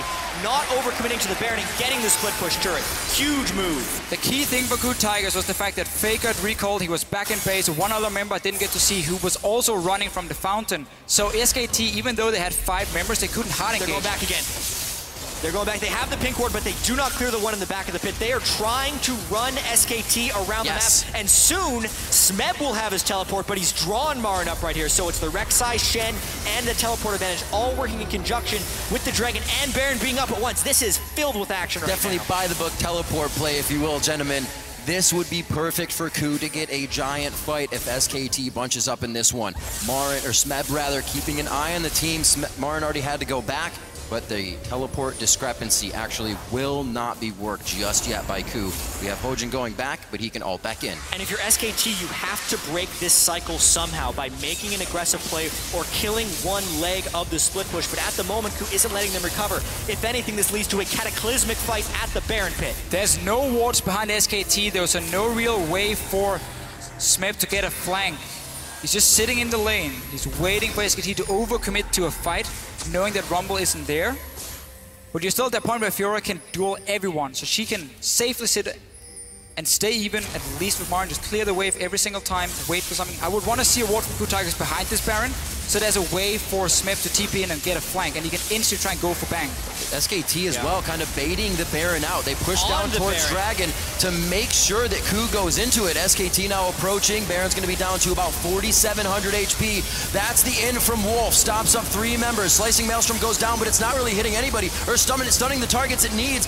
Faker is going to be able to take down Prey. The Baron still stands at 2,300 HP. Smeb is forced to flash out of this one. This is the fight they were waiting for, but SKT danced it out perfectly. The laser cross, it's going to be going to Bengi. SKT gets Baron for a 2nd game in a row, and now they're really going to be able to work the lane. But what's the point in just teleporting your top laner straight into the Baron pit? Oh, that was one kill. Takes him down. It's going to be the fight. This is an easy kill for Faker here. Little bit of glitter. Glitter gets everywhere, and it takes down Kuro. 45 seconds on the clock. They're getting longer. Smeb may be able to pick up Dragon, but it's a consolation prize at this point. Also, when Smeb teleports inside that pit, I think they were trying to do it a little bit undetected, but Marin was able to get an equalizer in that pit, which made it dangerous. Bengi's smite is up, so thanks for the help, Smeb. Thank you very much, says SKT.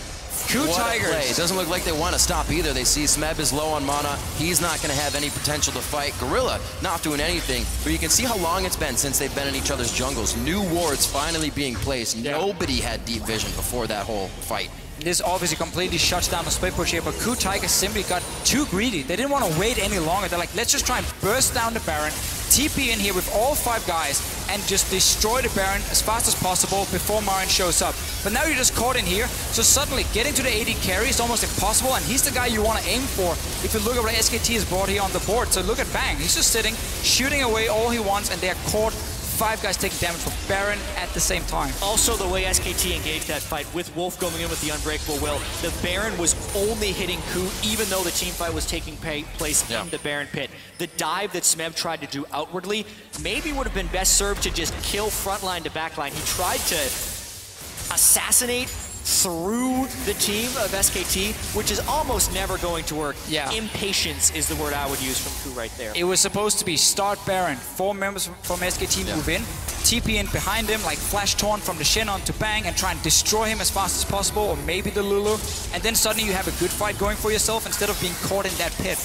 Just a little bit too greedy from Ku Tigers. It cost him in game 1, it's costing him again here in game 2. Smeb not really respecting the members around him. He's just going for a little fight. Damage onto both Bengi and Wolf.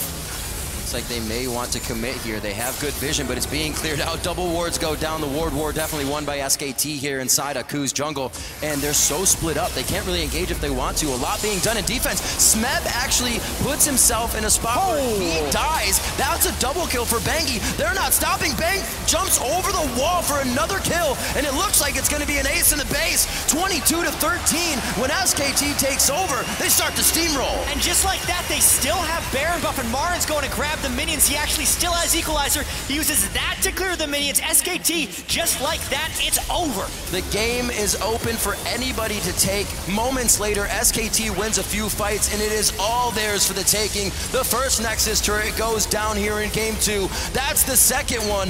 SK Telecom T1 are one win away from being your two-time world champions. Another game for SKT, where they punish you, they take the Baron, and they walk straight down and finish the game. 9 games so far at Worlds. SKT finished with the Baron buff on them. And KOO Tigers has had the whole setup for such a long time.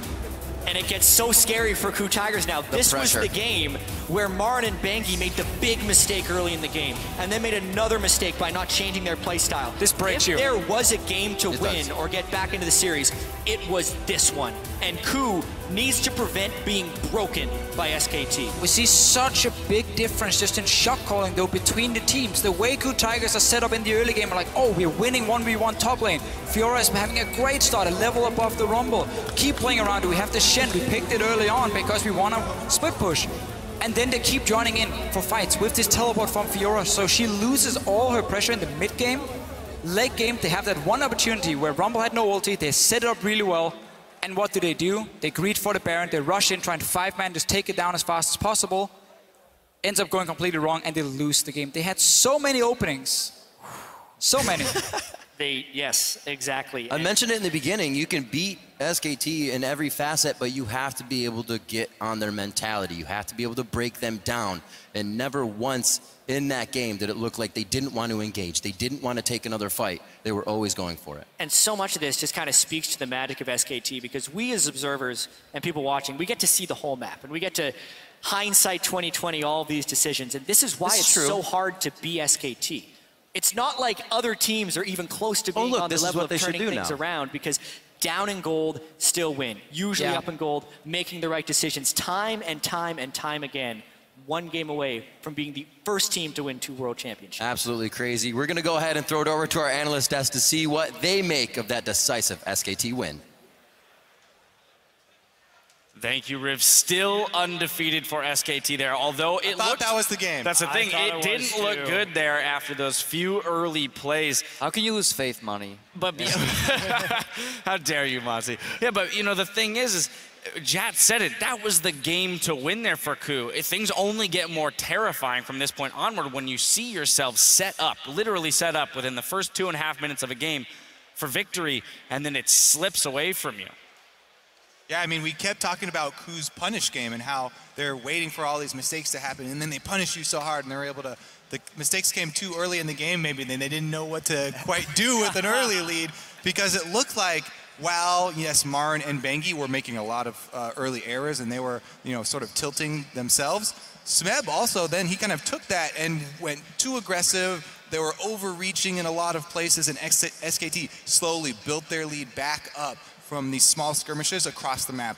Yeah, zeroing in on those first 2 instances in which KOO got their lead, Krepo, I'm coming to you, because the team comps, the way that they were set up, we would have looked at SKT's and said, well, this is a KOO comp. You know, we're going to just stall out the game and wait for it. And KOO's comp is one that is looking to snowball, set up that split push as Kobe mentioned. So those early kills that we got in those first 2 plays with the missteps from SKT, you would have thought, well, is KOO going to be able to have the tools to do what SKT would have done with that lead? Yeah, they just changed the entire dynamic of the early game, and the way that happened there, exactly this phase right here, where just greed from SKT going way too deep here for that initial dive, that put them behind so much, and then the game kind of turned around, so SKT was kind of playing a KOO style. Now they were playing from behind, they were the ones baiting the dives, trying to punish the dives, and you would think a team that is so good at the whole anti-dive game like KOO Tigers would actually prevent that later on, and this entire phase here where you see Marin flashing for the kill, it just, that never works out. Even if you like get that, it's just too greedy. Yeah, it's incredibly high risk, and then the dives just keep coming. They punish the flashless state of Marin over and over and over again. Just try and put him as much pressure on as possible, and then Bengi decides to show up. How did I get here? For some reason. And a new challenger approaches. Bengi really wants his repeat world championship too. Yeah, they do. He picks up the 1 kill. Gorilla, unfortunately, taking the aggro. Once he was under the tower, he did play that well. Like he knew they were about to launch another auto attack, so he wanted to give them tower aggro with a double knockup. Like trying to get out of these sticky situations, they did do their best, but just don't get in those situations. That's the one thing. Like why get there? You know, such a smart team. But later on, SKT, they did pick up the pace, and they showed some fantastic macro play overall. Absolutely. This is why we just point out there's so many threats on SKT. Even if, you know, jungler and top laner, the 2 biggest playmakers on your team, having a terrible early game, there's still Faker and Bang there to carry you. Now, before we get into those plays in which SKT was able to claw their lead back, I do want to dissect the reason why KOO wasn't able to press their advantage as hard as they could. We saw till very late in the game, no dragons taken, and then the first one was taken by SKT. With what KOO had at their disposal, you would have expected them to set up around that objective. I mean, it is a little hard because you're going up against Jarvan Rumble, which has one of the best ult combos in the game, so it can be still very dangerous to fight in the mid game, even if you're ahead around an objective like Dragon, as opposed to just split pushing. We're going to see that replay right here. I mean, they just turn Hojin, Whimsium right at the beginning. Yeah, but this is what I love so much about watching SKT play. Any other team here, they work in 30-second intervals. They look at plays and they say, what can we get in the next 30 seconds? SKT, they plan a minute or a minute and a half ahead, because as we see right here, many teams would go 5-man mid to try and not lose their tier 2. SKT, they know they can defend 4-man, bangs all the way in the bottom, but then usually teams will yield this red pressure and they still go for the fight here. They know Smeb doesn't have flash from earlier, so they even force here the combo to make him stand on the ultimate from Rumble here. So really good plays by SKT, and meanwhile in the bot lane, Bang is still pushing. Yeah, and if you keep up that macro pressure, it's obviously huge. Smeb did a good job of riposting at the beginning of that fight, the knockup from Bengi, but with the ultimate following right after, there still wasn't that much to be done. And they really did punish when they saw them going into the top side, and Bang's just sitting here free shooting at a turret. And that is one of their strengths. SKT, when they're down a member in a team fight or down a member on a map play, they will not yield the area, not the pressure. They will keep fighting it. They can win 4v5s if they have the preferential engage. And right there, they noticed that, well, we can slow them down enough for Bang to, worst case, take 2 towers in the bot lane for free. And that was such a smart call, because in the heat of the moment to make that call, there's so many teams that will just go 5 mid and just panic. But they know that that's a power spike, right, that they have going into that particular phase in the game, especially in a choke against a Fiora like that. So it's not only knowing when, like, or how to take these fights, it's when to take these fights, even if they're behind. They say, okay, we still have higher power in this situation, and the speed at which they can dissect that and know that is incredible. Yeah, KOO on your screen there, probably discussing some of the communication failures that they had as a team, and I want to point towards that Dragon Dance that we saw, Kobe, because again, they had shown the pushing power, split pushing power of Fiora. They finally got her into a side lane against a TP-less Marin, and yet they chose to start a fight. Not only did they have the split pushing Fiora that got a lead in the early game, they also had a support Shen who has global. They also had a jungle Rek'Sai who has a global, another role that you don't usually have a global from. So they had all of these tools to try and push an early lead and do the style that SKT usually use, where they pressure multiple points on the map at the same time and then pick you off, but they were unable to accomplish it. We also saw that in the Baron baits when they had that teleport discrepancy you talk about with Marin. They had teleport advantage.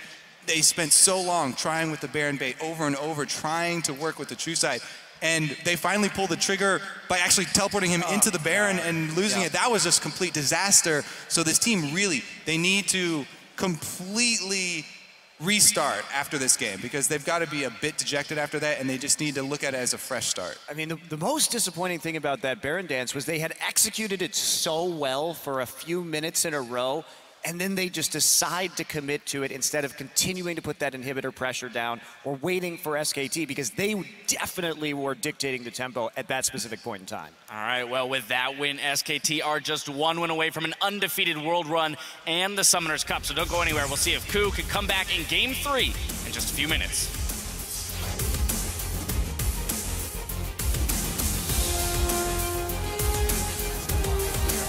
Berlin at the World Championship Finals. Oh, Bengi, level 1 turret dive! Bengi definitely messed that up! quickly. Here's Hogan. The kill though. He makes it. Grand challenge is down, so this is all about Smeb's abilities. Gorilla goes in the middle of the fight with a nice flash and talk. Gorilla goes down. Here comes Kuro. Throws down the Chaos Storm. It's all over Wolf though. Faker just completely turned this game. That's the end from Wolf. Stops up 3 members. Slicing Maelstrom goes down, but it's not really hitting anybody or stunning the targets it needs. Now it's a double kill for Bengi. They're not stopping. Bang jumps over the wall for another kill, and it looks like it's going to be an ace in the base. SK Telecom T1 are 1 win away from being your 2-time world champions.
Welcome back, everyone, to the 2015 World Championship Finals. Now, in addition to this amazing audience here in Berlin, people all around the world are tuning in to catch all the explosive action, including this viewing party taking place here in Lucca, Italy. And then, of course, we're going to follow that up with one from Barcelona, Spain. Lots of energy there in that very tight space.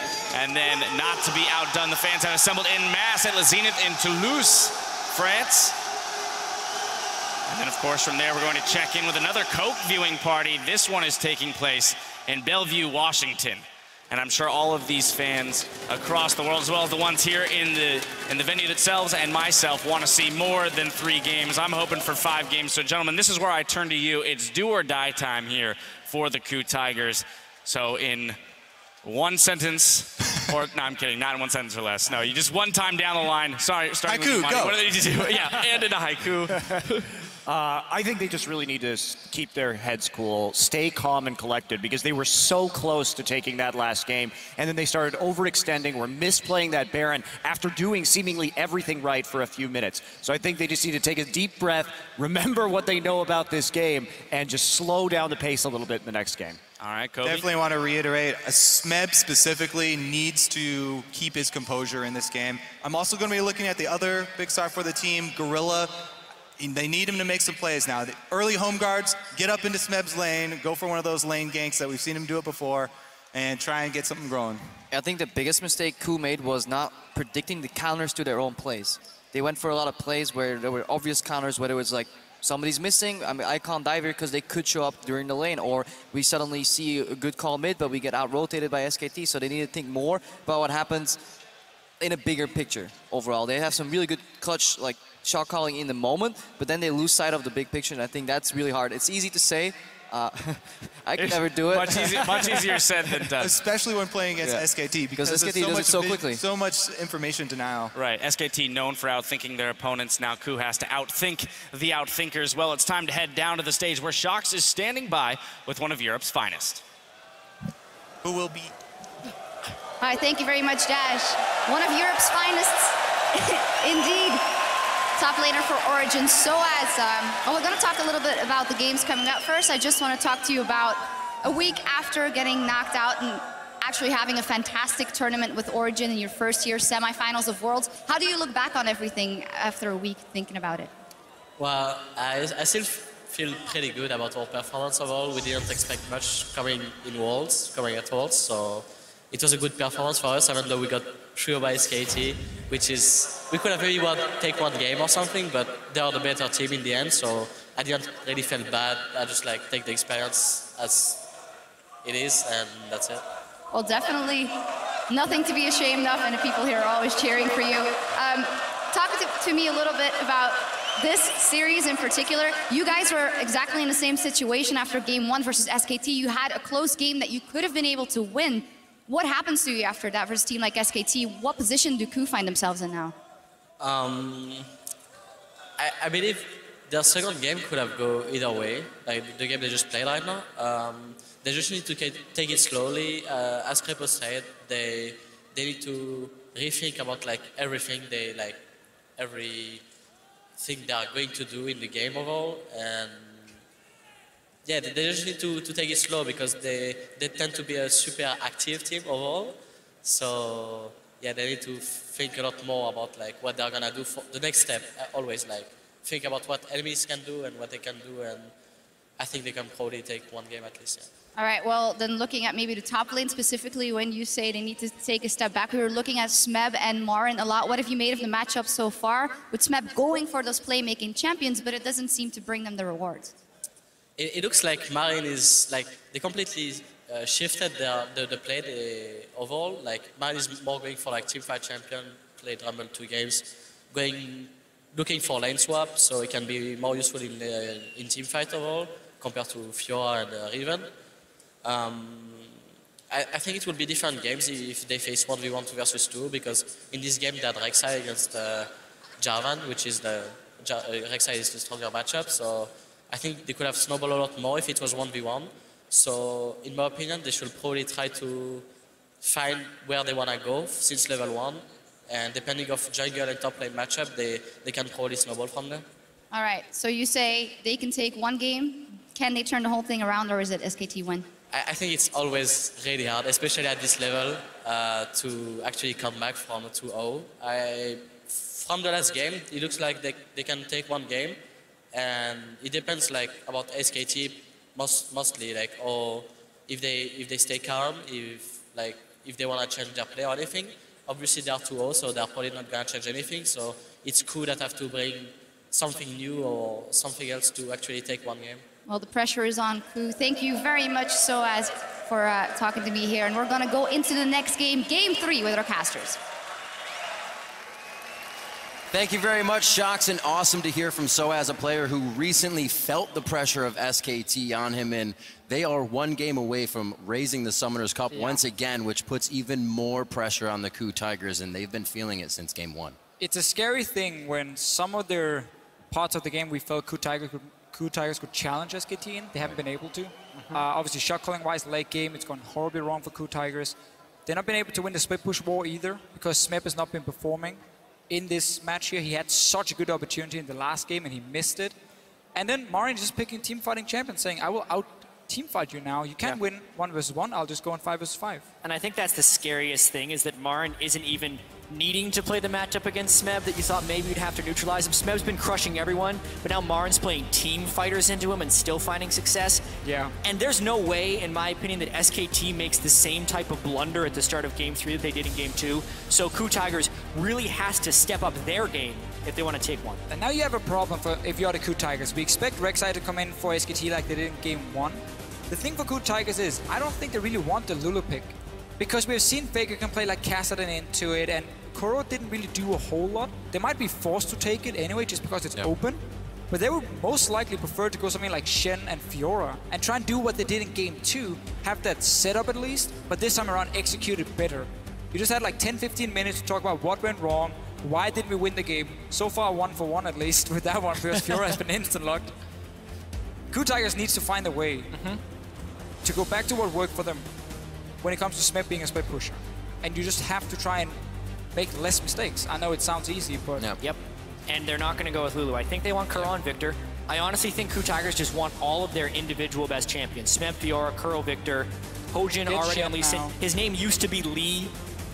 Get Shen now for the support before SKT can lock in Rek'Sai and Shen. And Ashe has been their most successful AD carry. I like the idea of Ashe for them. Said before, they bring out the Zac, they bring out the Ashe. You have to play differently around that. It's something that absolutely caught Fnatic off guard when they played just Ashe arrow down the mid lane in the engage, but that's Kassadin as well. So, KOO Tigers are saying, you could play Kassadin into our Lulu. We will now try and do exactly the same. Only difference is there is no a lot of differences. Yeah, a lot of, obviously, player-wise, Faker Kuro, but there's also no hard or no great wave play AD carry. Ashe takes a little bit more time taking down these waves compared to Sivir, which was one of the reasons it could work for SKT, because they could move Sivir to mid lane and have Kassadin in the side lane. Exactly, as well as having the wave clear. SKT also had Rumble in the top lane, so they had a big AoE team fighting presence if the Kassadin was away farming. KOO has 2 melee mid laners and not much wave clear as an AD carry. SKT, even though you normally don't think of Sivir going with Lulu, you actually put the Sivir with the Lulu here because it's something SKT has done very well in the past.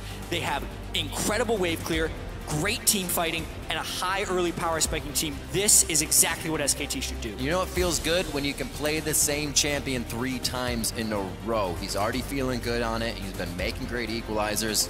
He's going to do it again this game. And again, it's just been this pick that's not going to win the 1 versus 1 against the Fiora, but it's going to sit back at its own tower. And if you ever want to tower dive it, the Hourglass, the amount of damage you can put down with your AoE abilities is enough to at least buy time for SKT to make a play elsewhere.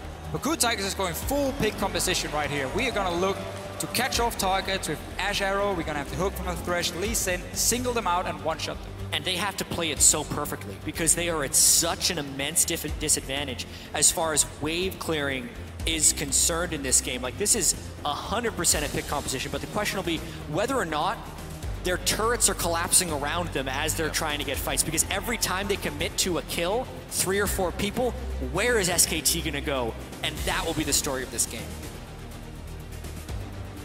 Sivir once again for Bang, telling you SKT is going to be throwing that on constantly. We see Faker pushing the mid lane as well with Lulu, trying to keep Kuro down. It was vice versa last time. Let's see what he can make happen as they get out of champion select in the next 10 seconds. It looks like Ignite for the mid laners again. I'm absolutely loving the fact that they've switched away from the TP action there in the mid lane. Basically looking to be stronger when we have these fights going on instead of having the global pressure.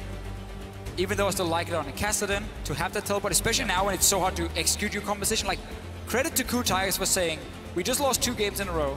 We don't care. We will pick a comp that is so hard to play, and we trust in our ability to pull it off, and then try and get a comeback going. Sometimes you got to test yourself to really find that inner skill. Hopefully they can bring it out here in Game 3. The teams are about to hit the rift for Game 3, so update your series predictions. Hashtag SKT win or hashtag KOO win. We'll update the fan vote once we are into game. We're very close to that Summoners Cup for SKT. KOO now trying to hang on to their World Championship hopes. They've made it all the way here in their first year as a team, really scrapping things together and hopefully bringing out their first victory in the World Finals here. And even though there are holes or weaknesses within this team composition for KOO that can be exploited, I still love the fact that they have picked these specific champions for this composition. KOO Tigers, when they made their recovery out of having a poor summer split, it was a lot of Ashe and it was a lot of pick compositions. They are playing champions that they are comfortable on. And that is so important because we're worried about them tilting off the face of the earth when SKT turns around that game too. So how do you get your comfort back? It is in the champion picks, and KOO is just going to try to outplay the crap out of SKT in this game. Looks like things are going to be very calm to start this one off. Definitely SKT's game to lose off the bat. Full control of the early game would pretty much solidify the win here as KOO, in their attempts to do Baron last game, and their attempts to kind of pressure the turret, they aren't really trial and erroring. They're not seeing how SKT is acting, so it's flying every time they go in. They have errors left and right, or they split. I want to see SKT lane fight. swap though in this game here, because I think KOO Tigers have some very, very strong lane setups. Ashe is a fantastic laner, and she has a range support and Thresh next to her against an Alistar, so that's very good for KOO Tigers. Fiora into Rumble, give her that one-on-one lane from the start as well. That's what we see from SKT now. They're like, okay, we're staying on bottom side in case they were invading. We were showing we were down here. Maybe we would trick them into thinking we were going to be on the bottom side. Now they swap it up top lane here. So they do get the lane swap for SKT. I think that's very important for this early game. But they have made mistakes in the lane swaps in the last 2 games. They didn't bounce the wave in game 1. And obviously last game was this crazy level 1, level 2 thing. Where Marin then ends up TPing down with no flash and dying as well. If we're talking just the first 5 minutes of the game, KOO Tigers has been the better team. Sadly, games are not only 5 minutes long. I think that's something that SKT realizes well in advance as well. You see all these kills going to KOO around the map. SKT kind of has this database in their head. They say, you know, we could lose about 5 kills here, but if we get kills in a turret and dragon, we're right back in the game. And that's what they always set up for when they're down. They see what their opening is to get back in the game. Well, SKT is actually doing about the same play they did earlier because they're sending an invade in to the double jungler. It's just on the different side of the map. I don't know if they're going to be getting over walls on this one. They know what mistake they made last time. Now they're getting away with a bit more resources. No flashes being used there, but they do push KOO off that top side of the jungle. So again, KOO Tigers, they keep starting in the jungle where the enemy AD carry and support is supposed to be, or at least on that side of the map. So they take away their own 2 camps on top side, which was supposed to belong to SKT, because SK Telecom always start in their own jungle. They start really defensively, so they don't deny anything. And now once again, there will be more camps to take for KOO Tigers down on the bottom side of the map. So SKT just instantly want to go up and start pushing down this tower, swap around, get this lane swap rolling, so you can't just fall further behind. They don't value getting early experience on Marin by taking multiple jungle camps. They just want you safe and then push down the tower as fast as possible.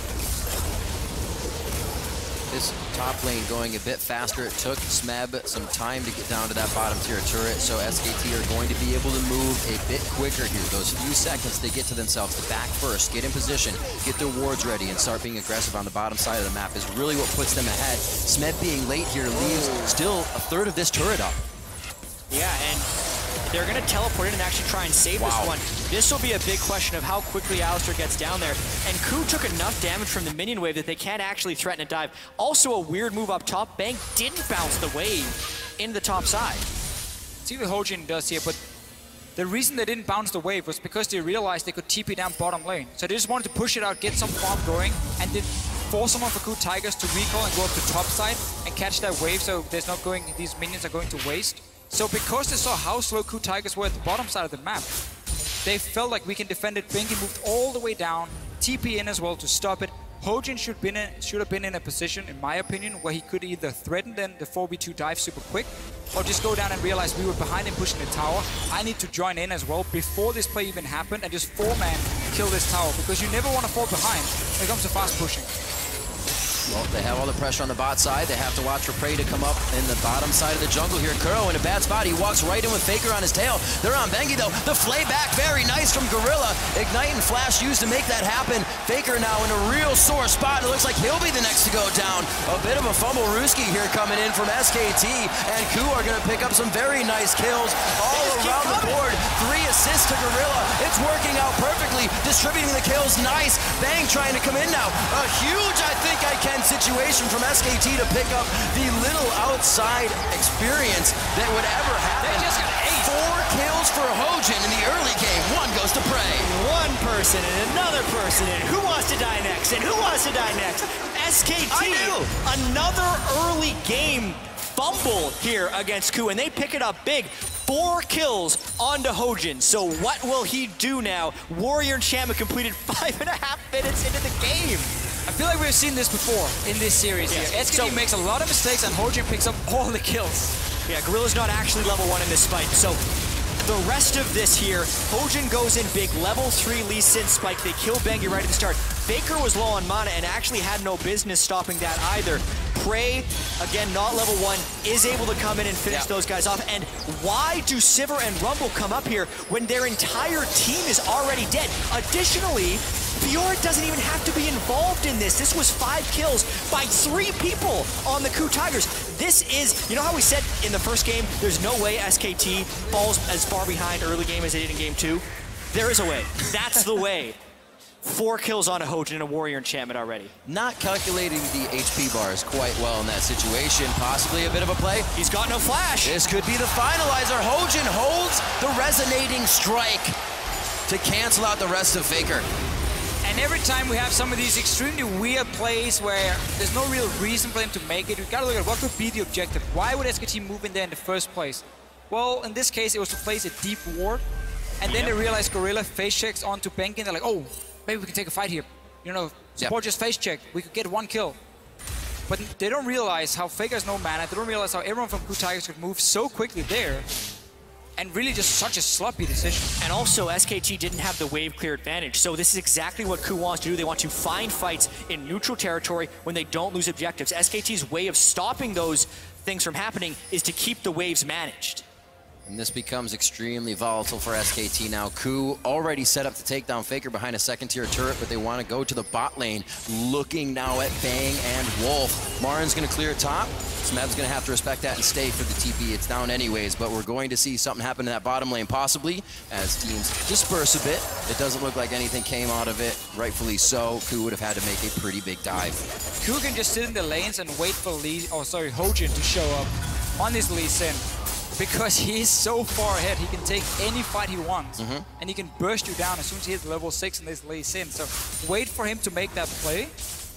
Because then you know there's no counter gank from Bengi available. He will be too far behind. And these types of plays are the exact plays that Ku needs. They said they want the crowd to be chanting their name, and that's what they're getting right now. It'll lift the pressure off their shoulders. They know the crowd is behind them, but more so that their strats are working right now. We did see that Hojin was 2-0-2 on Rek'Sai in the early game in game 2. 5-0-1. Hopefully he can continue to spread his experience to the rest of the lanes and keep this snowball going, because they did slow down after they got all those big plays in game 2. And now it's also about slowing down the game if you were SKT. You know Lee Sin is going crazy. Faker also doesn't have that much lane pressure on Curl because he's been down his flash and also died twice, plus he doesn't have teleport, so it's kind of the worst situation you can be in as a mid laner. But SKT still has a lot of wave clear advantages, and they have a Rek'Sai who can give himself Tremor Sense in the jungle, line up to counter ganks, and more so than actually counter ganking, just tip someone off that they're coming so SKT can run away. They really just want to wave clear for a little while until Ku would make a mistake. We do need to see Hojin, they'll be a bit more aggressive now in this Lee Sin. You have so many kills, you need to almost live in the enemy jungle. And say, I can take any fight possible against this Rek'Sai. Obviously nothing completed for Bengi so far other than the Sidestone.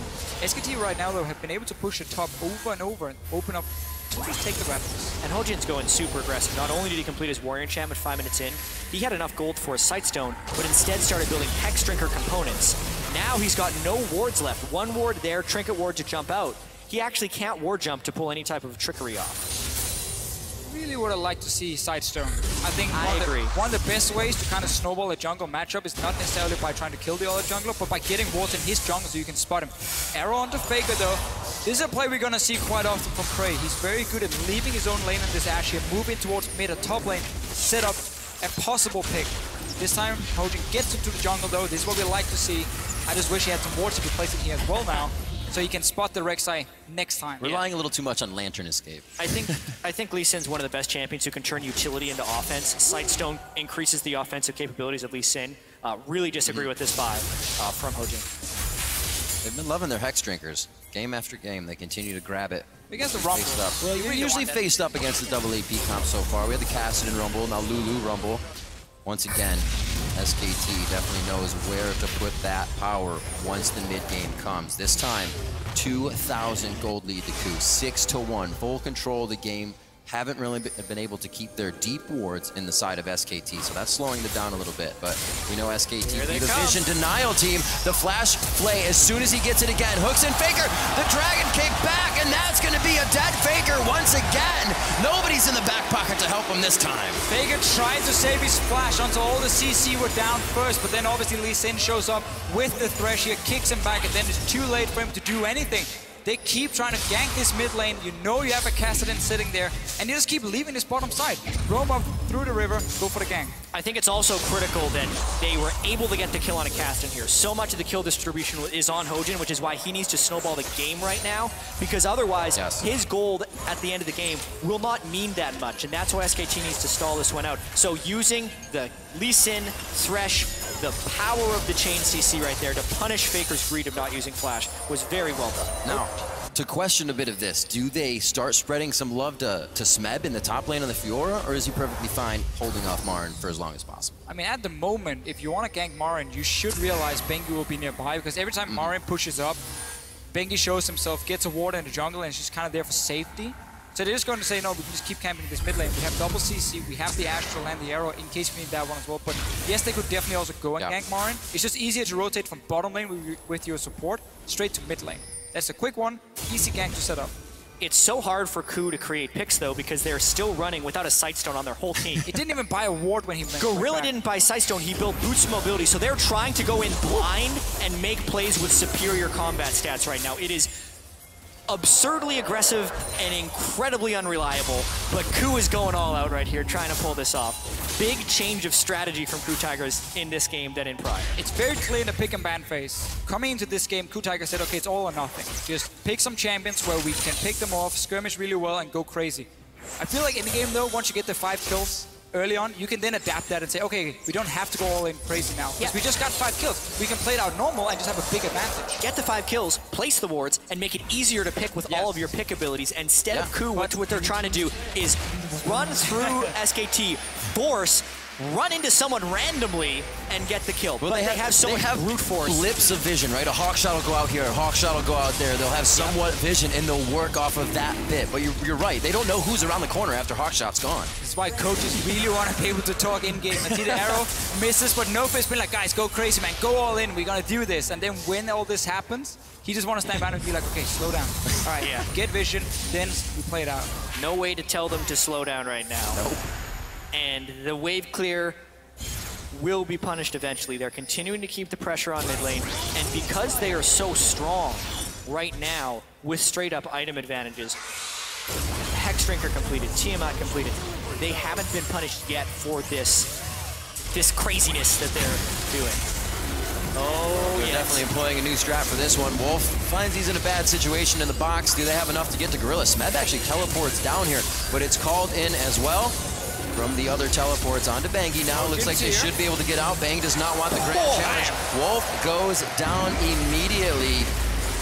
Marin able to teleport, but he wasn't close to the fight. Kuro should go down here. Safeguard over to him. A Lantern as well. Ignite still ticks through. The flash was burned from Kuro quite a bit as well. This could give SKT a little bit of love around that dragon area to get more wards and keep fighting. Wow, Smeb wants to go in. They know Gorilla's there, but very low on mana here. Hojin looking to build a little bit of energy as well. I don't think it's a fight either side wants to take, but they were still trying to blow summoners on both sides. Successful at that. That's a 1-for-1 against a team who had 7 kills already at 14 minutes against 1 only from SKT. them trading even will always be in their favor because you're so far behind. It's never in the favor of Ku Tigers to just trade even. Hojin even took the kill. Alistar was like 100% dead. Kicks him in the face and kills him. Hojin's going one direction right now. Lee Sin care. That's all he's thinking right now. He's trying to put the team on his back. And this is also the mentality you put yourself in when you are down 2-0 in a series, because you are always trying to make that big play. But so far, it's been mostly working for Ku. Oh, arrow to the knee on Wolf. I don't know if he's going to be out of this one. He gets the headbutt in. It's good that he kind of just let it happen. You didn't want to try to use too much to get away. He actually did flash in the end, thinking he could break the brush vision, but it did not work. The Ku chants come out once again, and they will again deny the resources in the jungle of SKT. Yeah, now you have that side stone, 2 wards instantly placed in the jungle. You get a pick. Wolf was way out of position trying to place a deep ward himself, but with 0 backup from his laners. A mistake we have seen from SKT, honestly, today a few times where one guy just goes in on his own to place a ward and then gets caught out. This is what Ku Tigers composition wants to do. Oh, you're alone, you're running way too far ahead of your own team. We have all the tools to CC you and chase you. There's going to be a castle in the late game, constantly jumping after you as well. And what Ku is pulling off right now is what so many teams unsuccessfully do against well-executed wave clear compositions. Because in order to stop the side lanes from pushing out of control for SKT, you have to kill them before they get up to your turret. And Ku has been able to find fights and consistently kill, which is why it's just the 1 turret taken down for SKT versus the 2 from Ku. And now that they actually do have the double sight stones built up, they can continue to put on the pressure and the vision. Double sight stones means they all swapped over to sweepers. A very early scrying orb still from Prey to go along with his hawk shots have given Ku great vision in this early part of the game to waltz into the jungle of SKT pretty much without any care. Now they have the wards so deep, a pink ward all the way down between the second tier turrets. They have all the vision they need here to make those pick moves they've been wanting to make all game. The only thing SKT is going for them is the fact that Marin, they go hit level 11 soon, which is good spikes for them when it comes to a possible dragon fight. This is what Ku Tigers want them. Trying to stop SKT in their perfect run from having a perfect run at Worlds, what would be the first in the history of the World Championship.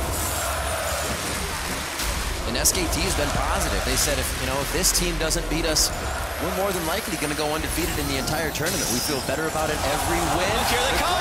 This is the crowd control they were looking for. There's no way Bengi gets out of this one. He goes down with the last shot from Prey. 2-0-5 now for the AD carry. This is what we're going to keep seeing here. Wards being placed. Bengi can no longer sit and farm his own jungle if he ever does so. Expect Ku Tigers to show up, catch him out like they just did right here, get that 1 kill. Problem is, they give up a bot lane tower and only get a kill for it. So technically for them, not the greatest trade, but it did mean Marin also had to be careful top, so now they can trade for top tower. It's a delayed trade. It's still favorable for the Ku Tigers because they got the map pressure.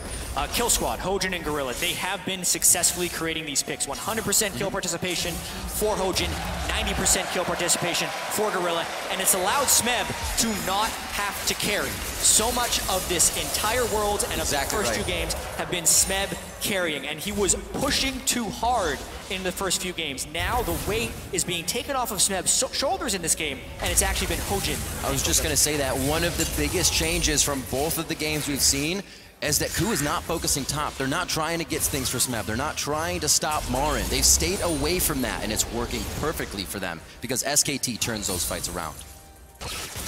Looking at 20 minutes coming up on the clock now. 10-2, the biggest lead Ku has had here in these games, as well as a 5,000 gold lead coming up on that 20-minute mark.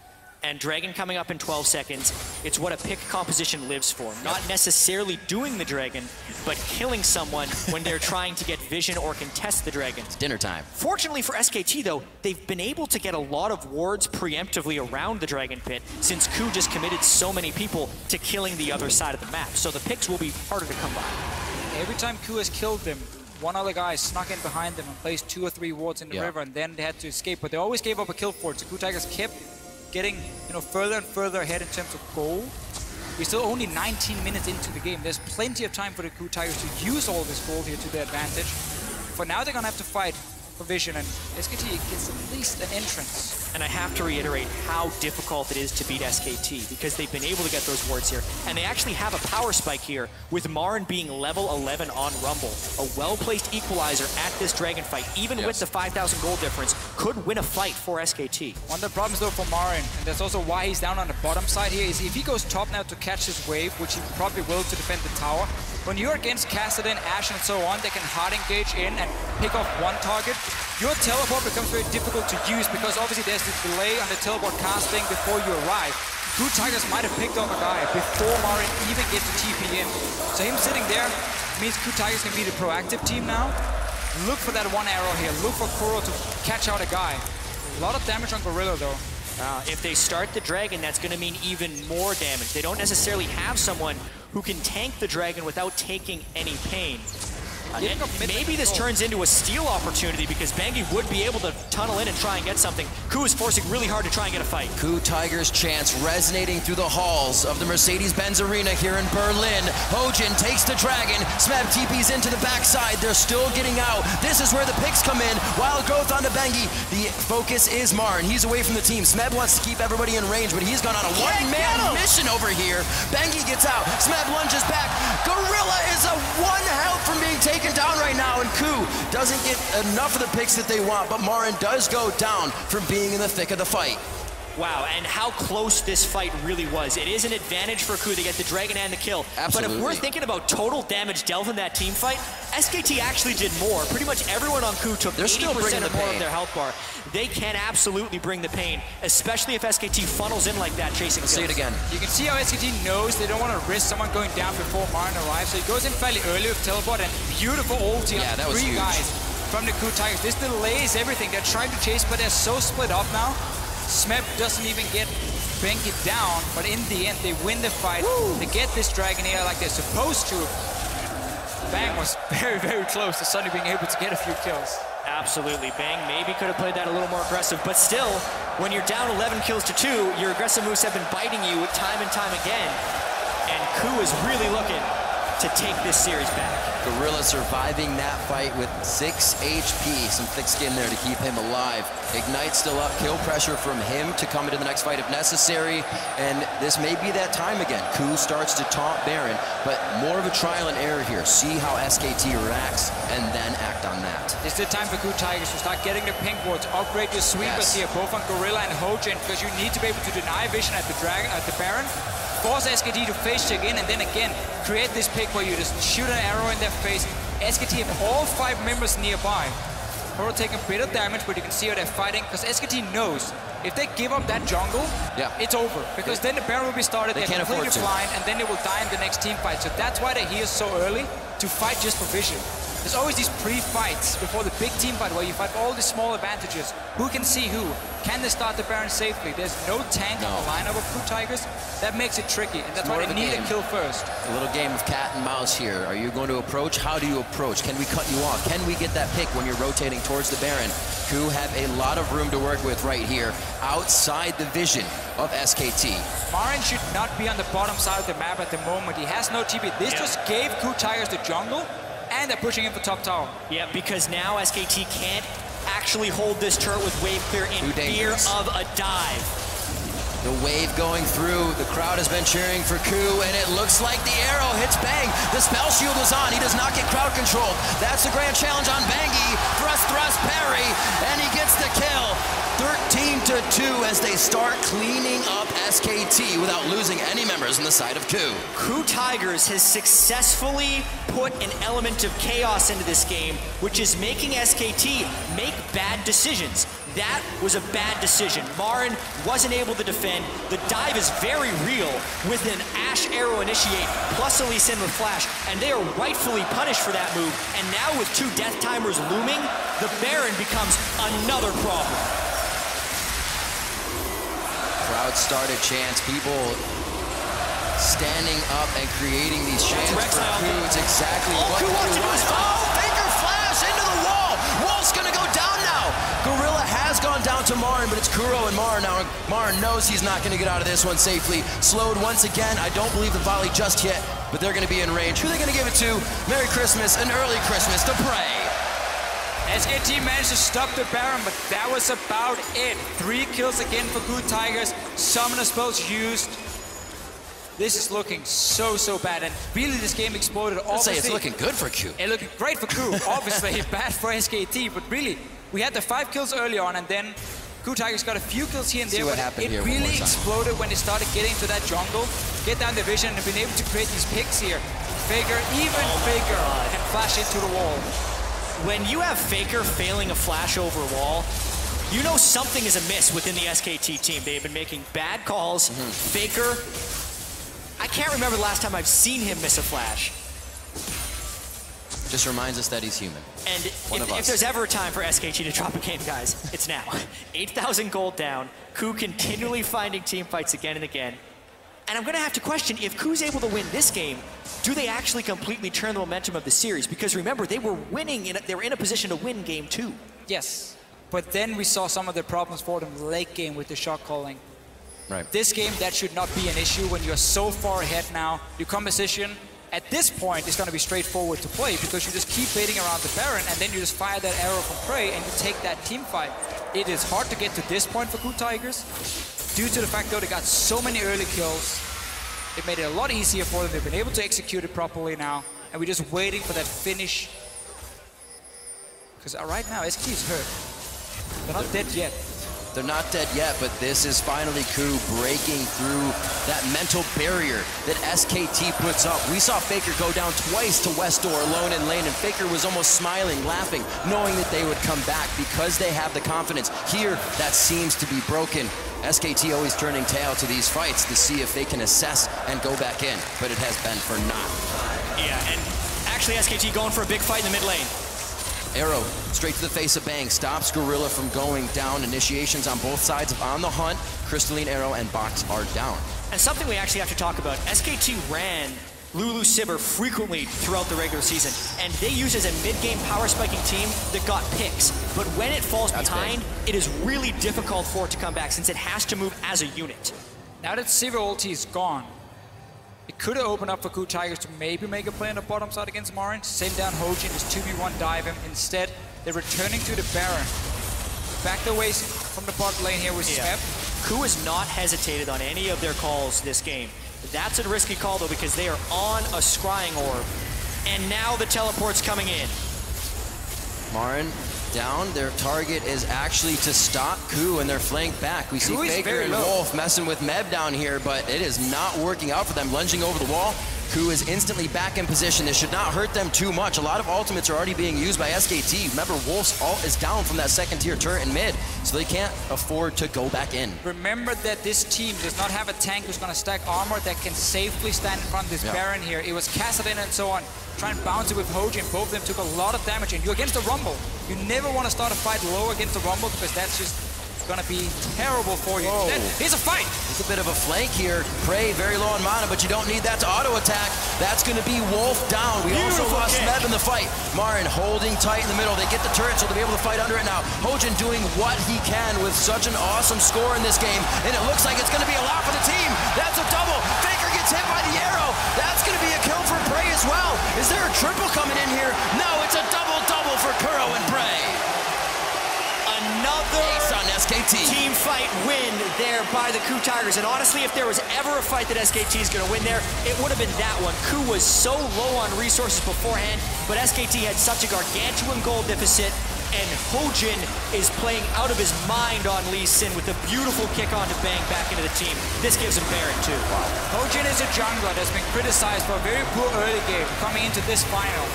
All 3 games now, he's had a very, very good early game. He's picking up early kills, early assists. He's applying a lot of pressure on the map.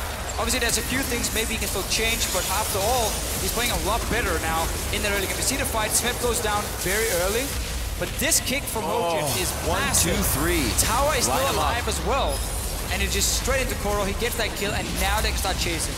And Hojin also landed the Sonic Wave the instant Marin came out of Zhonya's. Then they clear his corpse out of the way, land the Ash Arrow onto Faker, and chase down the rest of it. They are really in sync right now, which is something that was distinctly lacking in games 1 and 2. So he changes his name back to Lee after this one. What plays coming in from Hojin. Last game he was 2-0-2, and he kind of divvied up the kills after that a little bit more. Now he's 6-0-14. It seems like getting more of that experience, more of that cash on Hojin, it definitely pays off for the team. Another game where Prey has come up big as well. In the Ashe, the initiation that Ku loves so much. Oh, no. It's actually being turned right back onto him. It is the Dark Passage that tries to bring Prey to the light, but it cannot happen. The box goes down, but everybody runs around, and it looks like they mitigate that slow. A kill onto Gorilla, and now SKT make a bit of their own pick comp with a first headbutt going on to Prey. Look at the minimap right now. Kuro was sitting in the top lane. No teleport obviously on the Kassadin. And then Ku Tigers to start pushing down to the tier 2 tower. Only 3 members against a Sivir composition. These are the kind of mistakes they've made in the other games, where even though they had a lead, it never felt like the game was over. Against SKT, the game is never over. No matter how big the lead is. True. We have seen it time and time again, and that was an example of the Sivir pick composition. Why is Hojin also trying to defend this turret solo? They can get a 4-man kick. Bang wants to go a little too deep, gets hit by the turret. Oh, Faker over the wall! A shutdown! That's huge gold for Faker coming in from Hojin. That'll definitely be an item coming online for him.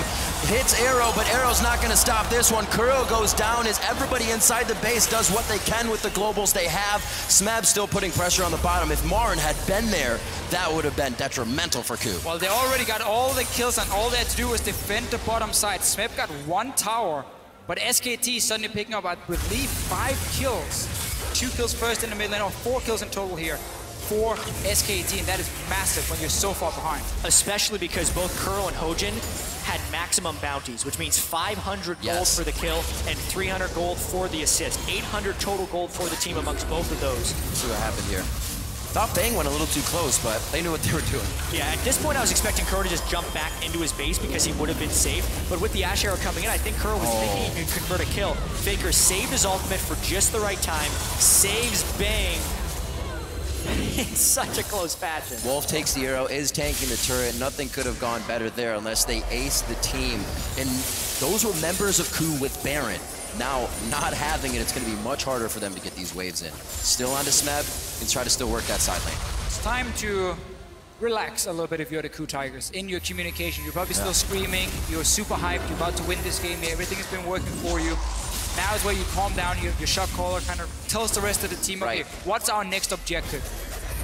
Tier 2 tower and mid lane, how are we going to get it? Well, we can no longer split up because we know Sivir can hard engage, and there's enough damage on the side of SKT to kill us then. So put the Kassadin with us, slow push the other lane. You see top lane was pushing down. They have to go back now and re-push that lane and then move the Kassadin back into this mid lane so you avoid being caught out by Sivir. And when the next fight happens, you're all 5 members there together and you can use your composition. And with the amount of gold he has, Hojin making a pretty selfish choice in the Banshees fail against this double AP team. Still no Aegis on the side of Ku, which could come back to bite him.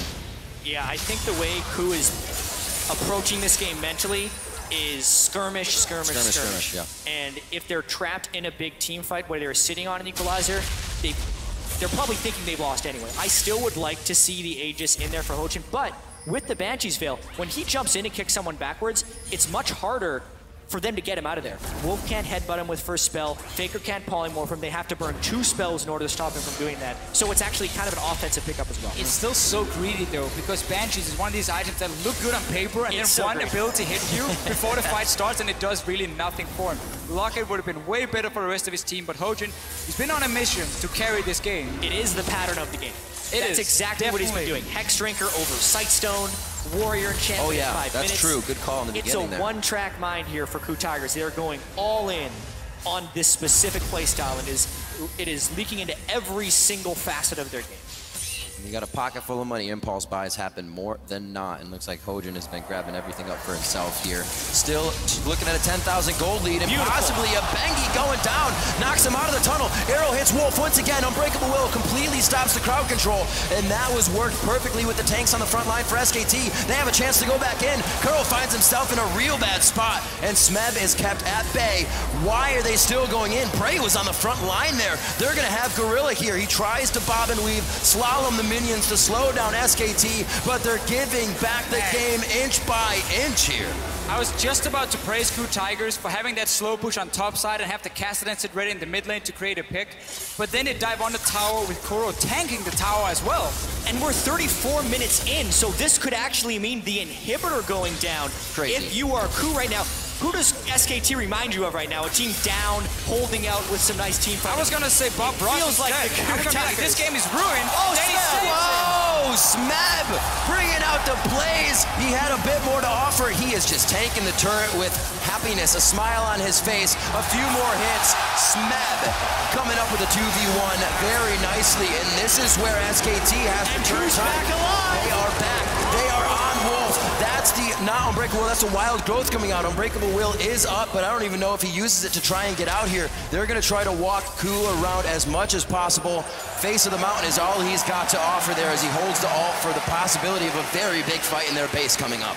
So Smeb has been farming for the last 35 minutes. I think we've barely seen him in this game. He's just been sitting in that side It's worked so well for Ku. And now finally he gets his chance.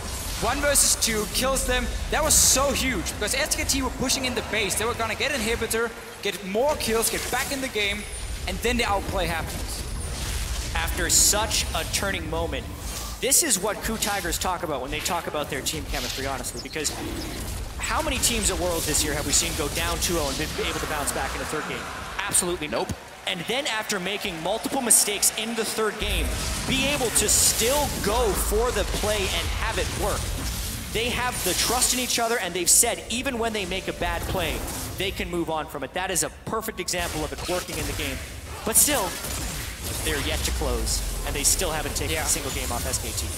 And I'm 100% sure SKT after this game, if they do end up losing it, they're gonna sit down and talk about the first 5 minutes of these games. Of all games, every single absolutely. one. There have been some crazy aggressive plays from SKT where they get punished, plays they didn't have to make in the first place.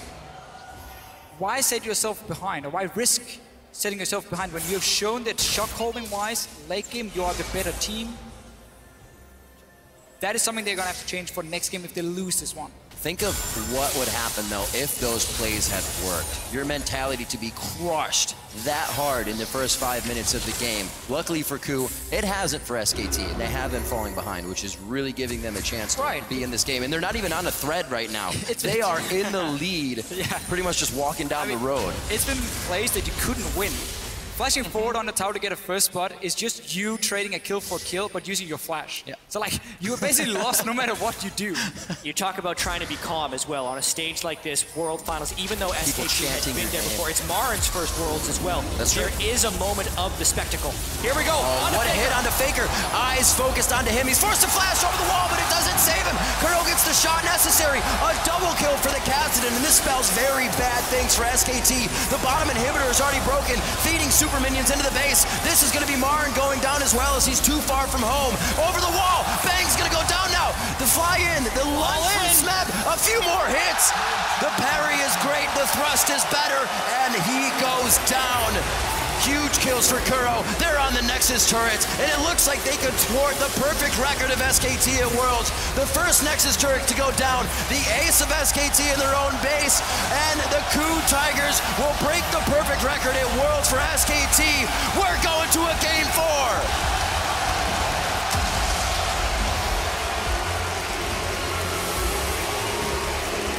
Ku Tigers decided to all in on this game here.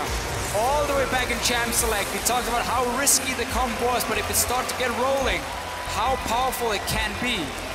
And for the first time at Worlds, SKT is wounded. Ku Tigers get what they want here. The crowd was chanting Ku Tigers at multiple moments during that last game. And here, once again, there is the crowd behind them.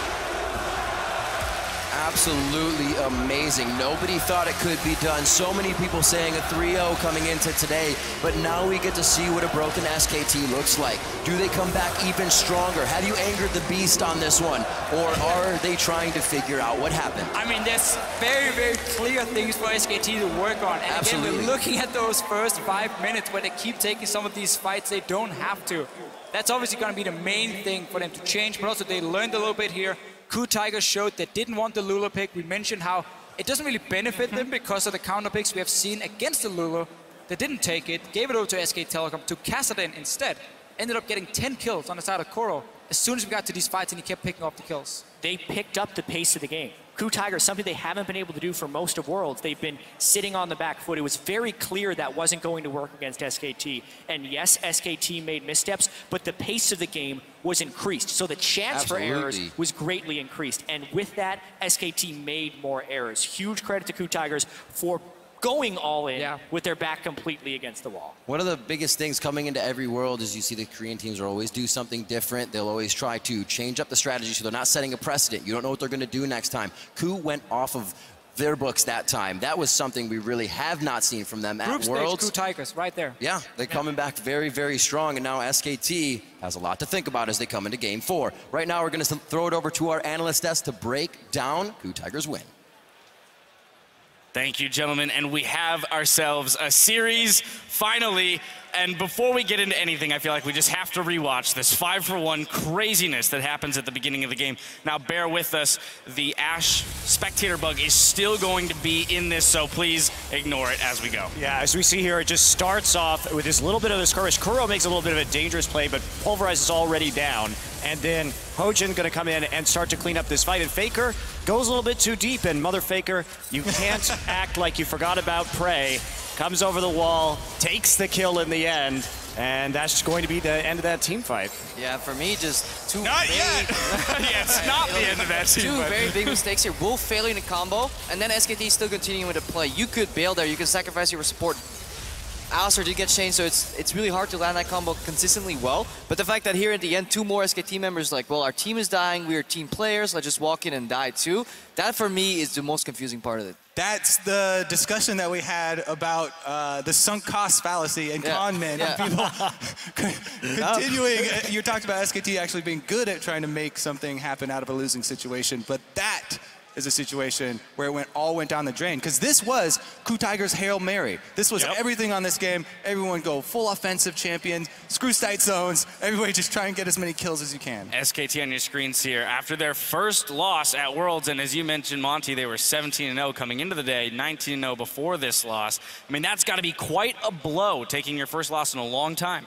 And here's the question now. Do we see some of these other picks start to come out? We know that SK Telecom is a lot more prepped. They played back-to-back game of Lulu, Alistar, trying to basically snowball around their bot lane, and with the Rumble all 3 games too. So we'll see some new stuff, I think. I think it's very easy for Coma to tell the guys, say, these are the moments where it went wrong. And even though SKT got far behind, and yes, Coup played fantastic and made some nice picks, the fact that they managed to keep the game this close with that big of a goal disparity, for me, is still...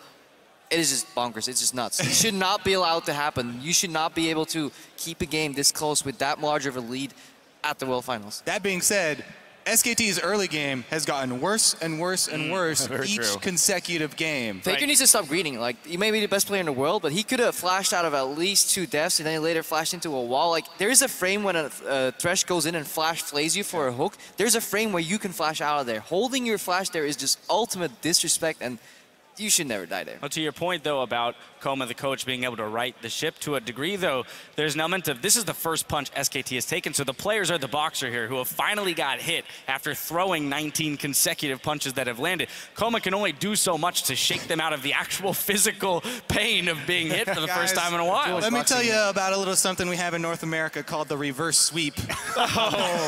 We're very experienced with it. I don't know anything about reverse sweeps in Koreans at all, no. Yeah, I'm sure you don't. No memories of reverse sweeps there, right? Crap. No, only best of 3s where we won, right? But yeah, I mean, SK Telecom, they started out their careers, their first Champions win was a reverse sweep against the KT Bullets. So, and you know what's funny is that you bring that up. It was actually in a sort of similar style to this. When they fell behind the KT Bullets macro game, losing the first 2 games, they came back with pick compositions and just tried to outplay and outskirmish their opponents. And that's what really turned the series back in SKT's favor. So Faker's been here before. Yeah, I want to jump back into this series, though, as we only have so much time left. All the way back to Champions Select. We've gotten some of the craziness out of the way. We had said so much about how Coup needs to return to what is comfortable for them. If it's your last game, possible last game on the stage, what do you fall back onto? And I want to point specifically to Gorilla, the guy you pointed out, Kobe, on that Thresh. I mean, that's what he said. He was like, side zone, forget about side zone. Mobility boots, going to continue to make plays, and he did just that. So many great flash plays. Yep. Maybe they should have been flashed out of, but... he made the perfect play, right? He did everything he needed to do. Lantern and flash, carry people forward, flash flaying. It's at that point that the play can still get countered, but he did everything right there. there. And he had the hooks landing basically around minions. He was like curving the through. book. Yeah, the bullet. Yeah. And then the other player that I want to hit, though, has to be Hojin, because, again, when we look at people on the team, we had said Smeb, Gorilla. Those are going to be the two guys. But Hojin here getting those early 5 kills, all eyes were on him. Could he make something of it? And I want to jump into our replay here. 27 minutes into the game, in the mid lane. He comes up huge with a kick. Yeah, just that was the game changing, like not the game changing, that was just the snowball of that fight here. But overall, I'm still questioning the 5 kills on Lee Sin. And then well, he maybe shouldn't have taken the 5 kills. But what he does here, yeah, that kick, that was fantastic. That's fantastic. The 3-man here, especially since Lee Sin got changed, you get actually more value from kicking people, especially tanks into other players here. That just bought enough time for Kuro to come in, and then that tower stayed alive a very long time too, dealing damage. And honestly, it looked like SKT was turning it around at this point, so that was a fight-changing kick at least. Yeah, even in that fight, there were many moments where SKT had great plays, but KOO were able to snowball.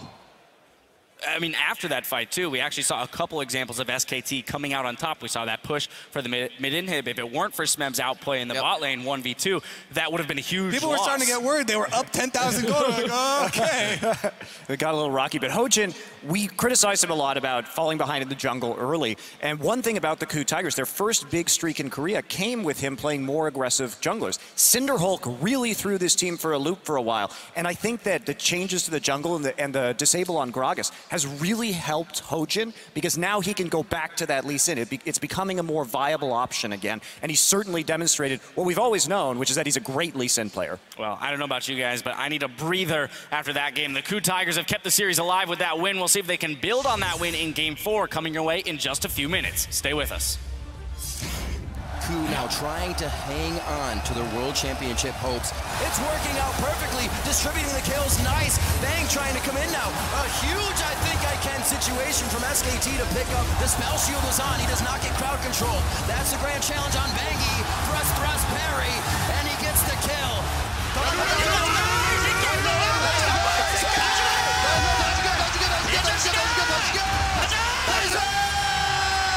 Bang wants to go a little too deep, gets hit by the turret. Oh, Faker over the wall! A shutdown, that's huge gold for Faker coming in from Hojin. This is gonna be Marin going down as well, as he's too far from home.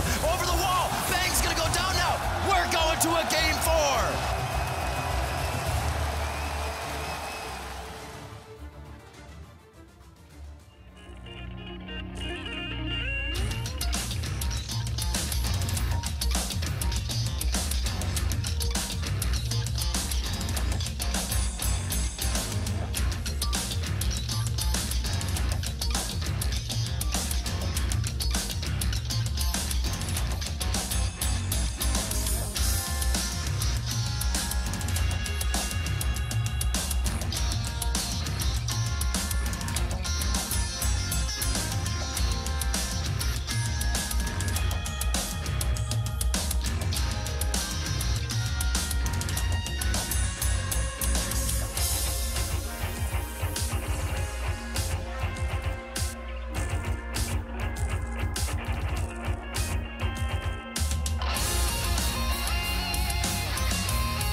back to our coverage of the 2015 World Championship Finals. We're going to jump into Game 4 in just a minute, but first we want to check out a couple viewing parties taking place.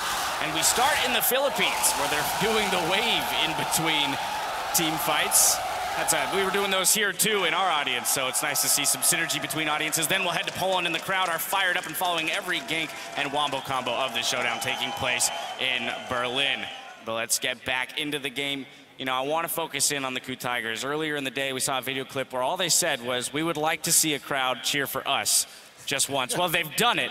They secured that first goal. One of the most epic cheers that I've ever heard. Too. Yeah, it was absolutely a sweet amazing. cheer. You know, I taught the European audience how to cheer for the KOO Tigers in Brussels. So. You're not really trying to take credit for this, are you, Monty? You know who it was? It was some fine gentlemen up here in this section who were doing a fabulous job of starting it, and then it erupted around the arena. It really was a lot of fun to be a part of.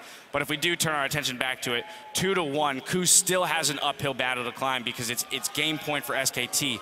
So they have to use this momentum moving forward. What are going to be their keys to victory? They can't necessarily rely on a 5-1 trade 5 minutes into the game every time around. As much as I'd love to say that's a possibility. What was that? I'm sure Monty would attest to the fact that KO style is the win to... let's just not go into that at all. All right, that's fair. I will avoid that for you, Monty. As much trouble as you've given me in life, I will avoid trouble for you. Somebody I want to point to specifically on the team, we did hit on him, Hojin. 89% kill participation today. Highest in the finals so far of any player. Yeah. He went back in time. Yeah, and 62% only in the semifinals and before for Hojin. But not only that, it's very important to know that out of all of the KOO Tigers games coming into this World Championship, he was only participating in 2 out of 13 First Bloods in the games that they had played. So very low early aggression, very low kill participation. But man, he has showed up way bigger than I thought he would today. Yeah, I mean, usually we're talking about Hojin's, extracurricular activities and how he brings so much shot calling to the team. He's the charismatic guy. He keeps everybody upbeat. Nice to see him be able to perform in-game and crush after getting so many early kills. Making their way to the stage right now, taking a little longer than they have between the previous games, so might be indicative of the fact that they have a little bit more to figure out this time around. There are definitely some questions raised, as you mentioned, with their early game, because it is very uncharacteristic of them to fall behind as they did. I mean, or they're just choosing their weapon and they go like full strong Belwa style. They let the cut you first one time and then smash you anyways. Because I mean, first one wasn't deep enough. Yeah. SKT just overall, I think they can easily bounce back because it's really simple to shore up those problems. It's literally like, don't blind invade. And you've seen what you can do when you're playing 10K down. Why not just go even with the KOO Tigers until the mid game? And at that point, you still have the superior shot calling. Yes, you're playing against a team that were renowned as the comeback kings, but SKT have shown they have superior mid to late game shot calling. So it's even means ahead for SKT. So that's a very simple strategy to go into, and just at that point, I think the KOO Tigers will just start overextending to match that aggression they had in that victory, and then at that point, it can all come crumbling down relatively quickly. Now, if they want to do that, though, they're going to have to avoid giving up First Bloods. They've given up 3 today in the series. That's more First Bloods than they've given up the entire World Championship, aside from today. So, again, as you mentioned, they need to... Well, I'll pose this question to you. If that is their goal, looking at Champion Select here, what would be the style of composition that they need to draft, and then the play style that needs to accompany it in order to make it through that mid-game? So loaded question. No, I don't think it matters what they play because they won convincingly with the similar composition game 1. Okay. And they just went for the blind aggression. And then, if your combo fails, if your CC is not efficient and not effective, then get the hell out of there. Worst case, sacrifice your support. You're allowed to do that. And then you can walk away and just try it another time. But don't try to chase the loss. This is the first time that we actually saw SKT go into the sunk cost fallacy there, where they just try to chase the loss too much and try to make up for it immediately instead of just taking a step back. Yeah, we misplayed that, let's go back, get everything even again, start pushing the lane, set up vision, and then make the play again. All right, well, the teams are ready. We'll see if KOO can do it again. Can they take down the Titans SKT? Let's hand it off to Riv, Jat, and Officio for the play-by-play. Thank you very much, gentlemen, and we are headed to a Game 4. KOO was able to take down SKT, ruining that perfect run through World so far. It would have been the only one we've ever seen, but it's not going to happen this time. And the KOO Tigers are definitely feeling the love from the crowd. You saw Hojin possibly on your screen kind of pumping everybody up as that KOO Tigers chant started again during the analyst desk. They are really feeling the love And as a team that works together when things are on the up and up, I'm sure they're going to be doing well this game. Yeah. And what's been happening? What's been happening in these early games? Because it is consistently KOO coming up with some pretty big edges. Here, though, we have to refocus on the pick and ban phase because Fiora and Lulu have been potentially changing in priority throughout this series. Well, there she is. Okay, so SKT, now with their 3 super strong champions they normally ban still left open, Elise, Mordekaiser, and Gangplank, we'll have to leave one of them or all of them open for the KOO Tigers. Now, Hojin just showed up on Lee Sin big time. Is that enough to make SKT say we don't need to ban Elise because he can do it on Lee Sin anyway? Maybe that's what they're thinking here. Because we would expect Mordekaiser now to be the last one, especially because they banned the Gangplank. Yeah. KOO Tigers should have. We also don't see secured. the Kench yet. Ooh. Ban the Kench now, first pick Elise. This is fascinating. There are more power picks open right now than we've seen previously. And even more R3 now. Mordekaiser, Elise, Lulu. We think Lulu is deprioritized due to not having much success so far in this series. Tahm Kench. Kench and Elise. Bring in the Kench. That's basically what SKT is doing here. Or do you take Elise? With Rek'Sai still on the board, I think you can trade the junglers mostly, even though Elise is still fairly clearly superior. I go Tahm Kench, man. Yeah. They do too, I like it. Which means SKT will then go Elise and still have the option for Lulu.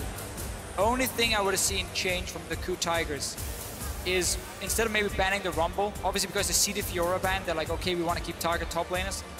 It was very difficult for KOO Tigers then to realize, okay, are we going to get in a trade where it's like Elise and Tahm Kench for each other? They could maybe have banned away one of them. Because SKT were very locked in their bans. When you first ban Fiora on red side and have GP and Mordekaiser open still, you're pretty much forced to go for those 2 bans.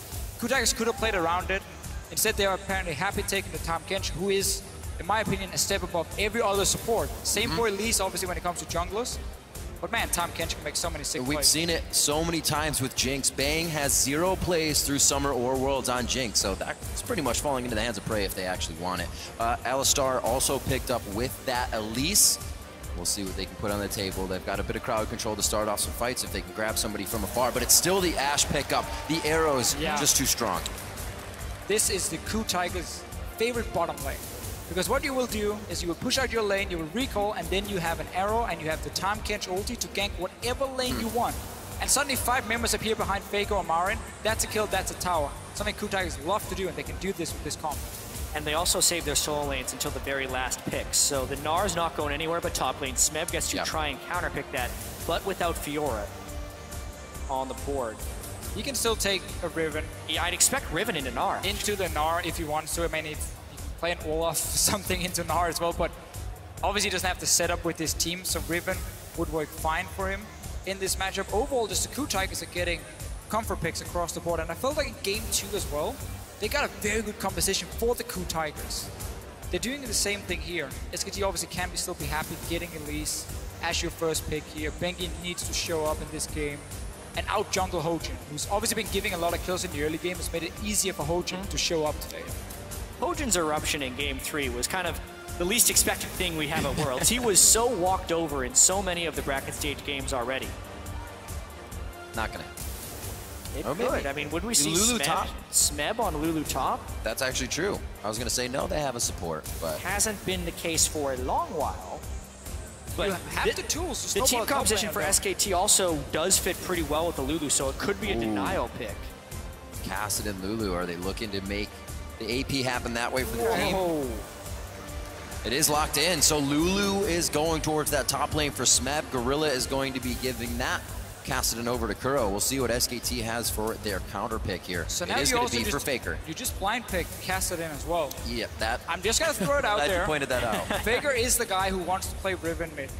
Just pointing it out. Obviously, We want him to play Riven. there will be a lot of physical damage if he goes for it. He does have an AP jungler at That's a least. good point. That's a But good now point. again, he has the opportunity to counter pick this Cassidy, unless we're gonna see some flexing going on and Cassidy suddenly goes to the top lane. He still Definitely has the not rise. expecting that I was one. just going to say it. Just to note, all games Smeb has played in 2015, he's played 8 Lulu games, 5 wins, 3 losses, so it's not something completely foreign to him. It's just not what we'd expect out of KOO so far at Worlds. Lulu top lane was something that Stake played in the group stages, and then after that, it's pretty much been in the mid lane. Yep. Yeah. And now we get to see Faker's rise. When you push Faker's champion pool, he just goes back to Ryze, I suppose. Why not? It's been open every game. Well, if you look at what he's played in solo queue, he's like AD carry top lane. Oh, jungle ones. Oh, play a support. He's everywhere. You can't scout this guy, so he just goes back to the Ryze, even if he does have to reach into that pocket even deeper for a game 5. And this is such a fine lane for Faker because the Kassadin never really has the ability to be too aggressive unless you have full control of the enemy jungle. Because whenever you jump in as the Kassadin, he can just pop his ulti on Ryze and you can just spam snare and you can literally lock this guy in place and he cannot use his mobility, which is what Kassadin does so well. It's also going to be a free farm lane for Faker. He can bring teleport. This is the time now where SKT suddenly will have the map pressure. Kuro is bringing Ignite once again on the Kassadin.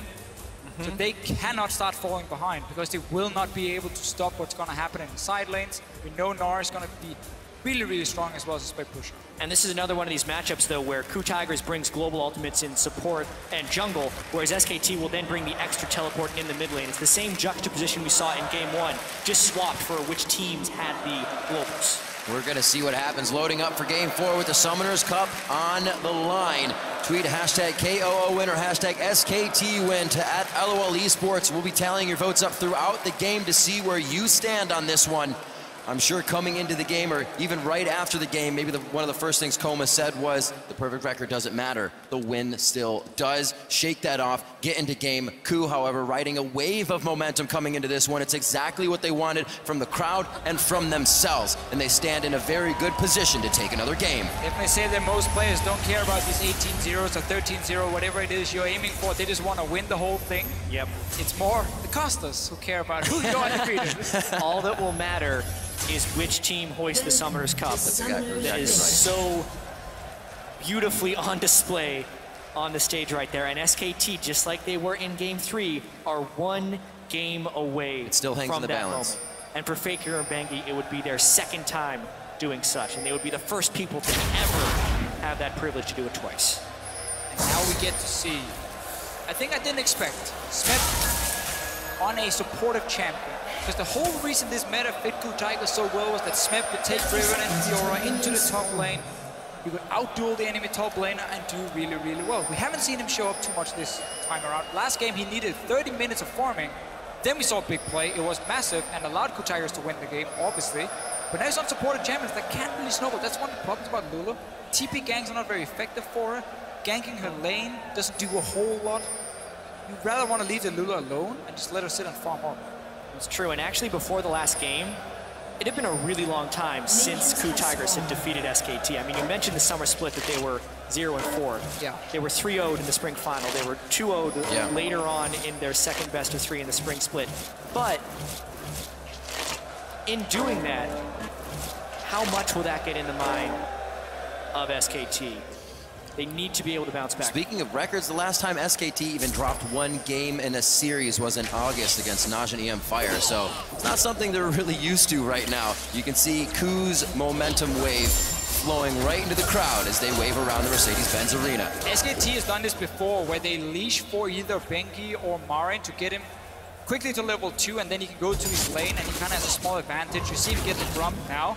It got delayed a little bit because KOO Tigers invaded, and that was very smart. He's gonna, he's gonna kill it, I mean. Half a second away, actually, from not killing that thing. They know he's gonna be recalling, so Smeb will be able to make it up there level 2. Yeah. Either of the bottom lanes actually gain experience on that. And Smeb can run, because he started on top side of the map. It's very important in these matchups here. If you start on the top side as the jungles, and top lane duo, taking that camp, get level 2, even got blue buff on the side of Smeb. You can run up there and save your teleport.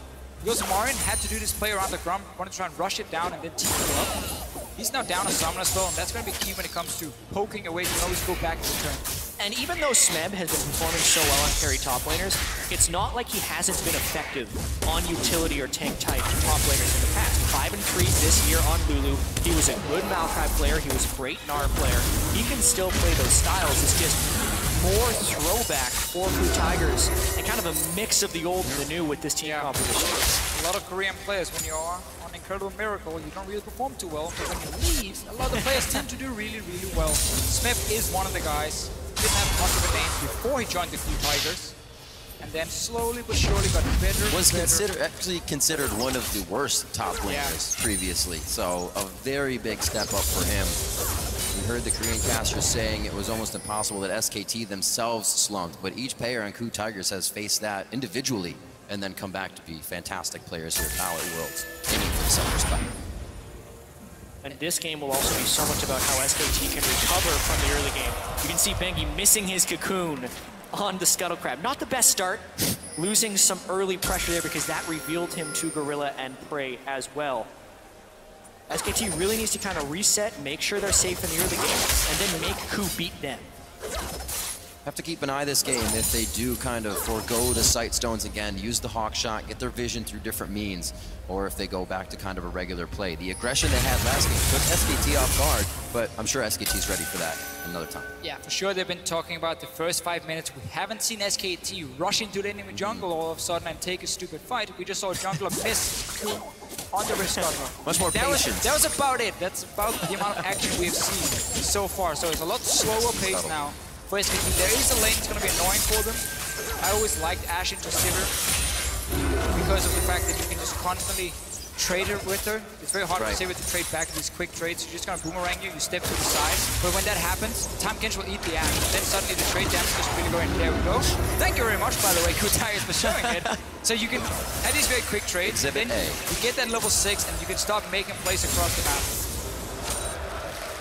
Well, Wave kind of sitting in their favor here if there any is. Jungle pressure down bottom. Hojin is there, but there is going to be no presence of Bengi as the wave kind of crashes in and starts to build. Yeah, and there was a slight early edge in that lane for Coup because SKT did try and pull for Marin, but we're not seeing the fruits of that labor in any of the lanes. The top lane is still losing to Smeb, although it is small, and then Prey and Gorilla, even with the wave being in their turret, were up about 8 or 9 CS, so nice stuff all around. Hojin, though, he sees, ooh, it's a pretty risky invade. Bengi just pulled off. He moved in on his own. Kassadin couldn't move down. The lane wasn't pushed in. Gorilla and Prey down here is having control of the 2v2 as well. They could easily have collapsed on Bengi, but they didn't see him before it was too late. He got very early side stone. Has a few deep wards down. That's going to be important at least, so he gets away with it.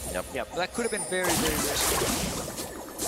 Smeb using that blue buff as much as possible to make sure Marin stays down. Activating his Gnar off the minion wave as well, so he can't get pressure, but Marin just dodged, didn't take too much damage. Another condition that SKT will have to fight under is that Gnar bar. We'll see how they get around that once the time comes. A very early sight stone for Bengi to get more vision in. Looks like Hojin was towards the mid lane, but Faker pulled back, so they're not going to get anything out of it. Low on mana. Not in a great spot. He's been pushing with that blue buff. Without it now, he gets himself out the repel.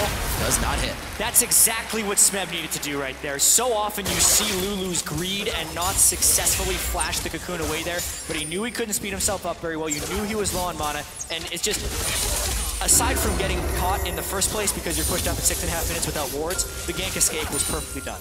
A little bit annoying for Bengi as well. He knew the minion wave was coming. He's like, either I fire the cocoon now, or the minion wave will arrive and I can't do it, and he can hide behind them and so on. But pulling the trigger. Well, that flash is down. Bengi wants to at least get coverage up here, or since Marin is pushed up pretty low health, they want to see if Hojin's going to make a move. Hojin, however, likes to counter gank himself, so make him up here very, very slow. Not get himself in any trouble. Actually goes down bottom, knows Smeb is safe. He's going to get some vision of his own inside the jungle. This is a little, at least knowledge. This is a little bit more of the bracket stage Hojin that was looking ineffective. He's wasted a lot of time so far in this game. Not only in the bottom lane beforehand, when the ward is spotted him by Bengi, the ward guard is in place, he canceled his recall, cleared an extra ward, went back to base, and then a very late counter gank attempt in the top lane when Smeb really couldn't have even been dived since he just teleported back to his turret at absolute full health. So some inefficiencies coming up. And as soon as you show yourself as a jungler in the early game, you give so much information to your team. Because okay, he's top side, suddenly it's open for you to go into the enemy jungle on the bottom side. If you want to reduce some of your wards, you can keep control that way. So whenever a jungler wastes time by showing how they can shoot now, it ends up costing more in the long run. Because of their vision, you lose. And one of the bigger costs of that is the fact that Faker still gets to farm up freely on Ryze. We knew it was going to be an easy lane. but when he's able to dodge the jungle pressure so easily, he's gone tier into a Mana Crystal. He's going to be going Catalyst next. He is completely maxing out on damage early on here. And you can see it's almost told as well. If you look at the items in the side of Smeb and Kuro, they both have Catalyst, which means they'll be doing stacking as well. The Cocoon comes out. Hojin flashes in and gets the knockup, saving Smeb's life. Can they retaliate here? It looks like Bengi and Marin have gotten too far away, but what a save for Smeb. A lot of things happened right there. Faker tried to TP in behind as well, but Kuro managed to interrupt the teleport from Faker, and then obviously we had this no-flash Lulu running from the river. SKT thinking, oh, this is gonna be a kill, and Hojin shows up to save the day. Everyone had to do the right thing to avoid dying there, which is a little bit dangerous. Flashes were blown in the mid lane as well. Looks like Faker and Kuro went hard, so there's no flash for this. Hojin in a real bad situation with the last bit of mana. Faker takes him down 2v1. This was one of the problems we mentioned a little bit in Champ Select, how Kassadin in the early game with the Catalyst, he can't really burst down the Ryze. And then whenever you jump in for any fights, Ryze can just turn it around. I figured there wouldn't be any fights right now. You're going up against Faker, charging things up. Of course he knows how to play that, and it's a tell to have two Catalysts to say, we want to hang. And it remains to be the greatest mystery of worlds, how Faker's the only one playing Ryze in the mid lane. But I so true, it really is. We're learning more and more about why that's the case. It really feels like he's the only one that truly understands Ryze. Because that was easy for Faker. He burned Ignite in a 1v2 and got an easy kill. And Flash was already down from a 1v1 that they just had as the teleports went towards top, so. Yeah, really bad playing it very well. Kuro there. So KOO Tigers in the last few games, on average at 10 minutes, they were 1,084 gold ahead of SKT. This game, we have not seen the same SKT run in head first and just risk losing members, giving up kills they shouldn't have in the early game. They're playing a lot slower. Bengi has been getting some deep wards, and this time around it's SKT who has the lead at 10 minutes. We also know they have the better late game shot calling. Yes. As a team, we have seen that now. Suddenly it's looking a lot different. Very controlled from SKT, not trying to get themselves into crazy engages behind tier 2 turrets at the start of the game. Already setting the pace that they want and that they can control. Yeah, and here's what SKT is trying to do. They want Faker to scale up a little bit more into a Rod of Ages. They want Marin to stack magic resist so he's nearly unkillable by the Lulu and Kassadin. Those are two very low sustained damage mages, and Ashe doesn't do big damage until later in the game. They're gonna fight him mid though. Oh, he's behind them. Wolf comes up the river behind everyone. The arrow into Bang is actually spell shielded nicely. So ult for ult there, but the turret is saved in mid lane. And I really like this play here from KOO Tigers. When you play against a Kassadin or a Ryze, things that can't easily clear the way for them to then try to close, or Faker would have to use his ulti and then the next wave you would be able to clear it out. You gotta be able to move in your AD carry and your support to that mid lane, pressure that tower, because so often you get so much free damage before the other team reacts and sending their AD carry to defend. KOO Tigers had pushed out the bottom lane. We mentioned how with the Ashe and Tahm Kench, they can have these globals to move to the other lanes, send them straight mid lane, get a lot of damage before Bang reacted, and SKT has to fight them to stop the push. And this is where SKT plays the best. So many flashes were blown from Prey and Gorilla on the last fight. They know they're safe to do this, and they start taking the advantages little by little. Hojin gets pushed out by the ultimate of Faker in the mid lane. He actually should be okay here with the blue buff. Room person back on the Kuro, and everything is safe again. Dragon number 1 goes to SKT. Really easy Dragon 2. Smeb didn't have the teleport up in the top lane. Faker is beginning to manhandle this mid lane. Abyssal Voyage towards mid. This isn't to kill Faker, this is pressure. to kill the turret. They already know the turret is low and Faker can't clear the wave well. Exactly the same play we just saw before from KOO Tigers. They know Faker on the Ryze cannot hit. He already used the ulti. Safe play from KOO Tigers. Very low risk and obviously gives a great reward because you get a mid tower down in 12 minutes. So I really like those two plays, and it's one of the things that Tahm Kench offers. See what happens here. Marin is going for Smeb. And this is one of the first games where we haven't seen the side lanes drop yet. The middle goes down first. We'll see how that opens up the map right now. That wet noodle fight in the top lane. Looks like Hojin wants to participate. Nars back Smeb so he can't slow him anymore. But the pop-up from Hojin may keep him in range. Smeb does have flash. Will he utilize it? I think Marin's made too much ground already, and he gets out safe. They were thinking about going hard up there. Kuro already roamed halfway up the lane, which leaves this window. Wolf can dive on Alistar. He has his ult. That's the hit. Gorilla's going to be pushed back, but that's a lot of gray health he has to work with to get out of this situation. Pops it at the last second, and beautiful. Wolf waits until the last moment when he can headbutt, knowing Gorilla's flash is down and make it look easy. Good decision from Wolf going for the Tahm Kench. Don't go for the AD carry. He can just eat him then. keep him alive. Sometimes it's ill-advised, but they know what they're doing. Go for the support here, take him down, take the tower as well. Marin is still up in the top lane trying to defend. Here's the teleport from Yeah, Faker. he's gonna need help. Yeah, there comes Faker. Really nice timing on that teleport. TP and ult as he makes his way out there. Getting a few stacks on the... Oh, wait a minute. He's going to be in range a little bit more. Spams out those rune prisons. That's the tower hitting. Marin trying to give him the time of day, but it's a hit from Faker. The teleport and flash. Hashtag worth. And right here is why Faker makes Ryze work. He knows exactly when he can flash forward and just unleash his entire combo, keep you basically locked in place. The fact that he knew he could gap close the entire lane against the Lulu is incredible. Yeah, you have very small windows of power on Ryze, and Faker is able to show up in these situations where the enemy isn't tracking the Ryze cooldowns as well as Faker is, and really his flash to kill ratio on Ryze is nearing 100%. All the time, man. It's truly impressive. Nicely played by Marin to escape any danger there from Kuro. Been roaming a little bit now. Loses pressure on his mid lane. We'll see if he can get back quickly. Faker's already there stacking it up, so SKT could be pressuring mid now. Praying Gorilla should have been mid already. Now they end up having to use the ulti in here. Let's see what happens. Oh, hello, the AD carry Abyssal Voyage. Gorilla and Prey come popping out as Hojin on the other side, and that's going to call Marin down, so a little bit of a fight in the mid lane that nobody wants to take until everyone arrives. When you play with a Kassadin, as soon as the laning phase seems to be over and we have these roams happening, skirmish all over the place, you need to get that Kassadin away from the mid lane. Because again, he will not be able to defend if SKT groups on him.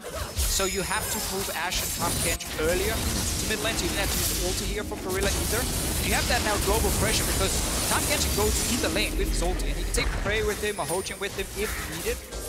But you need that AD carry to sit with the support to be the defensive mid. Obviously, it's not insane wave clear from an Ashe, but at least long range.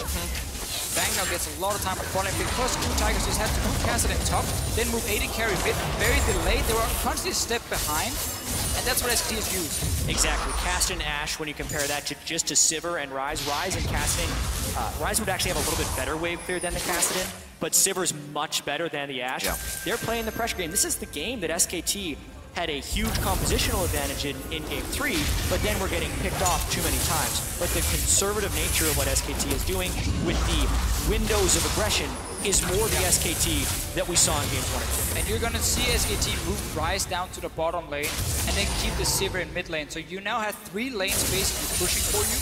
Sivir can instant wave clear in here mid, always get it down to towers of Prey stuck there defending. They have full vision of where Prey is on the map. Ryze is not going to be challenged by anyone in a 1v1. We've seen what happens when Kassadin jumps forward. Lulu is not going to do it. So there's going to be 3 lanes where SKT can push them down. That means they can be proactive outside of Cool Tigers trying to fire an arrow and surprise them. But then SKT should be in a position where they push up the wave, you can see it happening, and react to double teleport themselves.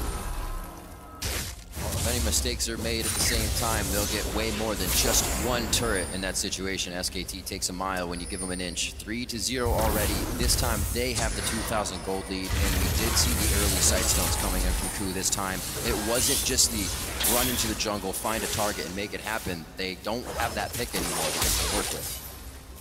Sivir with the spell shield is hard to catch out for the Ashe. So if you want to make that play, Bang's been so good at spell shielding. Exactly, and you have Wolf as well with his ult. So not really any target you're aiming for mid lane. At least the repel up in the air. Yeah, a lot of denial there. Mainly they're trying to hit Faker, who's going to be having some resiliency of his own with the Rod of Ages being completed. And the Seraph's Embrace going to come online pretty soon as well. So the arrow targets have to be pretty tricky. Maybe they'd have to hit Bengi before he can repel up. Could be one of them. But it's harder for Ku to find the kills in this game, and their aggression has definitely been toned pretty far back in the last. And we looked again at this double teleport. Marin once again has gone for the Distortion very early on. Less cooldown on the teleport. He was one of the first guys to really start bringing home guard when TP top became a big thing, and he's so good at Malphite and so on, always creating flanks with it. Now he's changed that. Distortion is that less cooldown has more value for him in this game. So double TP. Yeah. Less cooldown on one of them, stronger side lanes as well. Well, I also think it's just a smart adaptation to the way the game is being played. So much of the teleports are matching each other's teleports, so when you match, if Marin has Distortion Boots, his is up sooner, and they can then win that play. But Smep should have noticed that, and he can copy it and do exactly the same. We've seen 3 games in a row now from Marin, and if it's going to be a problem, which it will be, because again the cooldowns are so important, I feel like you can adapt on the fly. Are they going to dive top? I was going to say Hojin spending a little too much time there for just a ward, but it looks like they do decide to go with it. But they're giving SKT way too much time. Also, a teleport is still up for Faker. They're fighting the other teleport in Marin, but they don't have a minion wave. SKT has already mobilized themselves towards top. And I think another thing we haven't talked about, as we saw with Smeb and Marin, just like slapping each other very weakly. Super tank Marin. Kuro can't create any opportunities on his own against Ryze, and Ashe isn't exactly your dueling AD carry. KOO Tigers really needs to wait a long time before this team composition comes online, and they're actually at the mercy of a lot of the power spikes from SKT thus far. Faker realizes he is sitting right on a ward, hatching it, and the team wants this right now. Doesn't look like KOO's going to get much, and they lose pressure in the top lane. Smeb went to TP, but he did not go, so he gets this turret. Because SKT keep pushing down all 3 lanes to the towers of KOO Tigers, they can see as soon as people are missing. Like, oh, you just left mid lane. Let's make sure our top laner is aware. Let's make sure Faker can teleport up in case it's needed. And we saw all other members from SKT already run through their own jungle towards that top lane in case a dive would happen.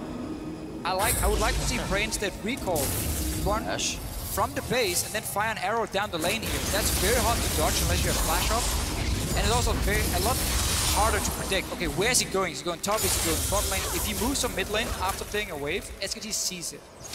Such an advantage as well now with Faker having that teleport up. Kuro has to respect the bottom lane push, so he's forced to rift down as the rest of the team tries to hold off middle.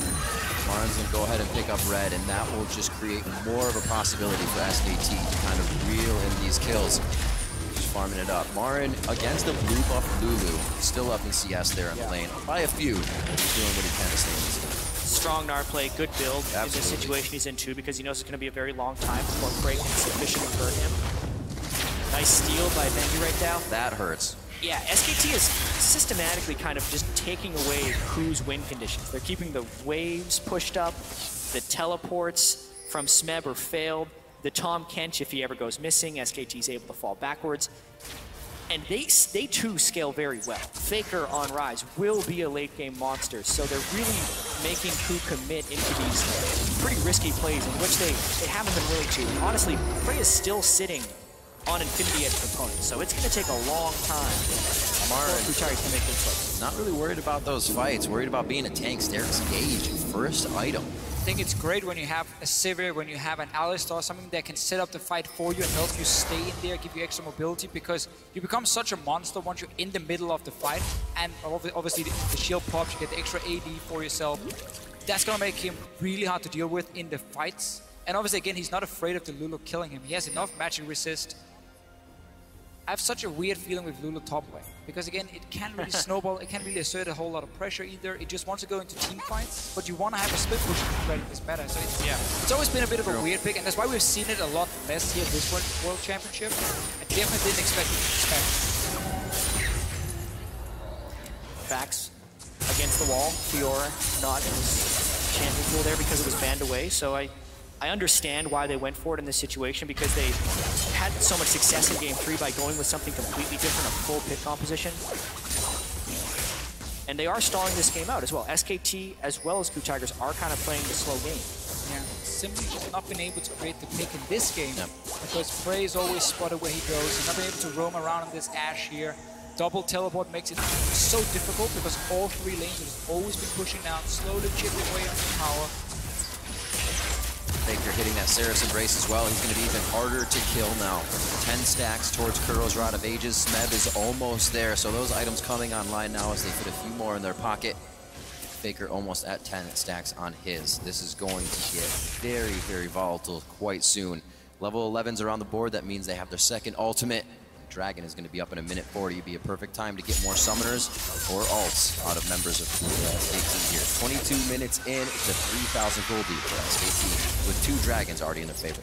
Yeah, and this could turn into a 3, 4, maybe even 5 dragon stall game for SKT. It would be really interesting to see when KOO Tigers tries to contest the dragon, because they really haven't been in strong position to do so. They do have 2 Rod of Ages though, stacking up pretty heavily. Yeah. When they get a death cap onto Smeb, if they get a death cap onto Smeb, and when Kuro completes his Zhonya's, is there opportunity to create a fight? It is, and that's what they have to pull off. The problem is, SK Telecom, they have no reason to rush in and take a 5-on-5 fight. Again, when you have the map pressure, you just keep pushing the lanes, and you wait for that moment where KOO Tigers sends someone down to defend the bot lane. tower, and then you make a play on the opposite side of the map. But that's where you rush the dragon while Kassadin is sitting and clearing waves at his own tower down here on the bottom side. And then you always have that small advantage coming into the fight. If SKT suddenly just rushes the dragon for absolutely no reason, that's where KOO Tigers will have an opening. Land an arrow, get the engage, try and win that fight. Seeing how SKT could play this one. Marin in the top lane, looking to build that bar. Would be a great time in 30 seconds to have that Gnar out. Faker and Kuro already on the bottom side of the map, adding that pressure. With Dragon coming up, you can already see Gorilla kind of waiting in the middle of both top and mid, or I should say bottom and Remember mid. his home guards, and he's sitting in base for a long time, and he's waiting to TP somewhere. He's going to get bot lane now. Just going into the river brush, but it's going to be Kuro getting dropped immediately. How did he even think he could take that fight? Sarah's Embrace wasn't even used by Faker, and they're ready to keep going for the fight. Gorilla chomps up Smeb as his teleport comes in. Bray gets caught way off on the wing here. KOO was not ready to take any sort of fight. They thought it'd be a single 1v1 with their TP being the advantage of the bottom lane, but they have been turned on their head for this engage. Marin, no red buff, just the slows from the boomerang, but it looks like KOO is able to stave off any more deaths. 2-0 there for SKT. KOO has no idea how to deal with Faker. That is the thing that is losing them this game. 4-0-1, 100% kill participation, and also 2 of those kills were 1v2s, and he didn't even have to burn flash while killing them. This is a big misplay by KOO to be walking in range of Faker when he's capable of doing that. Faker has complete mastery and knowledge of what he can do, and you can tell KOO has none of that knowledge. I just love this matchup here. He was last picked the Rise into the Kassadin. Kassadin shines when he uses his mobility, get multiple ultis off, but Rise is able to lock him in place and burst him out. Keep in mind, you're also a champion who wants to go Hourglass second item. There's nothing against the Rise.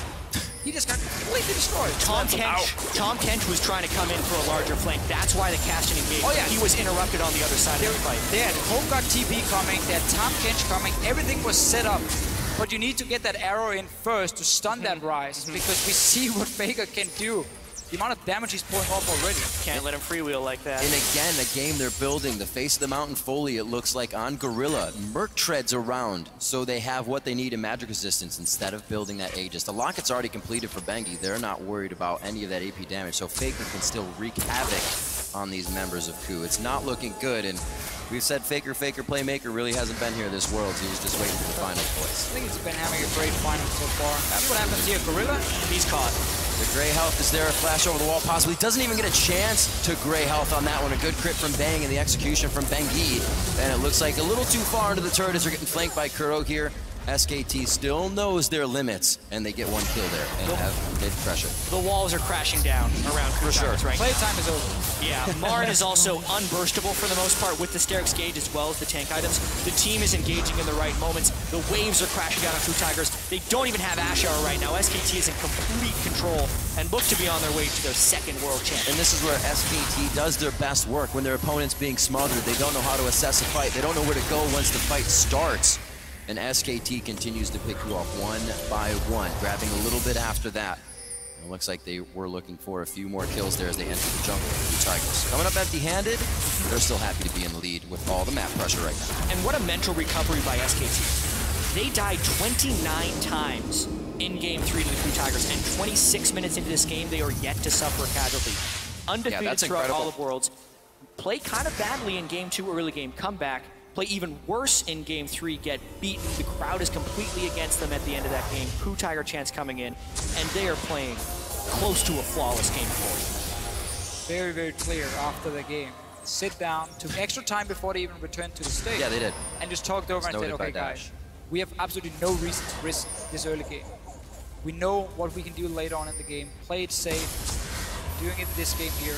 Double teleport coming in. And KOO Tigers also surprising us again in the bigger man phase. This time around, I definitely feel like it was for the worse, especially when it came to this Lulu pick in the top lane. The first 3 picks were great. Rek'Sai, Ashe, Tahm Kench looked really good for KOO Tigers. Then it was a blind pick casted in, and it was It's just going to mention that. Coming in maybe a little too strong headed there. Obviously, still could have worked. Seen the blind pick Castedin's come out very strong, but Faker knows exactly what that matchup is about. Pulling out the Rise one time after the other, continues to play it to great success. Yeah, and comparing the team compositions between Game 3 and 4 for KOO Tigers, Game 3, everyone was a playmaker. Lee Sin for Hojin, Ash and Kassadin still the same, but they had split push pressure from Smeb on Fiora and a Thresh for Gorilla. Tahm Kench is an annoying support. He's mainly a defensive user. He's beautiful. And then he punishes positional errors, but he's not the same type of playmaker that Thresh is. So substantially less playmaking for Ku. And that's one of the great things. They kind of threw caution to the wind. Oh boy. But now SKT is playing their defensive controlled game. This is their risk. Teleport almost up for Smeb on this one. He's clearing the bottom wave. It looks like the team may not even try to take anything. Hojin gets hit out. A very late arrow, though, still allowing SKT to fight. The Gnar misses off of a flash there by Gorilla, but Baron is now up, and the fact that the waves are already crashing towards Ku makes this so much more difficult for them. Remember, it's a home guard enchant. For Smeb, less cooldown or more cooldown. For Hojin.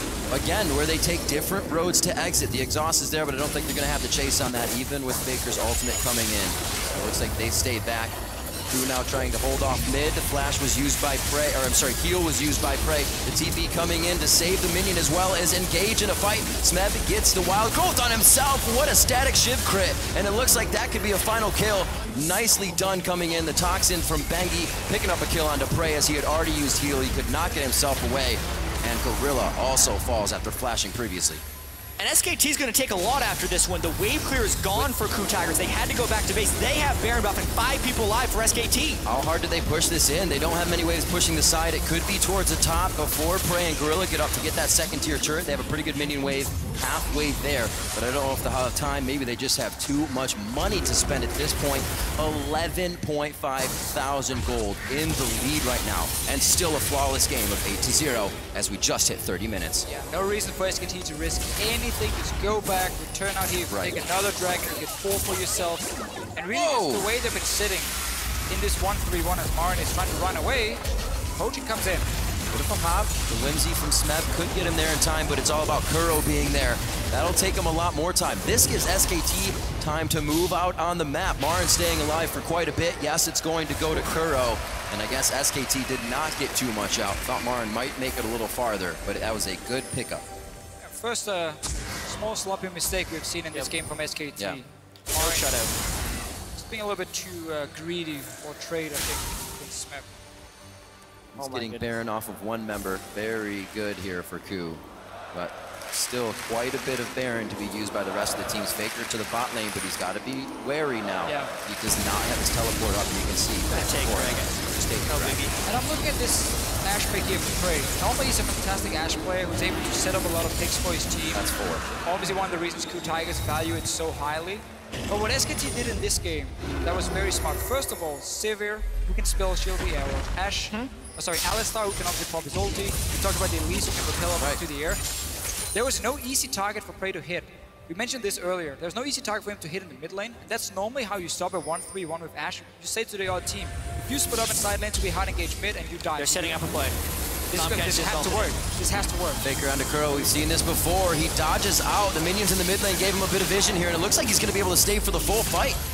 Hojin gets eaten up, and they're trying to get out of this. A cocoon right across the mid lane could keep someone in range, and it's going to hit Gorilla. That's going to be the fly-in from the rest of the team. The Grey Health and Wild Growth is on. Everything once again for Ku being used in defense when they want to try and get in offensively. And this is more push power coming in from SKT. A minion wave already prepped towards the top side. They're going to be able to do a lot of damage here. Ku literally threw everything they could at Faker there, and they didn't even hit him. Nope. With a spell at that fight. This has been strangling from SKT. They're completely starving out Ku Tigers and just putting their stamp on this world champion. Definitely angering the beast with that loss. SKT coming out much stronger. Maybe this is the Pandora's box. We see a Raptor cloak on Wolf as well. They're going to be going for the turret. That's going to be an inhibitor. 45 seconds onto Kuro. Gorilla just came up. Does Ku have what it takes to keep their dreams alive for the Summoners Cup? And it looks like SKT may give them some breathing room here as they start to back out. They want this one methodically. They are not making any mistakes. Oh, Wolf goes in. I don't know if the team was fully on board with that one, but he does save off any re-engage as well from Ku. Same again for SKT. There's no reason to risk anything. We've seen some of the other games. The team got a little bit too greedy, overextended, ended up dying. Not in this one, outside that one misplay Marin made. been a perfect game almost. And a surplus of items now coming out from the side of SKT. We talked about the spell shield. Bang, if he misses it, he also has the Quicksilver Sash. Now Faker's got his Rabadons on top of everything else. Deadman's Plate on the Sterix Rage and a Banshee's Veil in the top lane. So many things to help them mitigate the crowd control in Ku's fight. It just seemed like KOO invested everything onto the fact that they could always engage with Tahm Kench and Ashe, so they didn't need to bring double teleport. They could start these fights, but then they didn't realize how many members from SKT could avoid getting stunned by that arrow, and suddenly the 1-3-1 was going to be a thing. Double TP, and there's just been no answer. In fact, it's so hard to play against unless you get that massive lead early on, which they did. Yeah, and I mean, this game, if SKT closes out with this 13,000 gold advantage, is almost classic SKT. It's exactly the way they want to win the game. Nothing incredibly flashy. Faker dominates the opposition. They still make smart plays after that. They rotate around the map properly, and they just systematically starve out the opponent. KOO Tigers, last stand, 2 inhibitors down. Here SKT comes. On the hunt, goes in. That's going to be Hojin in a real sticky situation. He goes down a full 3-man Gnar ultimate. That's going to be smacked down now. Eyes onto the AD carry, but the support hits. It's going to be Kuro out safely. Prey, however, has to run away from his base. SK Telecom looking to take down the final Nexus turrets. It does not look good for Kuro and his team. KOO Tigers are falling. SKT will be your first ever 2-time world champions!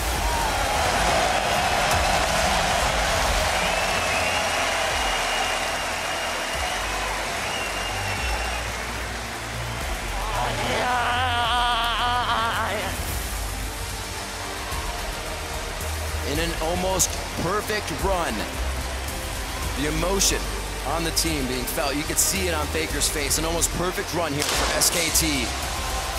Thwarted one game, but come out the victors and get to hoist the Summoner's Cup a second time. Faker, Bengi, and Koma, the repeat champions here. And if Faker's legacy wasn't cemented enough, that last performance on Rise, he made it look easy. Faker, playmaker. He showed up, especially in the last game. Had a good final overall. Other members from SKT will always have to highlight Bengi. In this game on Elise, had a massive impact, but Bang really for me as well as an AD carry.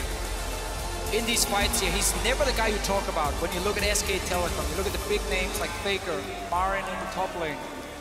Bang is just consistently always there for his team and doing well. It's gotta feel good for these guys. An amazing record throughout summer to the end of Worlds. 53-7. SKT puts up an amazing show. Now they get to hoist that Summoner's Cup. Also, KOO Tigers, you saw them still in good spirits. They had such a tremendous year. But ultimately, this is the year of SKT. 2 LCK championships, spring and summer. Perhaps the most dominant split or total year we've ever seen from a Korean team. And it all culminates with that 13-1 slaughter of KOO Tigers in Game 4. I think one of the biggest things you mentioned before, gentlemen, is the fact that the slump in Game 3 wasn't even seen in Game 4. They knew exactly how to repair any of the errors and bring themselves right back to the top of the game. That's when you know it's a great team. When you can lose a game in a best out of 5 and then instantly fix everything, you're ready for the next game. I can't believe how much restraint SKT has. Just grab it. As a team, they will do so. SK Telecom T1, your 2-time world champions. An amazing feat that they have performed here at Worlds. Yeah, because coming into this Worlds, there was a lot of hype for some of the other teams. EDG, LGD, even KT, Fnatic, CLG, all these teams that people thought could make a big appearance, and everyone fell short, except SKT, who I think completely lived up to expectations as the favorite of this tournament, even exceeded them in many of the positions because Marin had huge games, Bengi had big games, Bang had huge games, and it wasn't until the very end that Faker actually had his big game. The kiss of the LCK Cup and the Summoner's Cup for Faker. Once again, And right now we're going to throw it over to our analysts for a discussion of that game. Thank you, Riv. Once again, our 2015 world champions, SK Telecom, and so well deserved. It can only be reiterated. These guys have looked unstoppable throughout the year, unstoppable throughout this tournament, and they come away with it in such fashion there with that final game, absolutely taking over the Rift. Well, they were a little bit stoppable. They did lose that last You're right. They had the one blemish. They had the one loss. It was an important international tournament, but I really respect them. They bounced back so hard after that. That one loss, they really came through, tried to fix the flaws that they found, and that led to this unbelievable 53-7 bloodbath through the summer season that has culminated right here. And their tournament has just been so clean. It took almost all the way till the finals till we saw any of these unforced errors, and there were only a couple of them. Yeah, up until Marin kind of died there in the double lane, it was almost looking like, except for one tower, a perfect game here. But still some respect from the crowd for the Blue Tigers. Yeah. And from SKT as well, great sportsmen there, showing love for our runners-up. I mean, what an incredible run they had as well. That can't be forgotten. I love it. You gotta love them. Look at their faces. Talk about the attitude. The attitude that brought them to the finals will carry them out of the finals. They may have lost, but they still had such an incredible year. But they won our hearts. They won our hearts. Oh, by far and away. Yeah, the first year that they're actually a professional team, they go all the way to the finals of the World Championship. Right, we talked about, great feats like Fnatic and Origin and having made it to the semis with their first year with these rosters. The same thing for KOO Tigers, and they make it all the way to the finals. They're the only team to take a game off of SKT in this tournament. But of course, taking only one game off of SKT, I mean, they remain these titans. And you refer back to the video we had at the beginning of the day talking about a team won the Season 3 World Championships, then goes into a slump in that Season 4 to some degree, and they come back stronger than ever. Yeah, and they're just fearless in their gameplay too. Just no hesitation. I think the most I've seen SKT hesitate is when they actually don't want to drop the cup when they're lifting it up. That's like okay, we're really good at this game, League of Legends, but this cup right here, that's heavy. So, but the yeah, real world is more difficult. Yeah, that cup is. It's very heavy. I've never deserved to touch it. So. They're calculated in the way that they lift the cup, just like they're calculated in the way that they play. Eventually they'll get used to it. This may not be the last summer's cup that the SKT organization may take home, because there's nothing really showing why they should stop progression. That's the more important part for me, is a team that stays flexible through multiple patches. I mean, they've had 4 OGN titles, 2 Worlds right now, and they've adapted to every meta. They've played to their strengths. They've slumped and came back, which is something barely any team does in League of Legends overall. So that is, for me, most impressive. Their roster is just so well-rounded that the meta shifts. No matter which lane it shifts to, no matter what combo it can shift to, SKT have someone there that can carry. And we really just saw that even in a microcosm in these finals, because look at what happened with Faker in this last game. He plays a couple games of Lulu, all right, let's help everybody else out. But then he has one of the most impressive Rise games I have ever seen. He was seemingly everywhere on the map at once. When he teleported mid, is like, did we glitch or something? What is he doing there?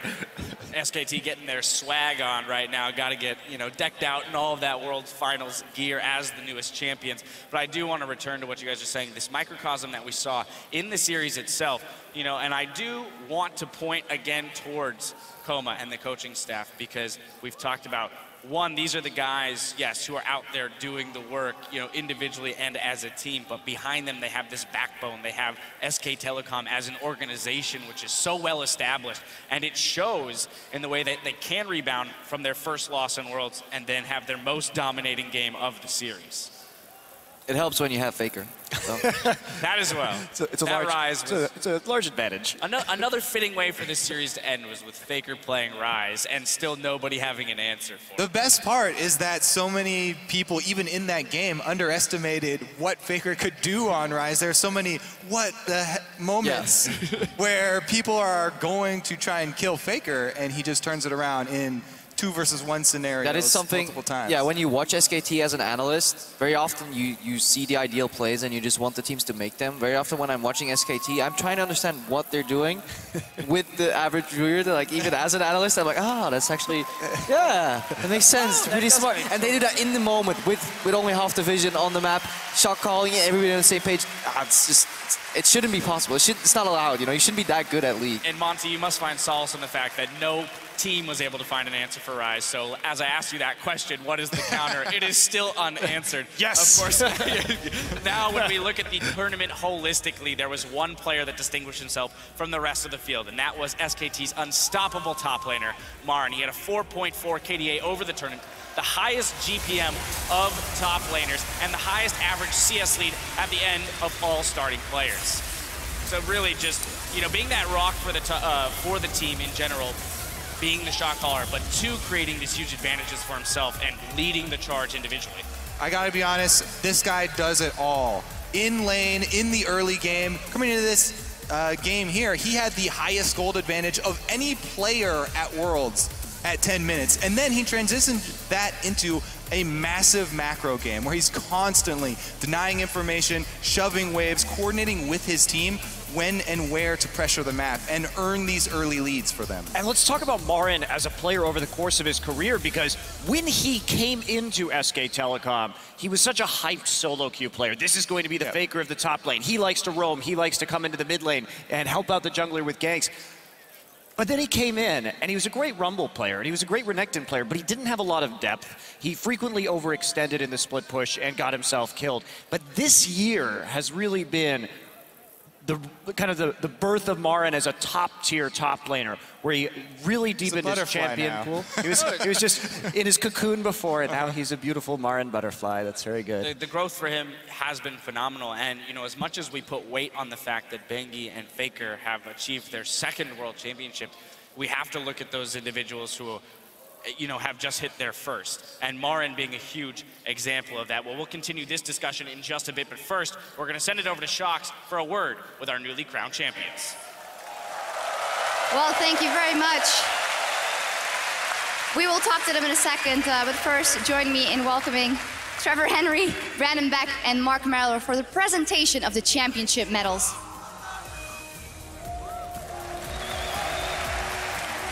Of course, our champions will get their medals, starting off with Faker himself. Fantastic performance all tournament long. Followed up by Bengi, his second world championship, ruling the jungle. And then Marin, what a tournament he's had. Most valuable player. Exceptional tournament. The AD carry bag, a 16 KDA. That's the highest out of all the starting players here.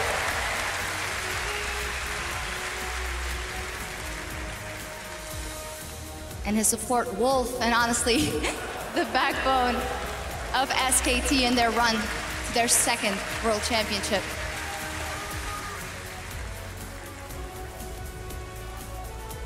Not to forget, Easyhoon stepping up to the plate, a star in his own right, and getting the applause he deserves. Koma, the coach, leading SKT to their second World Championship.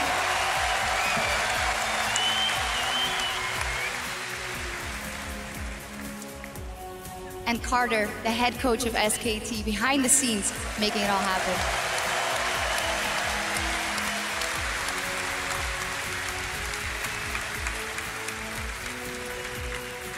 Well, we can talk to our champions now. Starting off with Faker. We'll just hand over the mic. Faker, I mean, congratulations.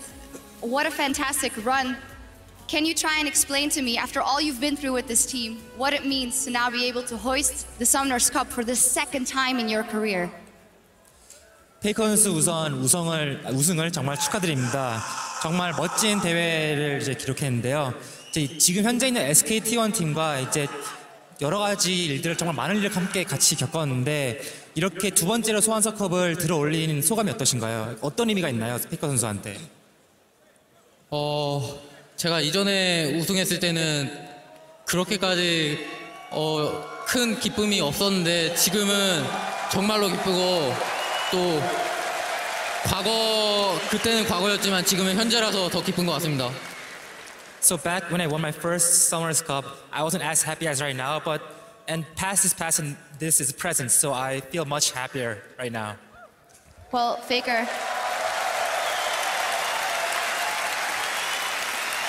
I have to say that everyone has noticed it as well. You just seem more and more relaxed this year. You even did a somersault before the game began. Can you talk us through the experience next to the stage as well and the fun you've had here? 페이커 선수 이번 대회 때 더욱더 여유로운 모습을 많이 보이겠다고 이제 얘기를 들었는데 아까 이제 입장하실 때도 구르기를 선보일 정도로 되게 더욱더 퍼포먼스가 화려해지셨습니다. 이번 대회를 진행하면서 어떠한 경험들을 했는지 말씀해 주세요. 제가 한국에 있을 때는 여기에 있을 때보다 별로 컨디션이 안 좋았었는데 막상 롤드컵을 오고 나니까 한국에 있을 때보다 더 잘 되는 거예요. 그래서 기분도 좋고 또 여러 가지 모습을 보여줬던 것 같습니다. So back when I was in Korea, I didn't feel as good. I mean, I didn't feel that well, and I don't think I performed as well. But after coming here at Worlds, I think I was playing much better, and I just felt a lot better. So I felt like I'd show much more myself to the crowd and fans. That you did. With that, Faker, you still had to play out the full games. It came to 4 games, no undefeated run for you guys. Can you tell me how you guys went from game 3 to game 4? Was your confidence shaken at any point? 이제 4경기까지 가면서 결국 전승 우승이 이제 깨지고 좀 어려움을 갖고 계셨는데 3경기에서 이제 지셨을 때 좀 자신감이 흔들리거나 4경기에 들어갔을 때 어떤 마음가짐으로 임했는지 말씀해 주세요. 저희가 이번 롤드컵에서 처음으로 진 거기 때문에 모두가 상심이 컸지만 그렇지만 모두 힘내서 다시 4경기 때는 원래 플레이하던 대로 했던 것 같고 3경기 때 졌을 때 저는 전승 우승이 깨져가지고 우승을 해도 별로 기쁘지 않을 것 같았는데 막상 우승하니까 아무런 생각도 안 하고 그냥 이겼다는 거에 기쁜 것 같습니다. So at first, this was our first loss in the tournament, so all our teammates, we felt really bad. But we said, let's cheer up once more, and we went back to our original play style. And at first, personally, when I lost the third game, I thought I wouldn't be as happy because our perfect record was broken. But after we won, I just didn't remember any of that third game, and it just felt really good. And you guys closed it out. Finally, for Faker, before we talk to Bengi as well, is there anything you want to say to all the fans watching back in Korea and around the world and here who have supported you for the last couple of weeks? 이제 마지막으로 여기 현장에 와주신 팬들이나 전 세계에서 페이커 선수와 SKT1 팀을 응원해준 팬들한테 한마디 말씀 부탁드립니다. Hi guys.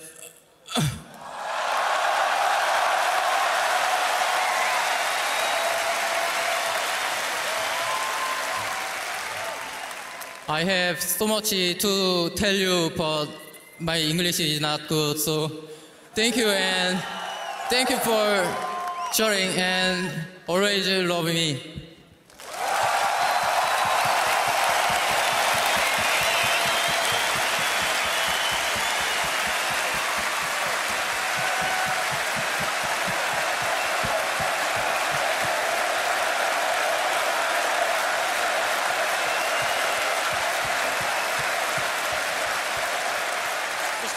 Obviously, they love you here as well, Faker. Thank you very much. But we also need to talk to Bengi. Congratulations. I mean, what a fantastic tournament. Also, your second World Championship. Has it sunken in yet that you've been able to do this 2 times in the last couple of years? 그 뱅기 선수 우승을 축하드리고요. 아직 실감이 안 날 수 있지만 어쨌든 지금 2회째 우승을 차지하셨습니다. 우승 소감을 말씀해 주세요. 일단 2회째 우승이라는 게 너무 고맙고 좀 팀원들에게 좀 감사해요. 제가 아무래도 결승전 때 좀 안 좋은 모습을 보였다고 생각하기 때문에 아무래도 이 경기도 제가 실수한 것 때문에 힘들었고 3경기 때도 저로 인해 좀 힘들었고 그래서 팀원에게 너무 미안하다는 생각이 좀 많네요. First, I want to say thanks to my teammates. Personally, I think I haven't performed that well during this final series. I think our team struggled during the second and third game because of me. So I'm really sorry for my teammates and also thankful at the same time. Well, Bengi, even with that very self-critical but a fantastic tournament for you and your team after all, how have you lived kind of the last couple of years? Because we know that you haven't had the easiest time last year around. It still must mean a lot, even if you're doubting yourself at this moment. 지금 정말 최고의 순간이지만 이제 작년에는 조금 팀 전체적으로 힘든 순간도 있었고 이제 지난 여기까지 우승하기까지 지난 시간의 여정을 좀 말씀해 주세요. 일단 처음에는 지는 게 어렵다고 생각할 정도로 첫 시즌은 잘 보냈어요. 롤드컵 우승되고 그 해를 완벽하게 보냈으니까. 근데 그 다음 해를 보냈을 때는 정말 절망적일 정도로 바닥을 쳤고 그 다음에 자신감도 없는 상태에서 솔직히 은퇴할까도 생각했는데 아무래도 코치님이 한 시즌만 더 해보자 계속 설득해 주셔서 한 시즌을 더 보냈는데 그런 저를 설득해 준 코치님한테 감사하게 여기고 싶어요. So like at our first year, we were playing so well. Losing seemed even harder than winning. So we even won the world championship. But last year we had a very abysmal year. Like we had a very hard time. I even thought of retiring. But my coach talked me into it. And he told me to let's play one more season. Let's play together one more time. And I just want to say thanks to Koma, my coach, for grabbing me once more and helping me come back to my own pace.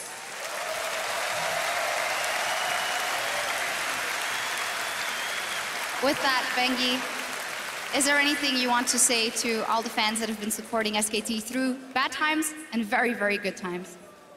뱅기 선수도 어쨌든 SKT1이 힘든 시절부터 지금까지 응원해준 모든 SKT1 팬들에게 한마디 말씀해 주세요. 일단 저는 영어가 짧아서 영어로는 말 못할 것 같고 저희가 잘할 때나 못할 때나 항상 응원해준 팬분들에게 감사하게 여기고 싶고 또 유럽에서 응원해준 팬분들에게 감사하게 여기고 싶습니다. I wish I could speak in English, but my English is not too good. I want to say thanks to all our fans who supported us during our bad times and good times. And I also want to say thanks to all the European fans who cheered us throughout the whole month. Thank you.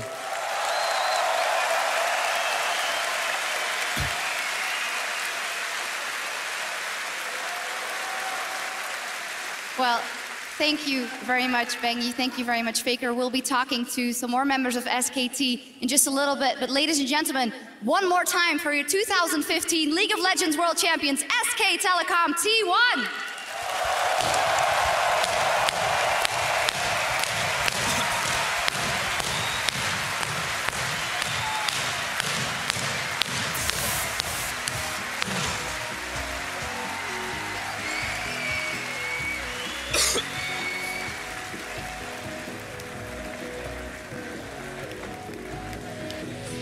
감사합니다.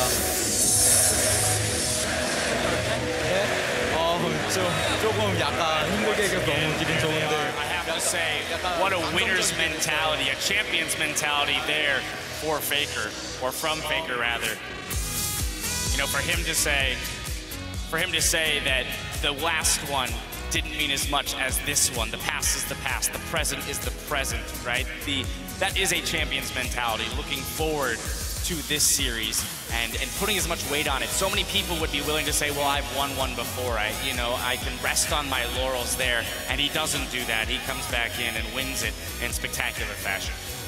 Yeah, just being able to get the first person ever to combine with Bengi there just to get 2 cups. You know, nobody. In Coma. If we're talking about repeats, let's give credit. We're gonna go into semantics here. Yeah. Well, and then on Bengi's side, the modesty that comes from him in victory there, saying that he didn't feel he played his best game, you know, but it really was a team effort. And then too, to stretch Tacoma and say that I was looking at retiring, but again, this points to the organization, the strength of them as a team staying together.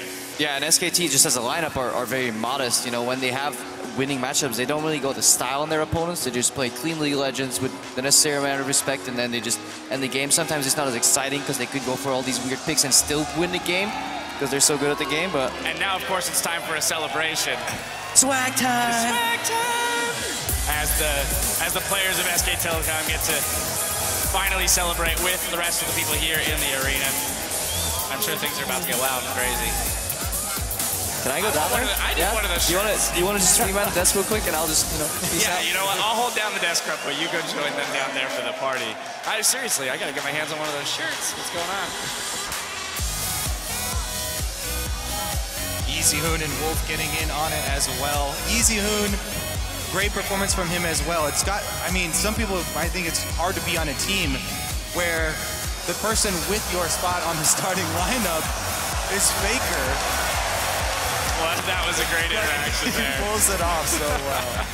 Well, Easyhoon too. We talk about the last finals that SKT played against the Koo Tigers, and he was the man in charge. Faker sat on the bench for the entire finals during that 3-0 performance, and he's been absolutely crucial to this team because it allows them.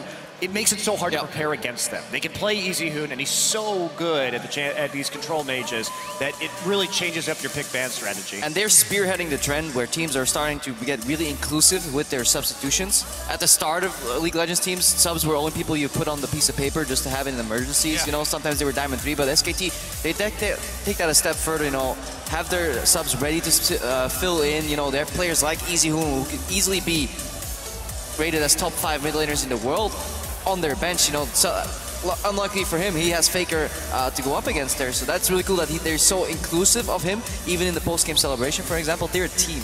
It's another thing that puts SKT even further ahead of the competition, that they're already fielding a 6-man roster with rotating that roster and actually getting a lot of value out of Easyhoon. Yeah, and I think that's where you end up looking to other teams now and what they end up taking away from this experience at Worlds, from both their own experiences, but as well as from witnessing the achievements of SKT. Clearly, this organization is doing something right to have won 2 in the last 3. All right, well, now we're going to send it over to the stage where Shox is joined once again by SKT's coach and our 2015 Worlds MVP. Well, thank you very much indeed. Joined here by Koma, the coach for SKT. You can keep the hat on if you want. Well, Koma, I want to start by congratulating you, 2-time world champion with SKT, and I want to start by talking about something Bengi said, how you were so instrumental in helping him get back up there together with the rest of the team. Can you tell me about your experience about these guys who were quite down last year, bringing them all the way back up and winning the Summoners Cup? 코치님 우선 SKT 팀과 2회 우승을 거두신 걸 축하드리고요. 방금 인터뷰에서 뱅기 선수가 본인이 힘들어할 때 코치님이 도움으로 다시 한번 팀과 다시 힘을 내서 경기를 할 수 있다고 얘기를 했었는데 코치님이 어째 이런 팀을 SKT1 팀을 힘들 때를 겪어서 다시 정상까지 올리기까지 어땠었는지 말씀해 주세요. 일단 과정 같은 경우 처음부터 이야기하면 너무 길어서 힘들 것 같고요. 일단 뭐 이런 결과 나오기까지는 정말 많은 노력과 정말 많은 노력, 눈으로 보지 않고서는 정말 몰라요. 뭐 피드백 할 때나 뭐 이런 아무튼 정말 힘든 과정이 있었습니다. 이런 우승은 그냥 운으로 온 게 아니고요. 정말 선수들이 노력한 만큼 나았었던 것 같습니다. 선수들이 정말 굉장히 노력했습니다. I wish I could tell the full story, but it's too long, so I'm going to skip that. And like coming up to this point, it's just, I don't know, it's really hard to explain in a couple words. We put in so much effort, we had endless feedback sessions, and players practiced so hard. The players came up to this position as a champion, once again, not through luck, but their own practice and effort. And yeah, overall, I think it's all because of the players, how much they dedicate themselves into this game and this sport. Well, dedicate themselves, they did, and Koma, it begs the question, 2 world championships in the very young history of League of Legends, 5 years, you naming those players how strong they are, we know what you can do with them. What does that make you think in terms of the possible world championships that SKT could take in the future? 이제 이 5회밖에 진행 안 된 이 짧은 월드 챔피언십 기간 동안에 SKT는 무려 2회나 우승을 거뒀습니다.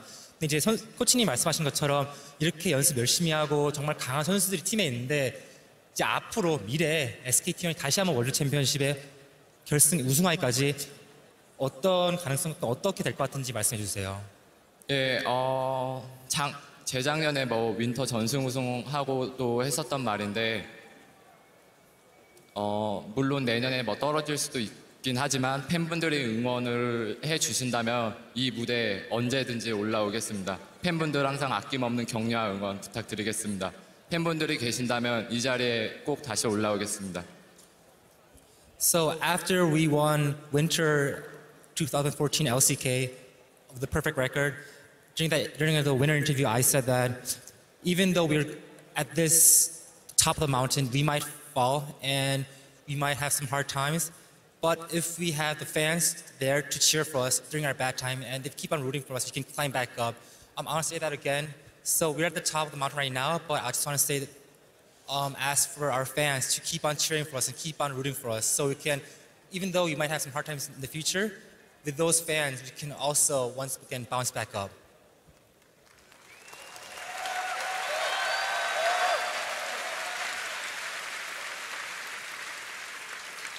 And they always will. Thank you very much, Koma. Congratulations, the coach, after reaching his second World Championship. Back to you guys.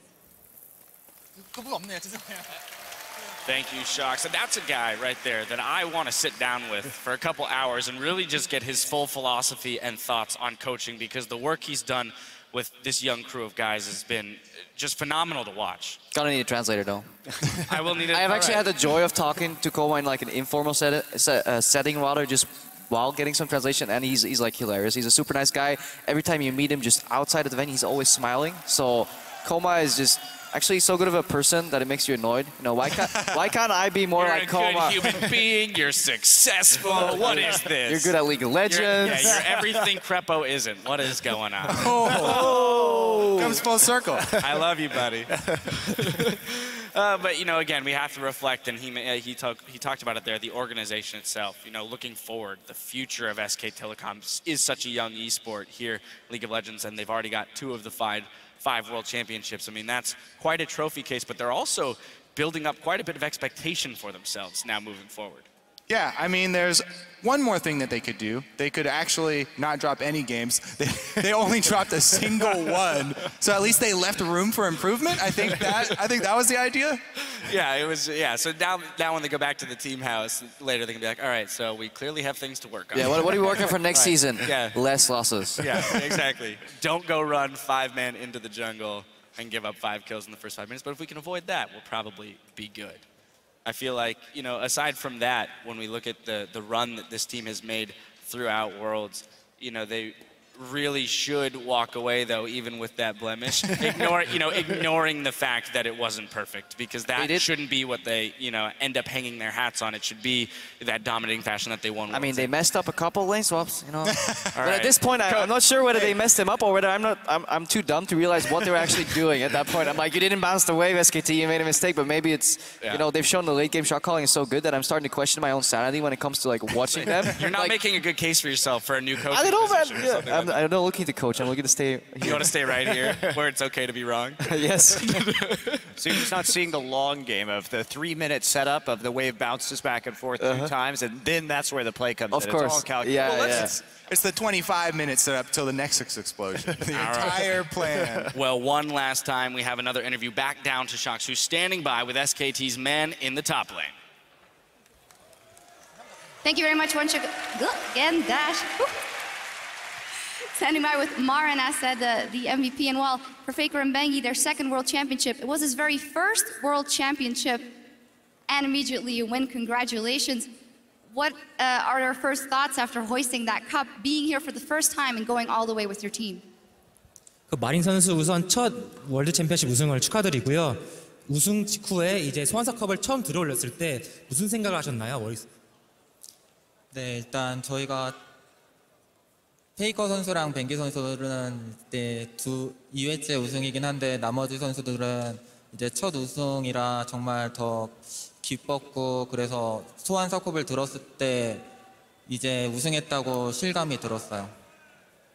So even though it's Faker and Bengi's second World Championship, for the rest of us it's our first. So we were all so happy and we were we really enjoyed that moment. And by the time when we hoisted that World Championship Cup, Summers Cup, at that point it struck me that, oh, we're the world champions. That must have given you Maybe not yet, but some time to reflect on your own performance. Your teammate Bengi was saying how he wasn't that satisfied with his own play. You have been impeccable throughout the tournament. Our analysts crowned you most valuable player. How do you reflect on how you've done? 그 뱅기 선수는 이전 인터뷰에서 이번 결승전 때 그리고 이번 대회 동안 본인의 활약에 대해서 좀 만족하지 못한다고 얘기를 했었는데 마린 선수는 이번 대회 정말 엄청난 활약을 계속 보여줬었고 이번 대회 끝나고 이제 분석가 데스크에서 이번 대회 MVP로 꼽혔습니다. 본인의 활약을 이번 대회 동안에 어떻게 평가하시나요? 네, 일단 제가 이번 시즌 롤드컵에서 잘한 부분도 있고 못한 부분도 있는데 못한 부분이 좀 있음에도 이번 시즌에 MVP로 뽑아주셔서 정말 감사하고요. 내년에도 롤드컵에 나와서 이번 시즌에 아쉬운 점들을 더 보완해서 내년에는 좀 퍼펙트한 마린으로 돌아올 수 있었으면 좋을 것 같아요. So even though I had some good plays and bad plays throughout this tournament, I want to thank everybody for naming me the MVP, the most valuable player of this tournament. And hopefully I want to come back next year once more. And I want to fix my flaws and come back as a more perfect version of Marin. Well, that will be very scary. We'll be waiting for you, Marin. Is there anything you want to say to all the fans here and all the SKT fans around the world? 마지막으로 여기 있는 SKT1 팬들과 전 세계에서 응원한 SKT1 팬들에게 한마디 말씀 부탁드립니다. Thank you, everybody. I love you. 영어는 짧아서 이 정도만 하고요. 일단 SKT1이 세계적으로 제일 유명한 팀이 될 수 있었던 거는 그래도 팬분들의 응원이 정말 커서인 것 같고 그래서 정말 감사하다고 전하고 싶어요. 전 세계 팬분들에게.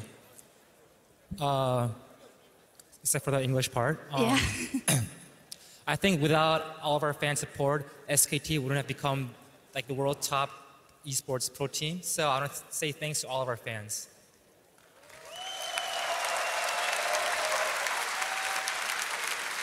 And thanks to you, Marin, for an exceptional tournament. 감사합니다. Back over to you guys. One last time, thank you, Shocks. And congratulations to Marin again on achieving that Most Valuable Player award for this tournament in his first year. He really did lead this team, you know, and I think a lot of credit needs to be extended to him for doing it on a team of star players. Well deserved. I mean, he stepped up in a meta that required it for his position, and absolutely he was the top performing top laner. I mean, if you're going to share some shot calling burden. All right, now you gotta tell. I have to give some context here. Faker's holding a stock of broccoli, and that's because a fan extended the offer to him and said, "Your hair looks like broccoli." So Faker said, "All right, well, if I win, I will eat some broccoli." He did promise to eat broccoli. So there it is, ladies and gentlemen. Stay healthy. The victory broccoli. That's better than the Summoners Cup right there. That's got iron in it. The true secret. I love how they're explaining this story to you. He's like miming. He's like, "This is my hair broccoli. I will now eat my hair." Like, that's some serious iron there. That's raw. He's gonna do it. That's the kind of minerals you need there, sir. That's what champions eat, is your broccoli. That's the difference between a good and an exceptional rice player is the amount of broccoli you eat raw. Yeah, it's not a Popeye thing. It's not spinach. It's broccoli, ladies and gentlemen. Pure vegetables, kids. Look at us, distributing solid health messages around the world. All right, well, there they are. Again, it can only be reiterated so many times that these guys so much well-deserved for their journey through the year, the season, and the World Championships here. Now, it's been a long road for all of our teams, and we've gotten to witness a lot of epic moments on the road to the Summoners Cup. What stands out to you guys specifically, Kobe? I'm going to start with you.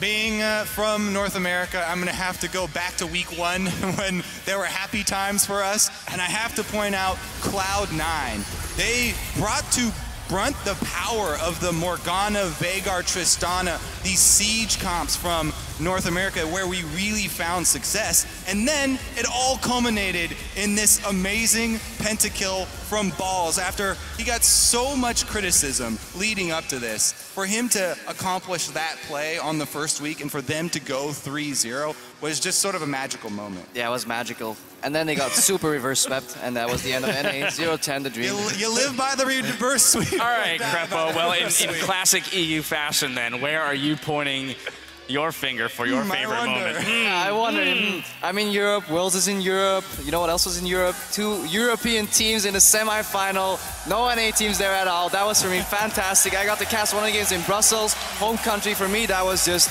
yeah, the rise from Origin, from a challenge. It was like from an unranked to challenger, came to full success there for Xpeke, and then Fnatic still bouncing back all the way to semi-final. Sadly, it was a full Korean final, but for me, this was like the highlight. Well, thanks for mentioning my favorite thing too, right there, the all-Korean final. What a surprise! Your new favorite. No. I'm going to go a little bit more micro on this one. I really liked Gorilla's first Tahm Kench game versus CLG, because I had never seen Tahm Kench played at this level before, and the way that they got the early kills, the plays that they made on the map later, the flanks that Gorilla managed to get, were so Choppers combo. Yes, the Flame Choppers combo. I was just so psyched. It's always a pleasure to see new champions come out, and then it takes some time for the pro players to figure them out, but when you start seeing them used at this level, it is such a pleasure for an analyst. Yeah, that's what you call a bit of a Schadenfreude. I don't know about this play right No, this was saved by the beautiful Azir Maul. They won that team fight. Yeah, because of the Azir. Well, you know, this wasn't necessarily planned, but after hearing your guys' favorite moments, I'd like to hear what some of your favorite moments are at home. So go ahead and tweet into @LOLesports with the hash one last time with #Worlds and let us know what your favorite moments are. You know, again, to reflect on your favorite moments. Of course, I'm with you, Kobe. Being from NA, I've gotta extend my hat to Cloud9 for at least being the pride of NA in week 1. To your point, Krepo, I think absolutely a phenomenal showing from EU. When you look at the takeaways from this tournament, Korea and EU being the 2 regions that really stepped up, and I would look to those 2 teams improving. It's always a fantastic Worlds when 2 European teams can make it to the semifinals, in my opinion. I really have to congratulate all of the teams on the diverse strategies that they brought to this tournament, because there was such a big patch change. There were so many things that they could have gone with. You know, just try and copy SKT, try and copy the best team. Everybody just funnel on one strategy, but that did not happen. Everybody was trying new champions, everybody was trying new strategies, and we eventually filtered out, you know, what was the best. Well, it didn't happen, but it makes you wish the people had just picked up Rise. For the love of God. That will be one of the biggest mysteries of the exactly. Copy one thing from SKT, please. Well, while the Summoners Cup has been claimed for another year, there's still more professional League of Legends to play out in 2015. Mark your calendars, because from December 10th through the 13th, top players from around the world will converge on Los Angeles, California for the 2015 All-Star event. You'll be able to vote for your region's dream team in the coming weeks, so keep an eye out on lolesports.com. Now, it's been quite the journey, but now it's time to turn out the lights on the 2015 season as we look towards All-Stars and 2016. Congratulations to our champions, SK Telecom, and on behalf of all of us here working to bring the excitement of this year's World Championship to you, thank you for joining us over the last 5 weeks, and until next time, we'll see you on the Rift.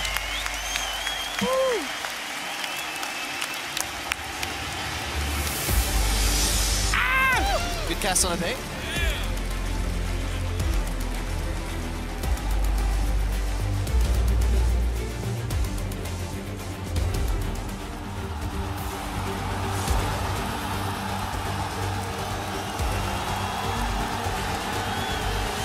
I never thought we would be able to compete at Worlds. Quadra kill! They get the beautiful shockwave. The trend continues. These guys are looking great. These guys are legit, man. If the defending world champion could start his first week 0-3, LGD have so little time left now. 일단 저는 EDG랑 가장 만나고 싶었었기 때문에 이번에 조 편성이 굉장히 잘 됐다고 생각하고. In a battle that many people thought was a preview of the finals, SK Telecom T1 make it look easy. Coming from a small country where, you know, nobody knew me, to be here right now, it's really amazing. Com certeza, o dia de hoje eu acho que é um dos dias mais importantes da minha vida, um dia que a gente pode fazer história representando o Brasil. Best showing of an international wildcard team ever at the World Championship. Flash Wolves might just be Coup here. Coup Tigers too far behind, can't do anything. What is up with the upsets? Cloud9 versus Fnatic is a long-standing rivalry here. Double kill for Balls, a triple kill for Balls. Holy cow! The kill for Balls. Week 2, Fnatic came to play. It absolute massacre of Cloud9 in this game. Alistar's camping on the lantern. Oh, he Peekaboo! My story ends here, but even with me gone, I still want everyone to support TSM and all of my teammates. It's gonna be enough! There are no respawns, and Fnatic take the first seed! Elvis gets stunned up. On flashes forward, the last auto attack calculated right there. Their bottom lane are legitimate threats at every single part of the game. There is no base left. There is only victory for AHQ. Coup Tigers have punched their ticket to the quarterfinals in London.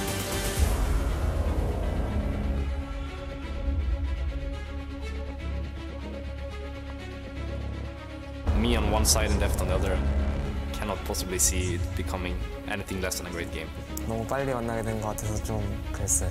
It's a double for Reckless. He wants to run down more. Deft, his brother in arms, will be his dead man in arms. That's a triple. Fnatic will advance to the semi-finals. The only team to do that 3 times. 抽到 SKT 也是，如果你要打冠军，总会要遇到的。 Westall follows the flash. One more hit. Westall wins the 1v1. Everybody is being killed. SK Telecom destroy AHQ's Nexus and are one step closer to the Summoners Cup. Well, not gonna underestimate them at all. It's gonna be interesting. He gets a quadra kill. He's on the hill, and it's gonna be all fun to save the game. Boom! The kills come in, and this could be the semifinals for Origin. 그때도 쉽게 이긴 게 아니라 정말 어렵게 이겼기 때문에. Midsummer season, it was KT Rolster, but Coup with a chance at revenge, and there it is. Coup Tigers go to the semifinals.